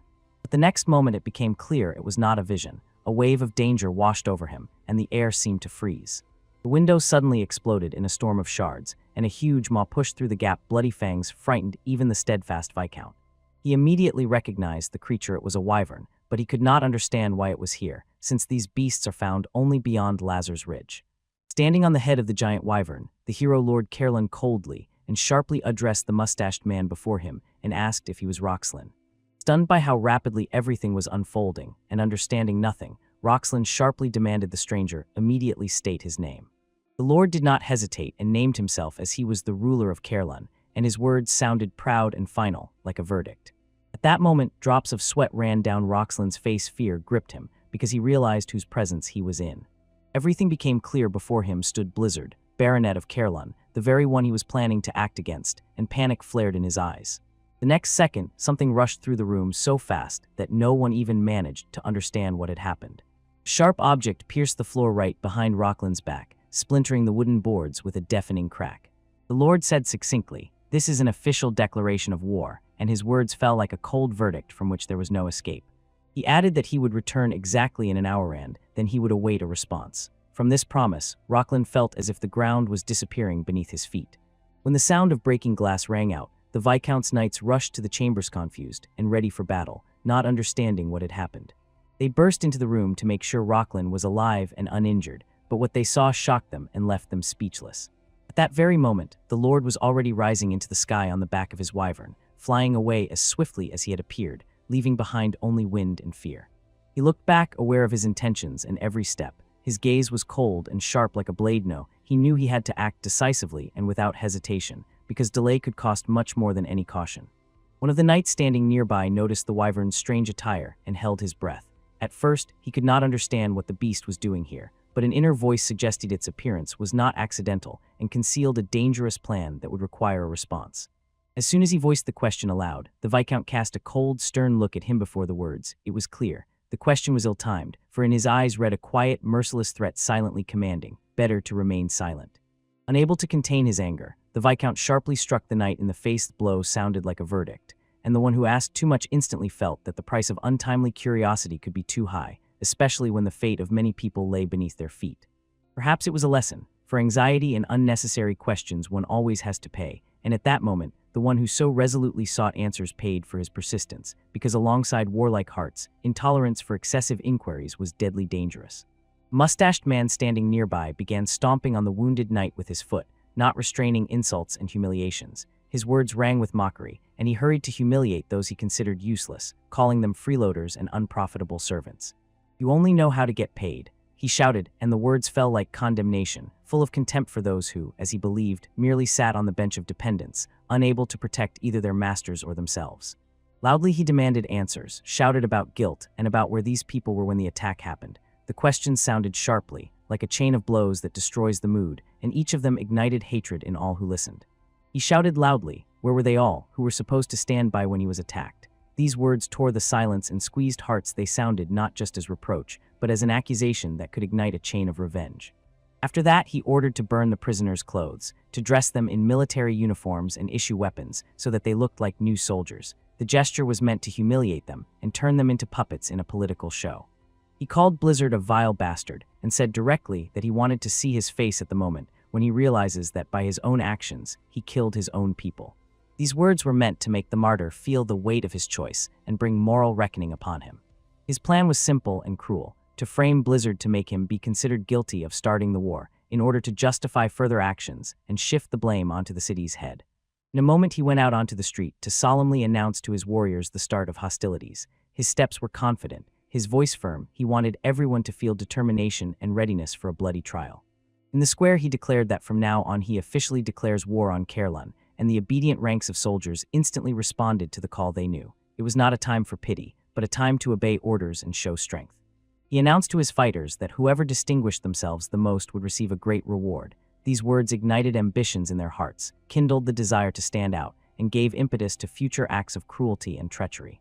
"He who stands out the most will receive a great reward," he repeated, and his words, like a challenge, emphasized, "Courage and success are rewarded." It was a clear signal for everyone to fight not only for the idea but also for their own benefit. "My lord, did you hear that?" A voice sounded, and this question instantly drew attention to the boy standing aside. His words became a bridge between leadership and executors, reminding that every order sooner or later finds its executor. He addressed the one holding a ruby in his hand. That stone was his means of communication, through which he instantly maintained contact with his people. And now the signal was set in motion, launching the mechanism of mobilization and execution of orders. The ruby turned out to be a real means of communication, that magical or technical artifact that allowed coordinating actions from afar, and through it this war machine instantly sprang into action. The Lord heard everything clearly and distinctly. It was reported that the communication was working, orders were transmitted, people had already begun to carry out the instructions, so the moment to start the great operation had come, and there were no more doubts. Behind him already stood those ready to fight to the last, hardened soldiers with cold, calm faces, waiting only for the signal to rush into battle and fulfill the will of their master. Soon even children who had never before taken up arms had to grab shields. The time had come when innocence receded into the background, and preparation for battle engulfed every corner of the city. He who summoned the people wanted to see the sparkle of a smile on Blizzard's face at the moment when he would have to give the order to kill his own people. In this desire there was bitterness and a thirst for revenge that permeated every word of his. But was Blizzard himself ready to look into this bloody mirror and endure the realization that his decisions led to the death of his own subjects? The question hung in the air, and the answer could break him forever. Shadow hung over his head. Was he ready to allow the death of his people for the sake of honor or vanity? The choice was weighed not only by politics, but also by the burden of the human cost that would have to be paid. At that very moment, the Lord gave the order to charge. His voice tolerated no objections, and a wave of mobilization rolled through the streets, washing away the last signs of calm. People gripped by panic raised their heads and saw strange birds above them. They could not comprehend what was flying and what awaited them from above, for fear crept quietly and mercilessly. The mustached man froze in shock just like the common people. Even his confidence trembled. The threat was now visible not only in words, but also in the very sky. He was not ready to see dragons approaching so swiftly. These creatures fell upon the city like a verdict, and their presence frightened even those who thought they had seen everything on the battlefield. Huge stones were tied to the dragon's feet, and they dropped these burdens down. The earth already groaned under the weight of deadly weapons that crashed onto the fortifications, broke buildings, and destroyed hopes for easy resistance. After this, the dragons unclenched their claws, and huge stones, torn from their grasp, swiftly flew down, gaining terrible speed and whistling like deadly shells cutting through the air. They crashed into the ground with unheard-of force, shattering into fragments and raising clouds of dust and stone chips. The walls trembled from the impact, and the earth shook beneath the people's feet. Mothers in despair tried to shield their children with their bodies, pressing them to their chests as if their embraces alone could protect them from the death mercilessly falling from the sky. But at that very moment, when one of the stones was flying straight toward a small child, Jerome threw himself in front of her, took the blow upon himself, and prevented the tragedy from happening. He raised his voice and addressed the Knights of Blizzard, calling them to action. His words sounded like an order and a shield capable of restoring faith in salvation. He addressed the soldiers in the fortress and the first platoon of the residents of Caerleon, decisively ordering the immediate evacuation of civilians to a safe place away from the line of fire. He ordered others to quickly crawl through the broken wall. There was still a chance to seize the initiative and drive the enemy from their positions. "Show the army of Tot the strength of Caerleon," he shouted, and his voice resonated with such conviction that it sparked a flame in the hearts of the warriors. He called out, "Let the enemy see the skill of Caerleon's warriors and the determination that can turn the tide of battle, even in the darkest moment." Meanwhile, the scoundrel Viscount could not comprehend how the Lord had learned that the soldiers behind the fortress gate were actually disguised prisoners of Tot. This news stunned him and knocked the ground from under his feet. He could not understand when Caerleon had become so strong as to respond with forces if it had suddenly transformed into a completely different, formidable state. At that very moment, the Lord on his dragon began to descend, rushing swiftly toward the ground and preparing to engage in battle personally. When the Lord was ready to land, silence seemed to cover the battlefield, and everyone felt now something would happen that would decide the fate of the clash. As soon as he stepped on the ground, everyone froze, holding their breath, and raised their eyes to him. His appearance caused not only surprise, but also brought fear and awe. The enemy knights could not understand how this stray, as they contemptuously called him, ended up at the epicenter of events and so easily broke through the battle space. Seeing him alone, they took advantage of their numerical superiority and without hesitation rushed all together, hoping to crush him with pressure. But the Lord had neither the time nor the desire to play with them. His gaze grew cold, and he sought a quick and merciless end to this farce. With a single movement of his hand, he dealt with them all so swiftly and effortlessly that it seemed as if there had been no struggle at all, only a moment of deadly force. The enemies were instantly frozen with ice, their bodies turned into disgusting ice statues, no longer posing any threat, but only reminding of his power. The Lord raised his gaze into the distance, coldly assessed the battlefield, and a thought flashed in his eyes. Is this all they have? Is the enemy so weak as to dare challenge Caerleon? Everything happened so quickly that the mustached scoundrel did not even have time to realize. When he saw his own soldiers, they were already trembling with fear, looking at the icy lord who destroyed their comrades with one move. He humiliated them again, shouting that they were not knights and had no right to call themselves that, calling them miserable cowards who could not even stand before the enemy, only tremble. Even before the battle, this scoundrel sent a man to Duke Icarus, begging for help. He hoped that he would send troops and save his situation. He was convinced that reinforcements would come and save him, but at the most crucial moment, instead of rescue, he received a blow in the face from his own soldier. That blow was symbolic. His own fighters no longer intended to die for him. They were ready to abandon their commander to his fate, even at the cost of betrayal. And he decisively ordered them to return and emphasized that it was an order. Behind his back, a giant dragon was already rising, its shadow covering him like a sentence. But the Lord calmly and steadfastly stopped the dragon, commanding it not to devour the traitor. In his cold voice there was an iron will. "Do not touch him, lest you be stained with filth," said the Lord. These words sounded even more terrible than death, for they deprived even the honor of becoming a trophy. Seeing Blizzard, the mustached scoundrel fell to his knees. He had no strength left to stand, his eyes full of panic, and his voice broke with fear. He begged for mercy in a pleading voice, confessed that he was wrong, and insisted that he was only following the orders of Duke Icarus and dared not disobey his will. He fervently begged the Lord to spare his life, and at that moment behind Blizzard, a appeared his men, those who stood by him to the end. Among them was the very soldier who had been sent to the Duke to ask for help, and this immediately showed that the mustached man's lie instantly fell apart. Finally, the scoundrel realized that he was in a real trap. There was no retreat, and the exposure of his lie deprived him of any hope for justification. The Lord looked at him coldly and, pressing his lips with sarcasm, asked, "It must be hard to lie, knowing that you don't even believe it yourself." His words cut sharper than a sword. "For daring to humiliate my people, you vile wretch," proclaimed the Lord, his voice filled with ice and a sentence hanging in the air like a death sentence. "You will atone for it with your own life." Having said this, the Lord struck, but to his surprise, the scoundrel parried the attack, revealing hidden strength. The Lord suddenly turned his head to the left, catching a presence, and feeling that the situation had changed, his instincts worked instantly. There he suddenly noticed Jerome at that moment. His appearance could overturn everything, because he alone could change the course of events with one decision. The Lord desperately wanted to find out what that mustached scoundrel was really up to. With a keen gaze, he caught every movement, because much more than just a personal insult was at stake. It was about the honor and fate of the people. The Lord reminded that even the gravest crimes of an aristocrat do not give him the right to arbitrarily take life. This decision belongs only to the king, and this rule solemnly stood above any self-appointed punishment. "If you kill Roxlin now, we will be in extreme trouble," said Milord, warning that a premature execution could turn into a disaster for their position and political connections. Hearing this, the mustached scoundrel only nodded and continued begging for mercy, as if his pleas could change what was already rolling toward irreversible consequences. Then he looked around, seeking reinforcements or at least some sign that his hopes were not in vain, and in every movement of his there was both confusion and impatient waiting for help.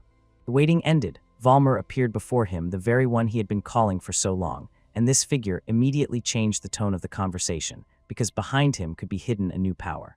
When the messenger returned with an answer, the mustached man laughed aloud. His laughter was relief. Finally, he hoped for that long-awaited support that would restore his confidence. He insisted that the territorial war be reported to His Majesty and conducted under the watch of a representative of the royal family to legitimize their actions and protect themselves from accusations. Milord did not report to the court, and then the mustached man sent Valmir directly there, believing that obvious evidence and the right words would convince the royal court of the correctness of his steps. "It cannot be," whispered Jerome, heading to the capital. He thought that on the way there would definitely be soldiers guarding such couriers, and he did not believe that anyone could pass unnoticed by their patrols. It seemed impossible, yet the Lord still did not wipe the smile from his face. This silent pleasure was a signal to many he knew more than he showed to everyone at once. Although others said he had gone mad, his endurance and calm did not betray him. It was a cold game that only the chosen could decipher, and every expression on his face had meaning. After these waves, he turned to the new guest and said that he could now reveal his true face, for the moment of disclosure had come, and the masks had to fall to show the truth. "Yes, my lord," a voice sounded, and the guest slowly removed the mask, revealing beneath it a completely different face than the one everyone was used to. When the mask fell, Jerome and the hairy scoundrel froze in shock. What they saw crossed out all their expectations and stunned the witnesses. Suddenly, everything became clear. Under the mask was Miller, the very one everyone thought was someone else. His exposure turned the game, which had long balanced on the edge of an abyss, upside down. It was a pure checkmate. The Lord arranged the pieces so that every move of the opponent led him into a losing position, and now there was only watching left. Then the Lord announced strict rules of the Code of Laws about territorial wars and pointed to the clause that allows attacking anyone who violated the royal decree, even without warning. Laughter instantly died down. The accusation was simple and harsh. The mustached man was selling the inhabitants of Caerleon into slavery, and in the kingdom of Drake, this is strictly forbidden and equated with grave treason. There was no place for jokes here. The ban on slave trading was unbreakable, and now the former victories and steps of the mustached man turned against him, because the law stood above private gain. When the truth came out, the mustached man realized that all the sacrifices he made for ambition now turned against him, and his intrigues transformed into undeniable accusations. He bitterly understood that, having lost lands and title, he would face inevitable punishment, because his illegal actions would destroy his entire life.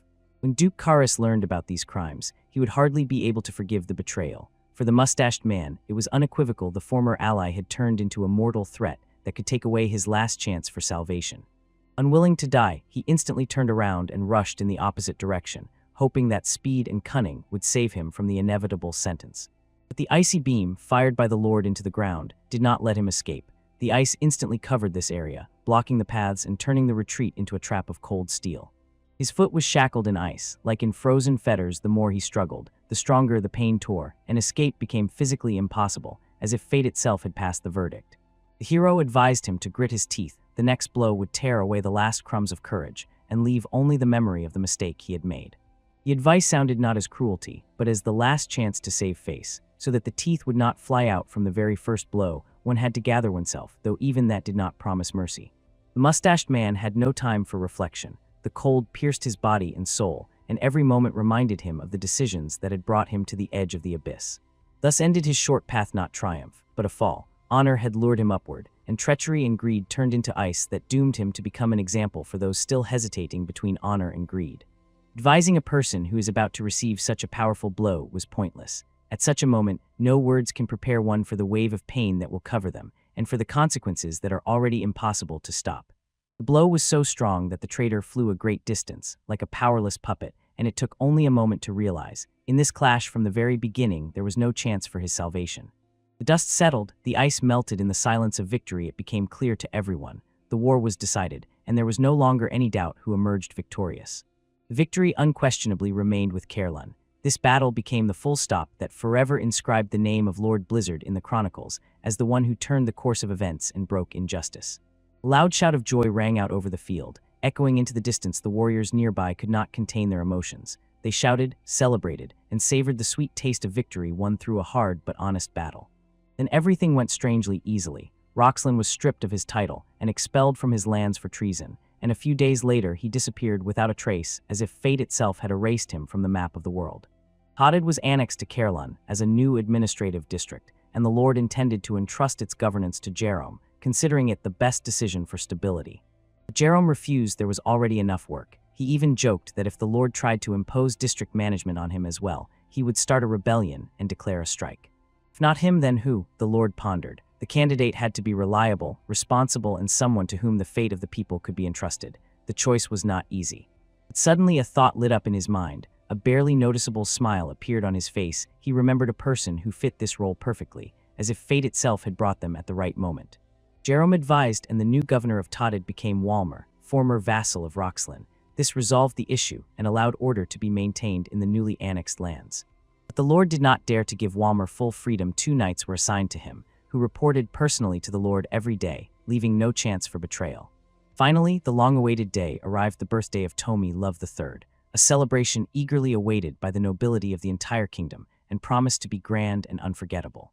The kingdom of Drake shone with grandeur. The streets were adorned with decorations, the castle bathed in festive splendor, and every detail loudly proclaimed the status and scale of the royal festivity. 2 guards at the entrance also dreamed of rest and fun at the celebration, but duty kept them on post, so they patiently waited to be relieved. One of them cheered himself with the thought it was worth enduring. The extra pay for working at the celebration would definitely come, so the holiday would have its reward for him.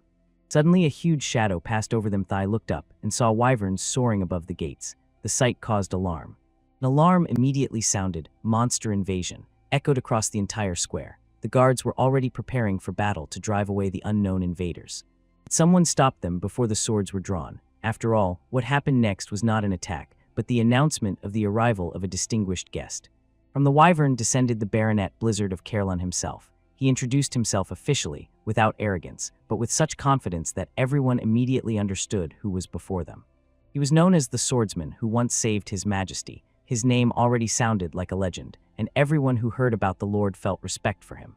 The Lord extended the invitation, and with respect in his voice, said that he had come to His Majesty to honor the occasion and observe royal etiquette. Inside the palace, everything breathed admiration and sophistication. Music, light, and attire created the feeling as if you were in the very heart of a fairy tale. When the hero entered the hall, everyone immediately looked at him. His appearance stood out among the guests, radiating glory, honor, and strength. The melody walked beside him, and it seemed that even the orchestra adjusted to his pace, adding solemnity and grace. The attendees watched him spellbound in his white, luxurious attire and could not contain their admiration. A whisper ran through the hall. What an incredible man. People instantly spoke about his feat, about how he saved His Majesty. Mentions of this day once again raised a wave of respect for the hero. She approached him with a friendly smile, glad to see him again. Her words were sincere, and a warm affection was visible in her gaze. When he whispered, "I'm managing," a silence hung between them, brief, but full of meaning, as if both were thinking about something more than mere formality. She found it strange that he didn't even ask how she was feeling. It caused slight embarrassment, since etiquette rules dictated reciprocity, and he seemed to have bypassed hers. The Lord, referring to his assistant's words, explained that at parties it was usually the girls who first asked such questions, so he answered according to etiquette, not wanting to seem tactless.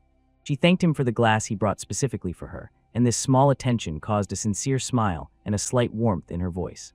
One of the announcers solemnly proclaimed the arrival of Count Ions and Princess Daphne. The attendees immediately became alert, as the arrival of these guests always heralded something important.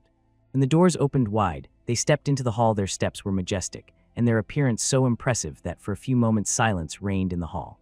Their appearance impressed everyone. This was exactly how they were imagined, reading about them in letters and hearing countless rumors. They seemed to have just stepped off the pages of a fairy tale.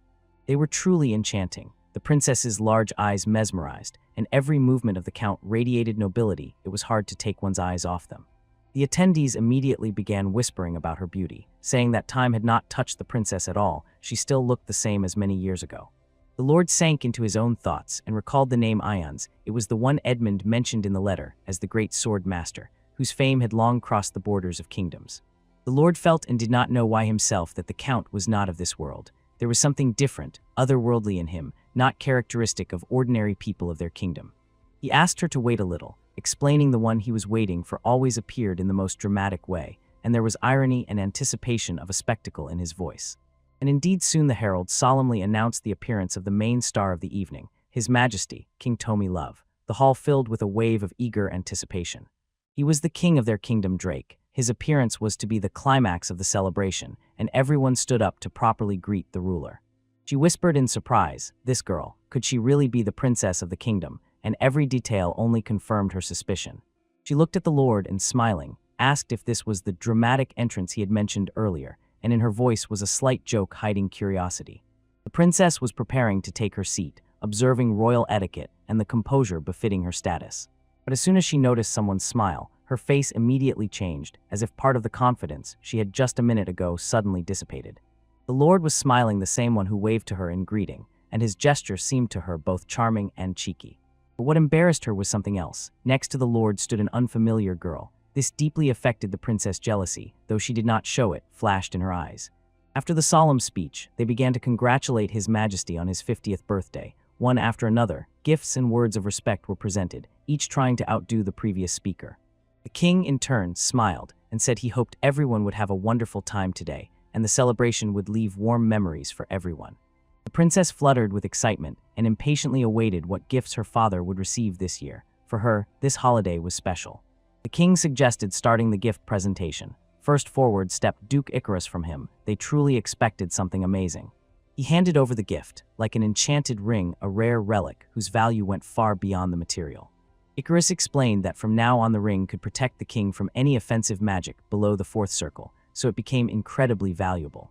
It was a true artifact, an item imbued with magic, and such things were boldly called treasures capable of changing the course of history.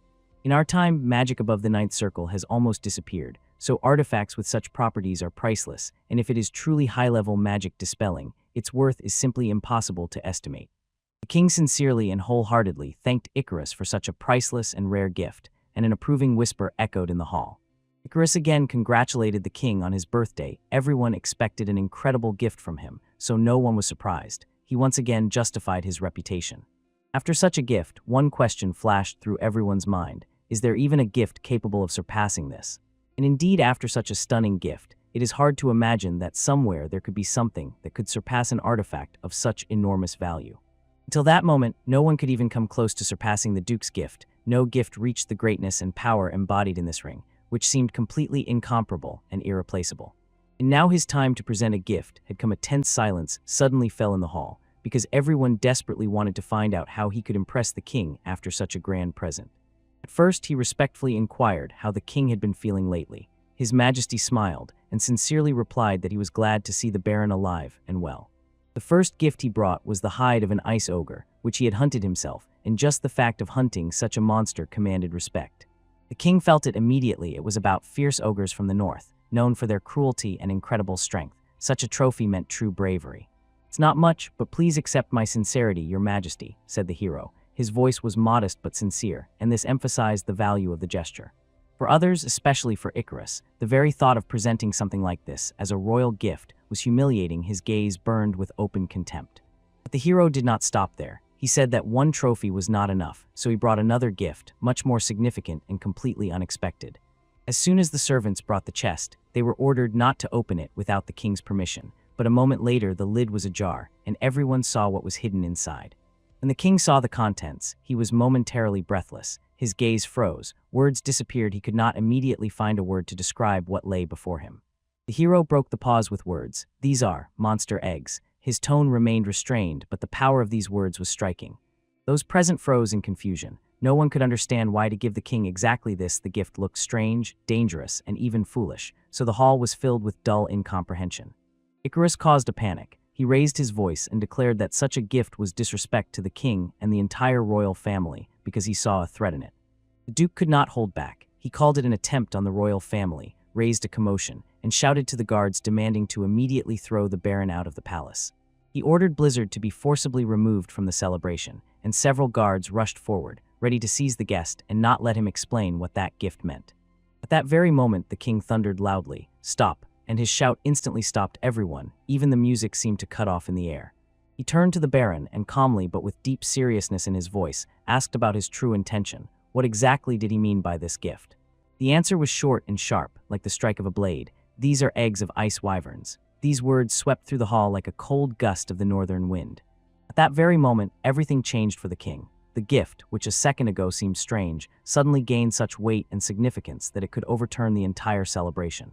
Ice wyverns are a rare species living in coral. They are about 1.5 times larger than ordinary ones, and since ancient times people have tried to breed and tame them, but these attempts almost always failed. The creatures had a fierce temper, and obtaining eggs was too difficult, so it was considered almost impossible. Even taming ordinary wyverns grants enormous power. Once the small kingdom of Zeba, thanks to an army of these dragons, conquered a neighboring state and turned into a great empire. This event became a famous legend that is still passed down. If ice wyverns are tamed, the military might of the kingdom of Drake will grow incredibly. Their appearance will overturn the balance of power in the entire region and can decide the fate of many states. The king was so grateful to Blizzard that he simply stood frozen in silence. His face showed sincere surprise and disbelief that this gift could forever change the fate of the kingdom. The hero, clenching his fists, emphasized that raising ice wyvern hatchlings is an incredibly difficult trial that requires time, knowledge, patience, and a special approach, because one mistake can cost a life. After these words, he touched his face with 2 fingers.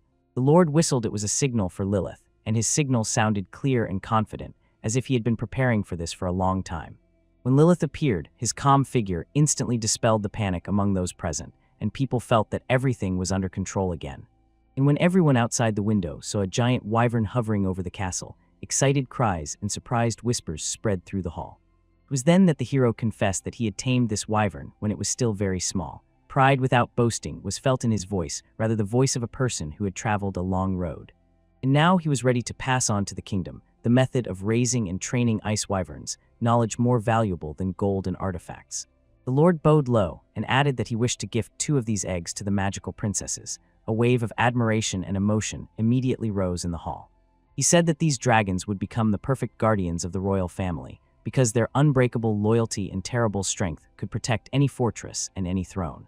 The king, shining with admiration, admitted, "This is the best gift in his life. No other can compare to it." The idiot standing aside could not understand how Blizzard managed to obtain the wyvern eggs. Envy and panic were read in his gaze. It destroyed his own plans. He also prepared himself and began to address His Majesty as if he had something important and revealing to say about the Lord. He asked the king if he knew that 2 days ago Blizzard sent troops into the lands of Roxlin. And not giving the king a minute to think, he sharply declared that the Lord thereby started a territorial war without permission. He exploded with a scream, demanded severe punishment, and almost pointed a finger at Blizzard, trying to disgrace him in front of everyone present. The hero was silent, looking with icy restraint, and not succumbing to provocations. His silence was more frightening than any words. The king sighed heavily. If this was true, everything was indeed becoming much more complicated, and the decision required caution because it concerned politics and law. Even the princess pondered. She understood well that such news could ruin the baronet's reputation in high society, and the courtiers quickly began to condemn him. Having finished his loud accusations, the idiot stood with an almost victorious look, staring at Blizzard as if saying goodbye to him forever. But at that very moment, the hero turned to the king and spoke calmly. He asked directly, "Is slave trading legal in the kingdom of Drake?" His words cut through the air like a blade. When the king said, "No, it is forbidden," the Lord took out a sheet of document confirming that Roxlin organized slave trading. The document stunned the hall. Everyone instantly realized the real criminal was not the one just pointed at. Not letting their shock subside, the Lord continued. He revealed that Roxlin caught his people and sold them into slavery. He threw the document on the floor and shouted in anger that his people were traded like goods, and his voice thundered like a clap of thunder. And indeed, what lord, hearing this, would not boil with rage to the very depths of his heart? Even a stone heart would not endure such mockery of its own people. The people around only whispered quietly, feeling the horror of the scale slave trading. This word itself caused disgust and cold in the heart. For everyone, it was one of the most vile crimes. And now this idiot looked like a double fool. It turned out that Roxlin secretly engaged in slave trading and did not even tell him betrayal in such a form made him a laughingstock. The princess took the floor, gathering her will into a fist. She dared to say that against one who breaks the kingdom's laws, war can be started even without warning, and her voice sounded firm and confident. She looked at her father with hope, waiting for him to support her words, as if she wanted to hear from the king that her judgment was correct and in accordance with the laws of the country. The king, with a sober mind and true wisdom, agreed. The hero's explanation was more than convincing, and punishment in this situation would be unjust. He made an exception, imposed no punishment on Blizzard, and at the same time declared that Todded officially joins the lands of Caerlun. This decision shook everyone. Joy immediately erupted in the hall. Applause, shouts, joyful words, and the atmosphere was filled with festive uplift, as if everyone witnessed a great historical moment. Then someone again addressed the king with a question. If the lands of Baronet Blizzard have expanded, shouldn't he be granted a new, higher title? The hero agreed, but politely asked the king to wait, and invited the Lord to come closer. Everyone held their breath in anticipation of the next moment. The Lord knelt on one knee before the king, and his majesty solemnly said, "Baronet Blizzard, from now on I name you Viscount." These words sounded as if a new page of history had opened. At that very moment, the next step was taken that would forever enter the chronicles of the kingdom. An era changed right before their eyes. A new Viscount was born. But in the shadows were those who did not rejoice at his rise. There were also those who sought to destroy the hero at any cost, stopping at neither treachery nor betrayal. After some time, the hero went out onto the balcony, and his head was buzzing among the crowd of aristocrats. He still had not managed to speak with Eskild. This troubled him, but he was glad finally here. Even for a moment, he escaped the noisy hall filled with glances and words. But suddenly his thoughts were interrupted by someone's voice. The hero turned around, trying to understand who had come at such a moment. At first he did not recognize the silhouette, but when he looked more closely, his heart trembled. Count Ions from the kingdom of Hyzen stood before him. And he immediately said, "I have finally found you, Saul Mudok," and emotions blazed in his words. It was not just a greeting, but an outright challenge. The hero froze, for he suddenly heard the language of the Central Plains, unexpected and strange, since this language almost never sounded within the walls of the kingdom of Drake. The Count continued speaking. His voice was filled with rage and ancient pain, and he confessed that for years he had been searching for the one who became the enemy of his teacher. "I have finally found the student who betrayed my teacher," said the Count. His words lashed like a whip and filled the air with tension. His hand reached for his weapon, and the space around seemed to be soaked with his inner energy. The air became heavy and threatening. The battle could begin at any moment. At that very second, the hero caught a strange scent, unusual, but surprisingly pleasant, sharply emerging amid the anxious atmosphere. It was the scent of blooming plums, so pure and bright that for a moment it seemed to stop time. In his memory, the words of that mad scoundrel resurfaced, the victim who whispered before death, "If his student were here, everything would have turned out differently." Suddenly everything fell into place. Standing before him was exactly the student about whom Chong Pungjin spoke before dying. His name was Li Chinchun, the best young talent of the Central Plains. He was nicknamed True Purity for his unblemished technique and unwavering sword. There was no time to prepare, only moments remained before the battle began, and the tension suddenly rose, as if the very air held its breath before the clash. Suddenly a clash erupted between them, tense, swift, and almost without warning. Two masters, two wills, two paths that collided face to face. The crystal red energy bursting from Li filled the entire space. It seemed to glow from within, and everyone who felt it immediately understood before them stood a warrior of extraordinary power. Li's aura penetrated every corner of the space, changing the atmosphere around. It was obvious that this clash was no longer part of the banquet, but would become part of legends. Li instantly launched into attack, a movement like lightning. The strike threw the hero backward, as if the air had been ripped from under his feet. The force was such that even the strongest muscles barely held the body, and this moment became a true trial. He barely kept his balance. His legs wobbled beneath him. Every cell of his body screamed from the pressure of the strike, but he focused and gathered himself, feeling that now strength was not needed, but precision, technique, and quick calculation of every move to withstand. Then came the sound of Li's sword strike sharp, merciless, right at the spot where only an instant reaction saved from death. The blade hissed, slicing through the air, and everyone who saw it felt icy fear. The hero had to show true mastery. This was no place for tricks or showing off. The very essence of the fight decided. Quick evasion, a measured step, and a sense of space and time that comes only with experience and the blood of past battles. He managed to do a backflip, softly bouncing off the lightning-fast attack and instantly appearing behind the opponent to break his rhythm. This move was not just acrobatics, but precise combat tactics, where every turn gives a chance. At that moment, everything became clear. The rumors about the young talent from the Central Plains were not a fabrication. His technique, lightning speed, and icy calculation showed that before them was a warrior of a different caliber, and the hero was filled with genuine recognition of mastery. After the clash, Li approached Sol Mudak and asked him not to dismiss what he had been searching for 3 years. The words were simple, but they burned with the pain and stubbornness of long searches that finally brought him to this moment.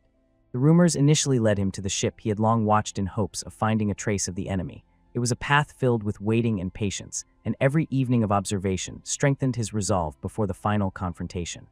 He admitted that he had hidden on that ship, waiting for a chance to kill, but suddenly a storm hit, and in the glare of the world's chandelier he lost consciousness, and upon coming to, he found himself here, before the one he had searched for so long. Fate, as if playing, had brought him. He did not forget about revenge for a moment. Every word and every movement burned with the desire to atone for the teacher's pain, and in his heart, a cold intention pulsed to see the matter through to the end, even if it meant giving his last strength.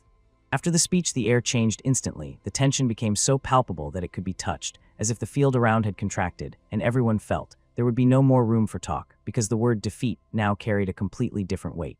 Li declared that he would leave the hero headless and unleash a fury like a volcano unstoppable. Ruthless determination blazed in his eyes, and it became clear this was not a simple competition, but a verdict for the one standing before him. The hero had never seen such technique before. Li's movements were unique, like a fusion of a dozen styles in one, practically impossible to predict, making defense and precise parrying much harder. He felt that repelling these attacks would be extremely difficult, perhaps impossible, without an exact sense of the opponent's rhythm, so he had to rely on intuition and years of practice to nullify the strike.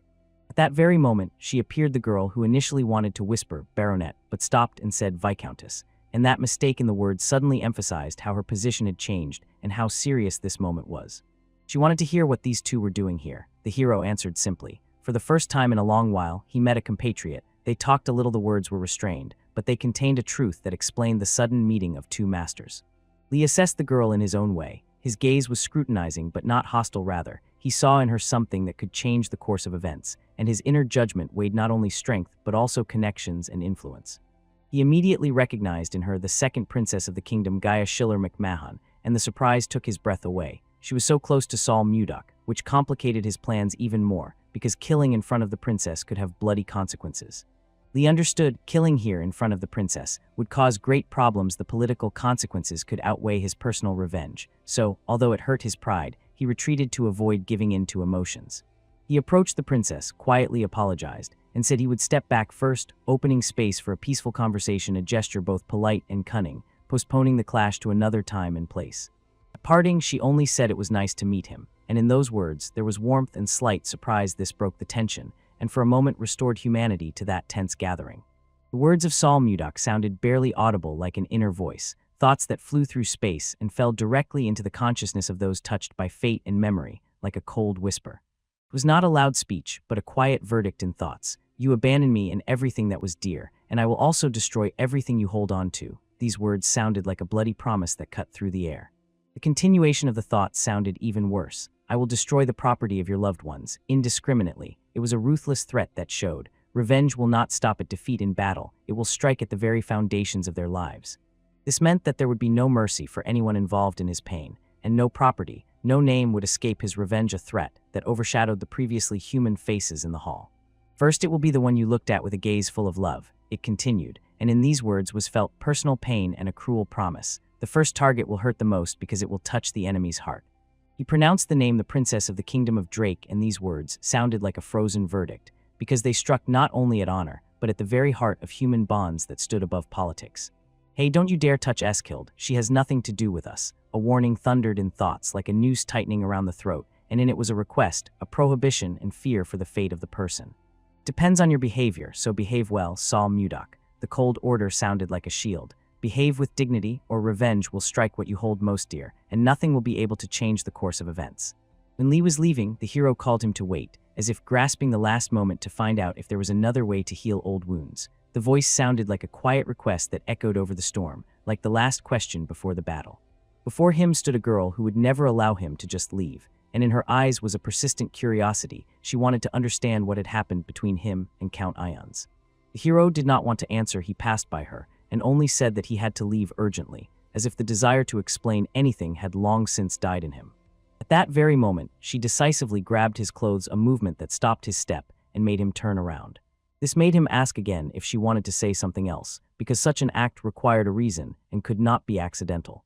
The girl wanted to speak, but the words got tangled and seemed to be lost among emotions and thoughts that she could not properly formulate. Finally, she blurted out indignantly, "It is incredibly rude just to leave, especially when she was the one who found him first and wanted to talk." She winked and said that he could use a little lesson in manners, subtly hinting at the impropriety of his abrupt departure.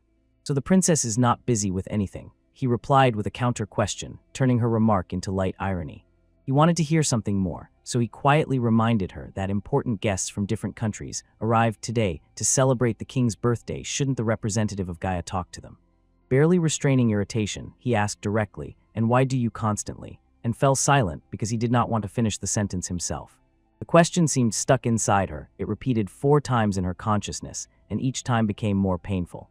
Usually other men fought to get at least a word from her, but here it was the opposite. This man did not even seek her favor. That is why she lowered her head and whispered to him not to get confused in his thoughts and not to make hasty conclusions about her. She explained that she only wanted to congratulate him on the title of Viscount, and that was all. There was sincerity in her voice, but through it, resentment showed. He cooled down a bit, admitted that he had said too much, and apologized. His gaze softened as if he realized he had been harsher than necessary. But still he asked to understand. He must go. The matter that awaited him did not allow him to stay even for a moment. Thanking for the greetings, he left this tender girl standing alone in the midst of the noisy celebration, as if a cold wind had cut off a pleasant conversation.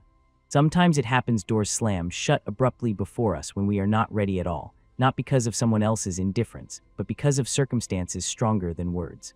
Suddenly it seems that the attention of the person you like is already turned to someone else, and this hurts more than silence.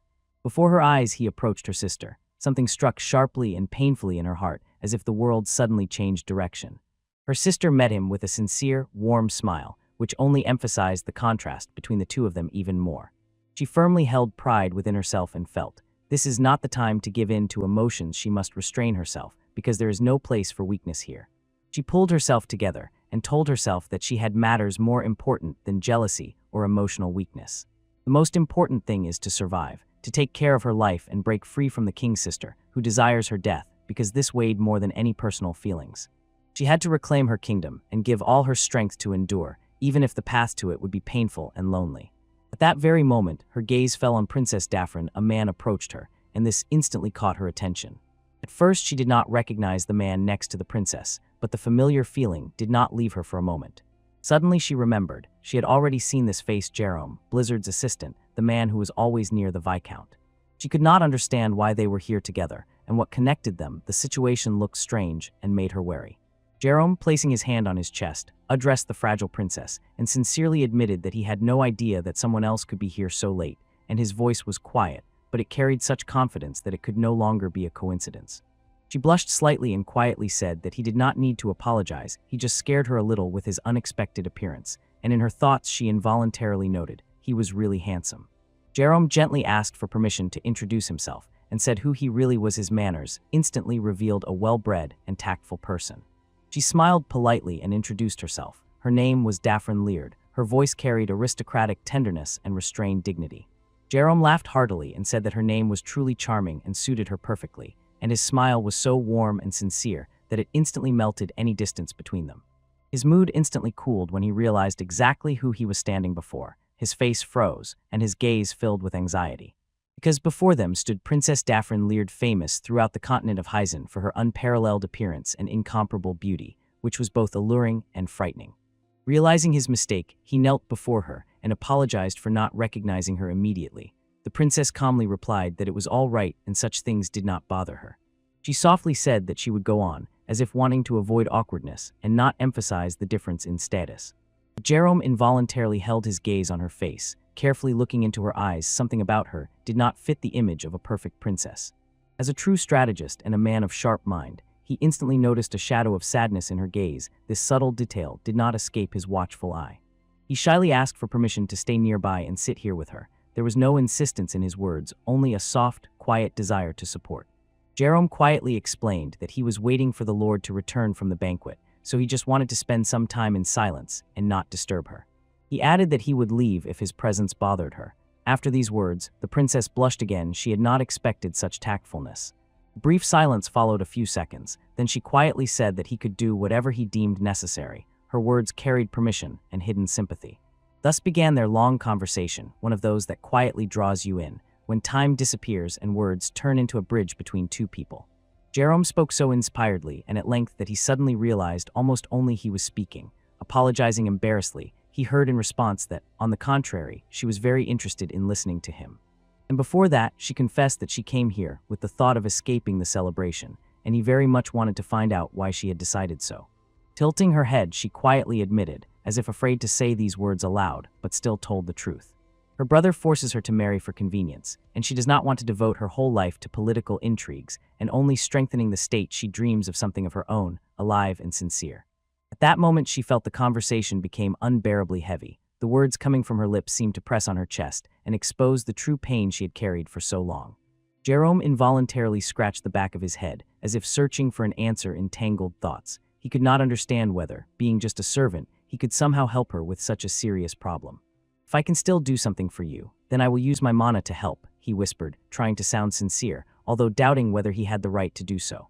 After his words, the girl could not understand why her heart suddenly beat faster than usual, as if something tender and warm had touched her from within. She could not meet his gaze, shyly lowered her eyes and slightly stammering, thanked him. These words were harder for her than usual. But their conversation was suddenly interrupted. Somyeon burst into that tender atmosphere and shattered it with just one address.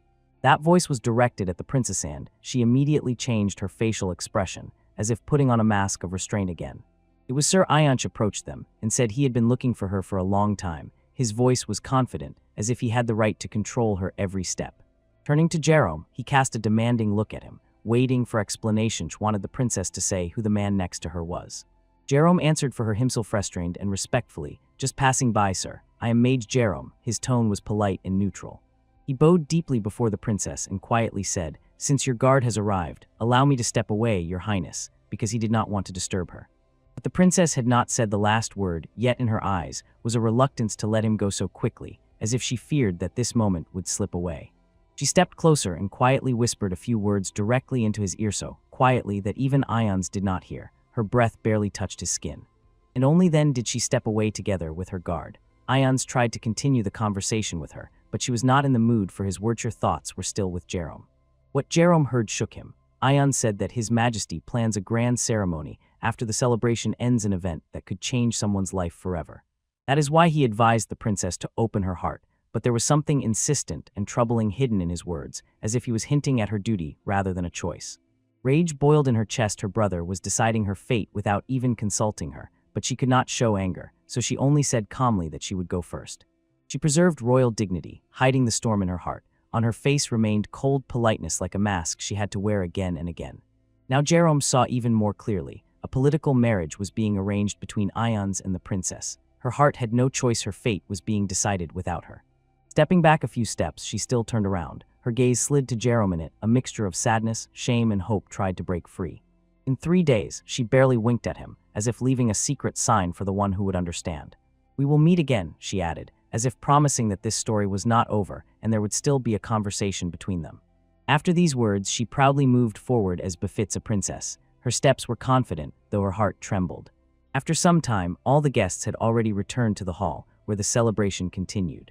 The princess was exhausted that evening. She had to go through too many difficult conversations and tense meetings, and it completely drained her emotionally. And at that moment, someone decided to give her at least a little warmth and lighten that heavy evening.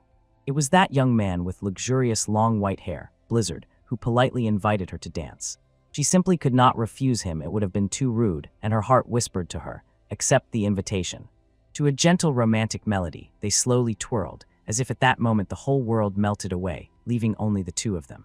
On the second floor, the king stood, intently watching them. He glanced toward Cotton, who was standing nearby. The king, casting a keen look at them, whispered with slight doubt, were these two really so close, or was it just his imagination? He admitted that he had not seen his daughter so joyful for a long time, with such a sincere smile on her face. Therefore, he asked Cotton to answer honestly, without any diplomatic embellishments. The king said with interest, "What do you think? Is Ashald indifferent to Blizzard? They say he shows himself quite well, but do you really believe that is possible?" Cotton cautiously asked again. He caught himself thinking, just yesterday Blizzard was an ordinary man, and today, having become a viscount, imagining a relationship with a princess was almost unthinkable. Even if he shines in battle, everything has its limits, and maintaining noble ties and the interests of the aristocracy will be incredibly difficult. That is exactly what Cotton told the king, not hiding the harsh realities of the aristocratic world. The king sat silently and watched her slow dance, carefully looking into the expression on his daughter's face.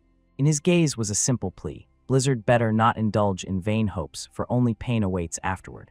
The next day, people had already gathered on the street, lively and excitedly discussing the unusual spectacle.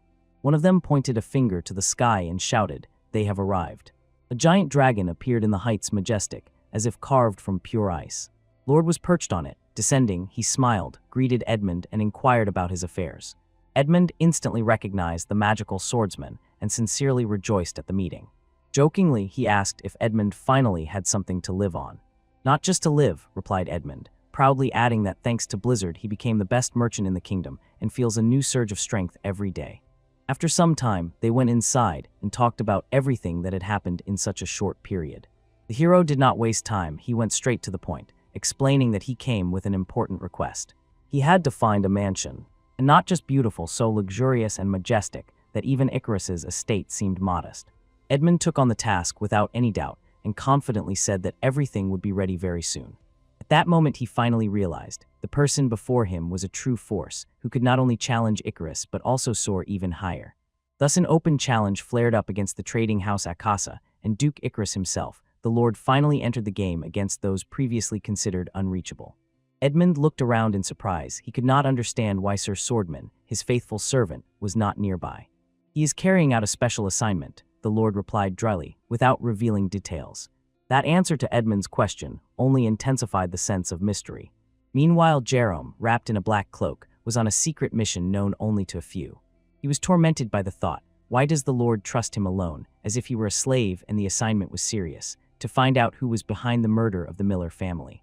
Princess Daphne constantly appeared in Jerome's mind, and each time he asked himself, is she all right, and why did she schedule the meeting exactly 3 days later? At that very moment, someone suddenly appeared behind him. Leon heard that Jerome had disappeared, without a trace. Seeing him alive was a real surprise for him. "My face is too beautiful to just die like that," Jerome smiled. Leon sat down nearby and immediately asked what information he had come for.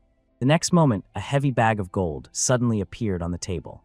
Too much for ordinary surveillance. It seems the target is an important person. Leon quickly assessed the situation.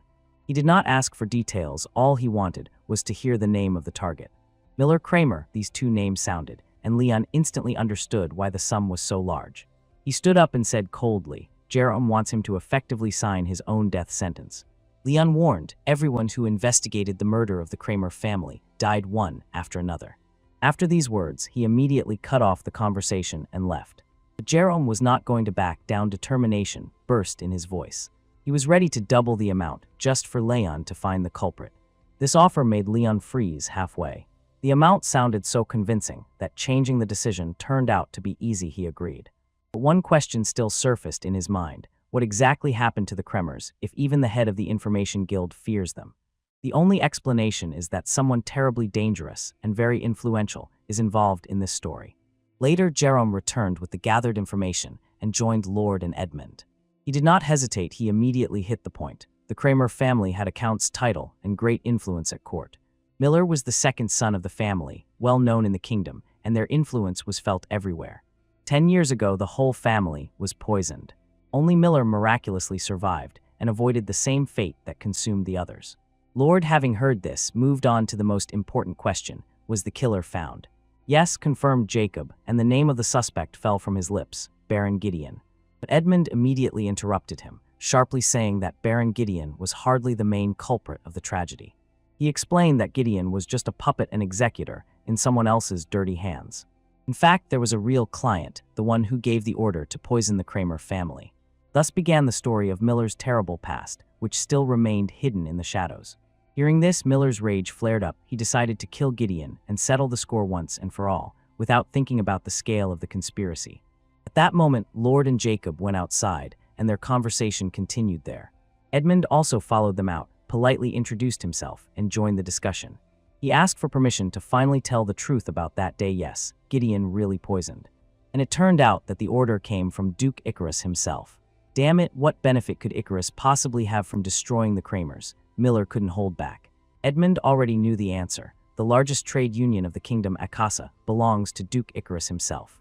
To elevate Akasa to Icarus, it was necessary to remove the main competitor, the Roll and Kramer Union, the strongest at that time. Only now did Miller realize. For years he had been working for the one who killed his family. Panic and helpless anger surged simultaneously. His legs barely held him in place. The Lord, seeing his condition, calmly inquired where Miller intended to go. "I will kill Icarus," he said briefly and firmly, clenching his fists. The Lord urged him to come to his senses. With his level of skill, Miller had no chance against Icarus, the sword master. Miller no longer cared. Common sense had fled him, leaving only one thing: the desire for revenge. It was obvious. Words would not stop him. He was ready to throw himself into death. Even standing next to him became tense. He radiated a boiling desire to kill.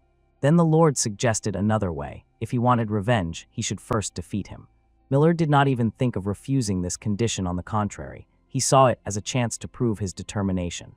Instantly closing the distance, he rushed forward toward the Lord. Covering several meters, Miller launched an attack. His goal was simple: to quickly and accurately destroy the opponent.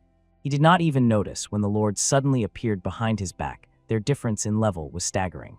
Miller attacked desperately, striking vital points, every move concise and precise. Observing this, Lord only mentally noted how persistently he had trained all these years. But eventually he touched a certain point on Miller's body, and this blocked his movements for half a day. Miller fell to the ground, his body trembling violently, and in his eyes despair and helplessness.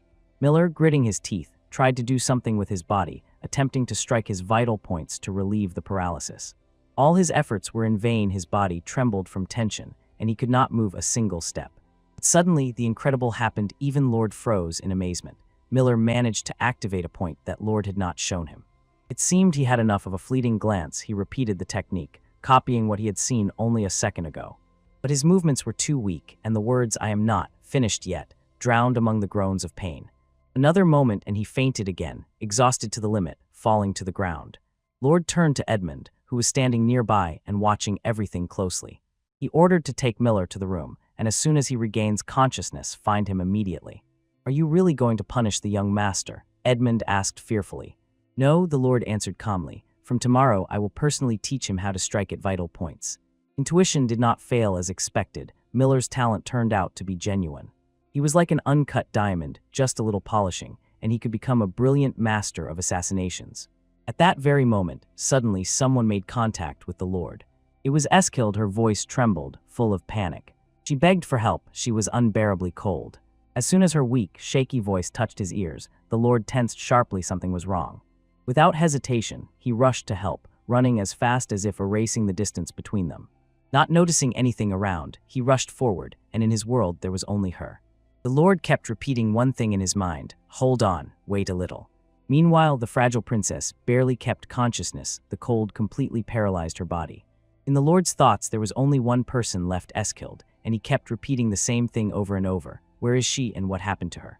As soon as he heard that she was cold, he immediately realized where she could have ended up. The Lord identified the nearest place with a low temperature where the cold bit the hardest. The possibility that Eskild was exactly there seemed incredibly high to him.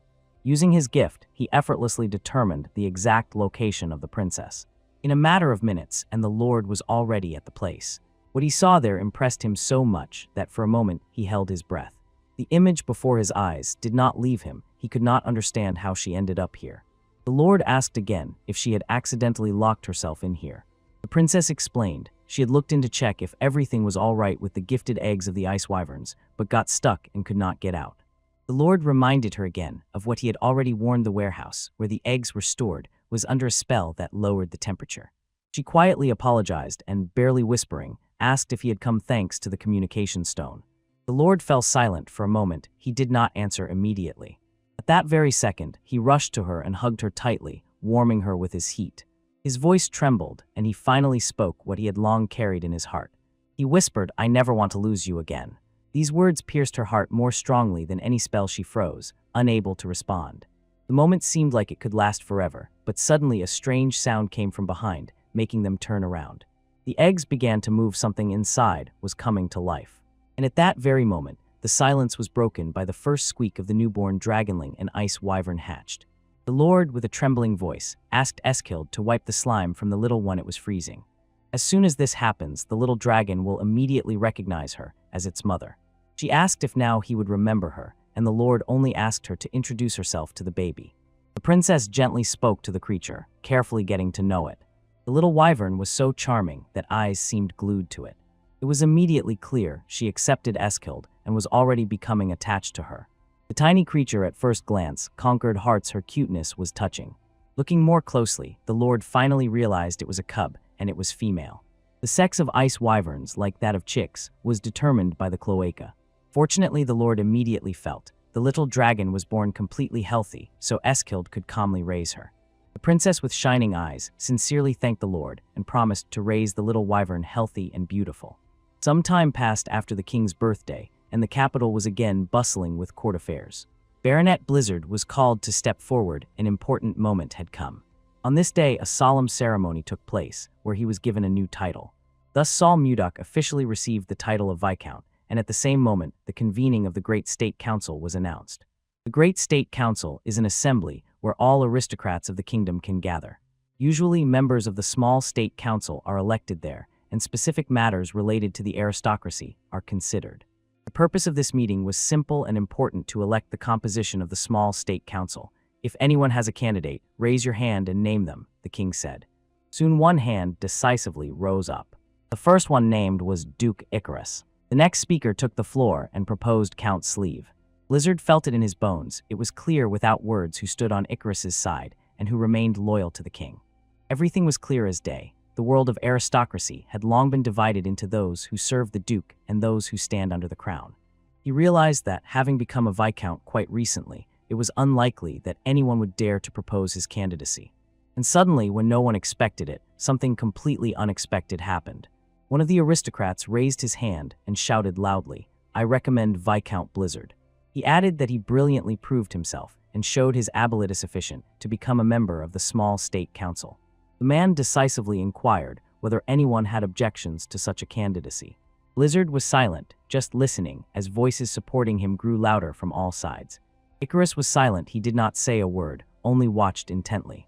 When it became clear that no one objected, the king briefly summarized. The decision was unanimous.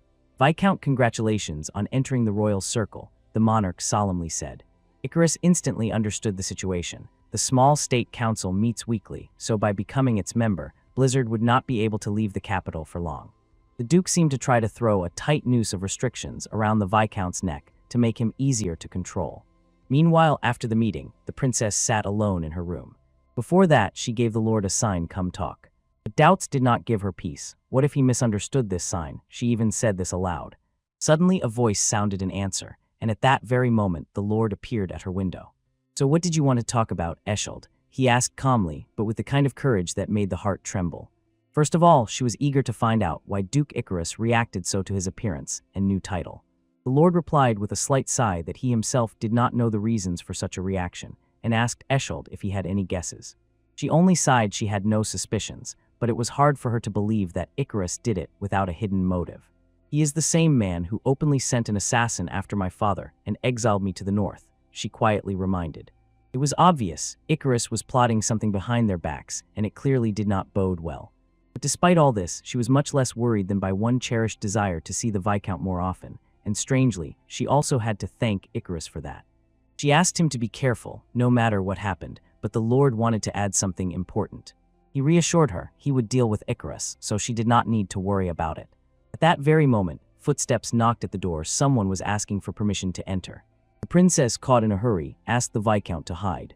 It was not difficult for the lord at all. With one movement, he turned to the window. And just as quickly as he appeared, he vanished into the night darkness. And now let's go back 10 days to that conversation between Jerome and the other princess. Then she confessed she wanted to run away anywhere just to be far from all this. She begged Jerome, "Help me escape to a place where no one will know my name. Your Highness, I am a servant of Lord Caerleon. If it becomes known that I helped you escape, a war may break out between our states," he replied. Hearing this, she suddenly asked, "So your promise was a lie?" She reminded him of his words. He had said he would use his mana to help her. The princess confessed with pain in her voice that for the first time in her life, she left her kingdom and was able to talk to people from abroad. She learned the truth. After her father's death, her brother locked her in a room and only allowed her to go out for ceremonial occasions. No matter how beautiful the dress was, there was no freedom in it. Then she was given in marriage in a political union to Count Anos. She even tried to love him, but he turned out to be just a loyal dog of her brother, a man without his own feelings and thoughts. The Count's gaze was no different to her than her brother's, cold, empty. He looked at her as an object, not as a person. She concluded the only man who looked at her differently was him, Sir Jerome. When Jerome heard this, he suddenly felt warm and extremely pleased. He did not even know how to respond, but she did not stop. She stood up, apologized for the trouble, and quietly said that perhaps she had been naive to take his promise too close to heart. A tear slid down her cheek, and she wished him all the best. But suddenly courage lit up in his eyes. Jerome clenched his fist, gathering determination. He stood up sharply and asked her to wait. But as soon as she turned around, his confidence seemed to melt away, and he whispered that he still couldn't, after which he sat back down. But within a second, he turned to her again, as if struggling with himself, and said, "No." At that moment, confused by his indecision, the princess turned away, not knowing what she had heard next. The princess truly exploded. She raised her voice sharply, pointing a finger at Jerome. "Will you do it or not? Just say it straight." After such pressure, he had no choice left. He could no longer refuse. He agreed, and a sincere, warm, and joyful smile instantly blossomed on the girl's face. She sincerely thanked him, and Jerome, gathering his thoughts, quietly said he would inform the meeting place in 10 days. "Wait until sunset exactly on the 3rd floor of the tavern Deep Cat, east of the castle," he specified. Deep down, he clearly knew what he was getting into, but he could no longer retreat. Meanwhile, Saul was sitting in his office when Jerome entered. The Lord immediately asked what had happened. Jerome's anxiety was visible. He replied that he was setting off to Todd's for an inspection. He had to make sure whether Walmer was managing the new district properly. "This is important. Good, go first. I will come after the next meeting," the Lord agreed. Jerome nervously said that the journey on horseback would take no less than 5 days, so he would not be able to attend the small state council. His anxiety was openly readable, and the Lord only remarked, "On a dragon, the journey would take 1 day." Jerome pretended to have forgotten about the existence of wyverns. His confusion looked strange and unnatural. This directly made the Lord seriously ask, "What is really going on?" Jerome began to stammer, but when he met the Lord's gaze directly in the eyes, he realized there was nothing to hide. The Lord coldly and sternly ordered him to deal with Todd's and fulfill his duty properly. Leaving the office, Jerome sighed heavily. Only 1 day remained before departure. He caught himself thinking that he must refuse right now. It seemed like madness. But in memory, the princess's tears surfaced. And even in his eyes, suddenly it stung. That moment touched him more deeply than he wanted to admit. The next day, the 10th session of the small state council began, and the first item on the agenda was the case of Duke Icarus. After the announcement, Icarus stood up and addressed His Majesty, Princess Eshold, and the esteemed aristocrats. He stated that he would very much like to discuss one important issue directly related to Her Highness's marriage. To put it mildly, it was a real shock. A shock for the king, a shock for the Lord, and undoubtedly a shock for Eshold herself. What was heard made the princess suddenly jump up from her seat. "What are you talking about, Icarus?" she exclaimed. Icarus apologized for the surprise but subtly emphasized, "This year Eshold turned 20. In royal families, this did not happen by this age. There was always at least one proposal of hand and heart." He indignantly called the very fact of the absence of candidates unprecedented and unbecoming of a royal family. "The thought that the royal dynasty might end frightens me. Therefore, I officially insist, Her Highness's marriage must be expedited," declared Icarus. Unable to endure, Mustachioed sprang from his place and exclaimed, "How dare he carry such absurdity, hiding behind care?" The rest of the aristocrats immediately stood up and sharply reprimanded him, demanding he watch his language. Eschald was overwhelmed with emotions. Her lower lip trembled. She barely restrained herself. The king struck the wooden hammer, demanding silence. The princess could not endure suddenly. She snatched the hammer from his hands. She hit with such force that it shattered into pieces. Silence rang throughout the hall. Eschald, realizing her outburst, apologized and invited to continue the session. But she added, she wants to hear the answer from her father himself. Why is he silent? The king only sternly asked his daughter to sit down. Do you really agree with this? Did you not promise that I would choose my own husband? She asked, her voice trembling. The king could not hold back and sharply raised his voice. This is the fate of all royal children. Stop this infantilism. Hearing these words, she froze. No answer was found. Eskild sharply turned around and left, despite the remark that the meeting was not yet over. The lord sat silently. His eyes spoke more than any words. Later, the princess sat in her room and cried, not knowing what to do. After all, the only one who truly cared about her was Viscount Blizzard. The maid firmly held her hand and tried to calm her. Nothing has been decided yet. You must not give up. But in Eskild's heart, despair tightened. She understood reality better than anyone. She firmly said, I will do everything necessary to achieve my goal. If it has come this far, she will loudly announce to everyone, her husband will be none other than Viscount Blizzard. The maid grabbed her, pleading, stop and keep your dignity. Dignity? How much longer must I endure and be silent? I can't do this anymore, exclaimed the princess. Even hearing this, the maid firmly grabbed her by the waist, trying to hold her back. If you do this, the kingdom will be turned upside down. Let go, everything inside me is burning. What difference does it make now? Eskild answered through tears. Suddenly, a stern voice thundered behind the door. Hey, what are you doing here? It was Viscount Blizzard, who caught the maid behind the door. He sharply asked if she was spying on her highness's chambers. The girl fell to her knees and begged to be believed, assuring that it was not so, as if she was just cleaning nearby. The princess instantly left the room, eager to understand what was happening, and Blizzard explained everything to her. But Eschild's reply sounded cold and distrustful. Viscount, are you telling the truth? The maid stubbornly repeated, I was just cleaning nearby and meant nothing else. Why haven't I noticed you here before? You came here knowing these are my chambers, Blizzard sharply clarified. She trembled even more and fearfully said that she was sent to this part of the palace for the first time. She was poorly oriented and seemed to have gotten lost. Having listened, the princess coldly cut off. Don't let me see you again. Next time it won't be so easy. Thank you for your mercy, your highness. I will no longer approach this place, the maid whispered and instantly disappeared. As soon as the stranger left, Eschild immediately whispered to Linchi, follow her unnoticed. The princess felt it in her heart. Who else could have sent her? Almost certainly Icarus. In the palace, a significant portion of the nobility and servants have long been bribed by the duke, so no one dares to contradict him, no matter what he does. Blizzard knew that the power of the royal family had weakened, but he did not expect it to be this much. Eschald was in complete despair and did not know what to do. If everything continued like this, she would be married off to Justin just as Icarus wanted. But Blizzard gently asked her not to worry and promised to speak with His Majesty himself. Suddenly, a spark of hope flickered in her eyes. Could there really be a chance to be saved? I wouldn't call it a method, he replied after a pause. Rather,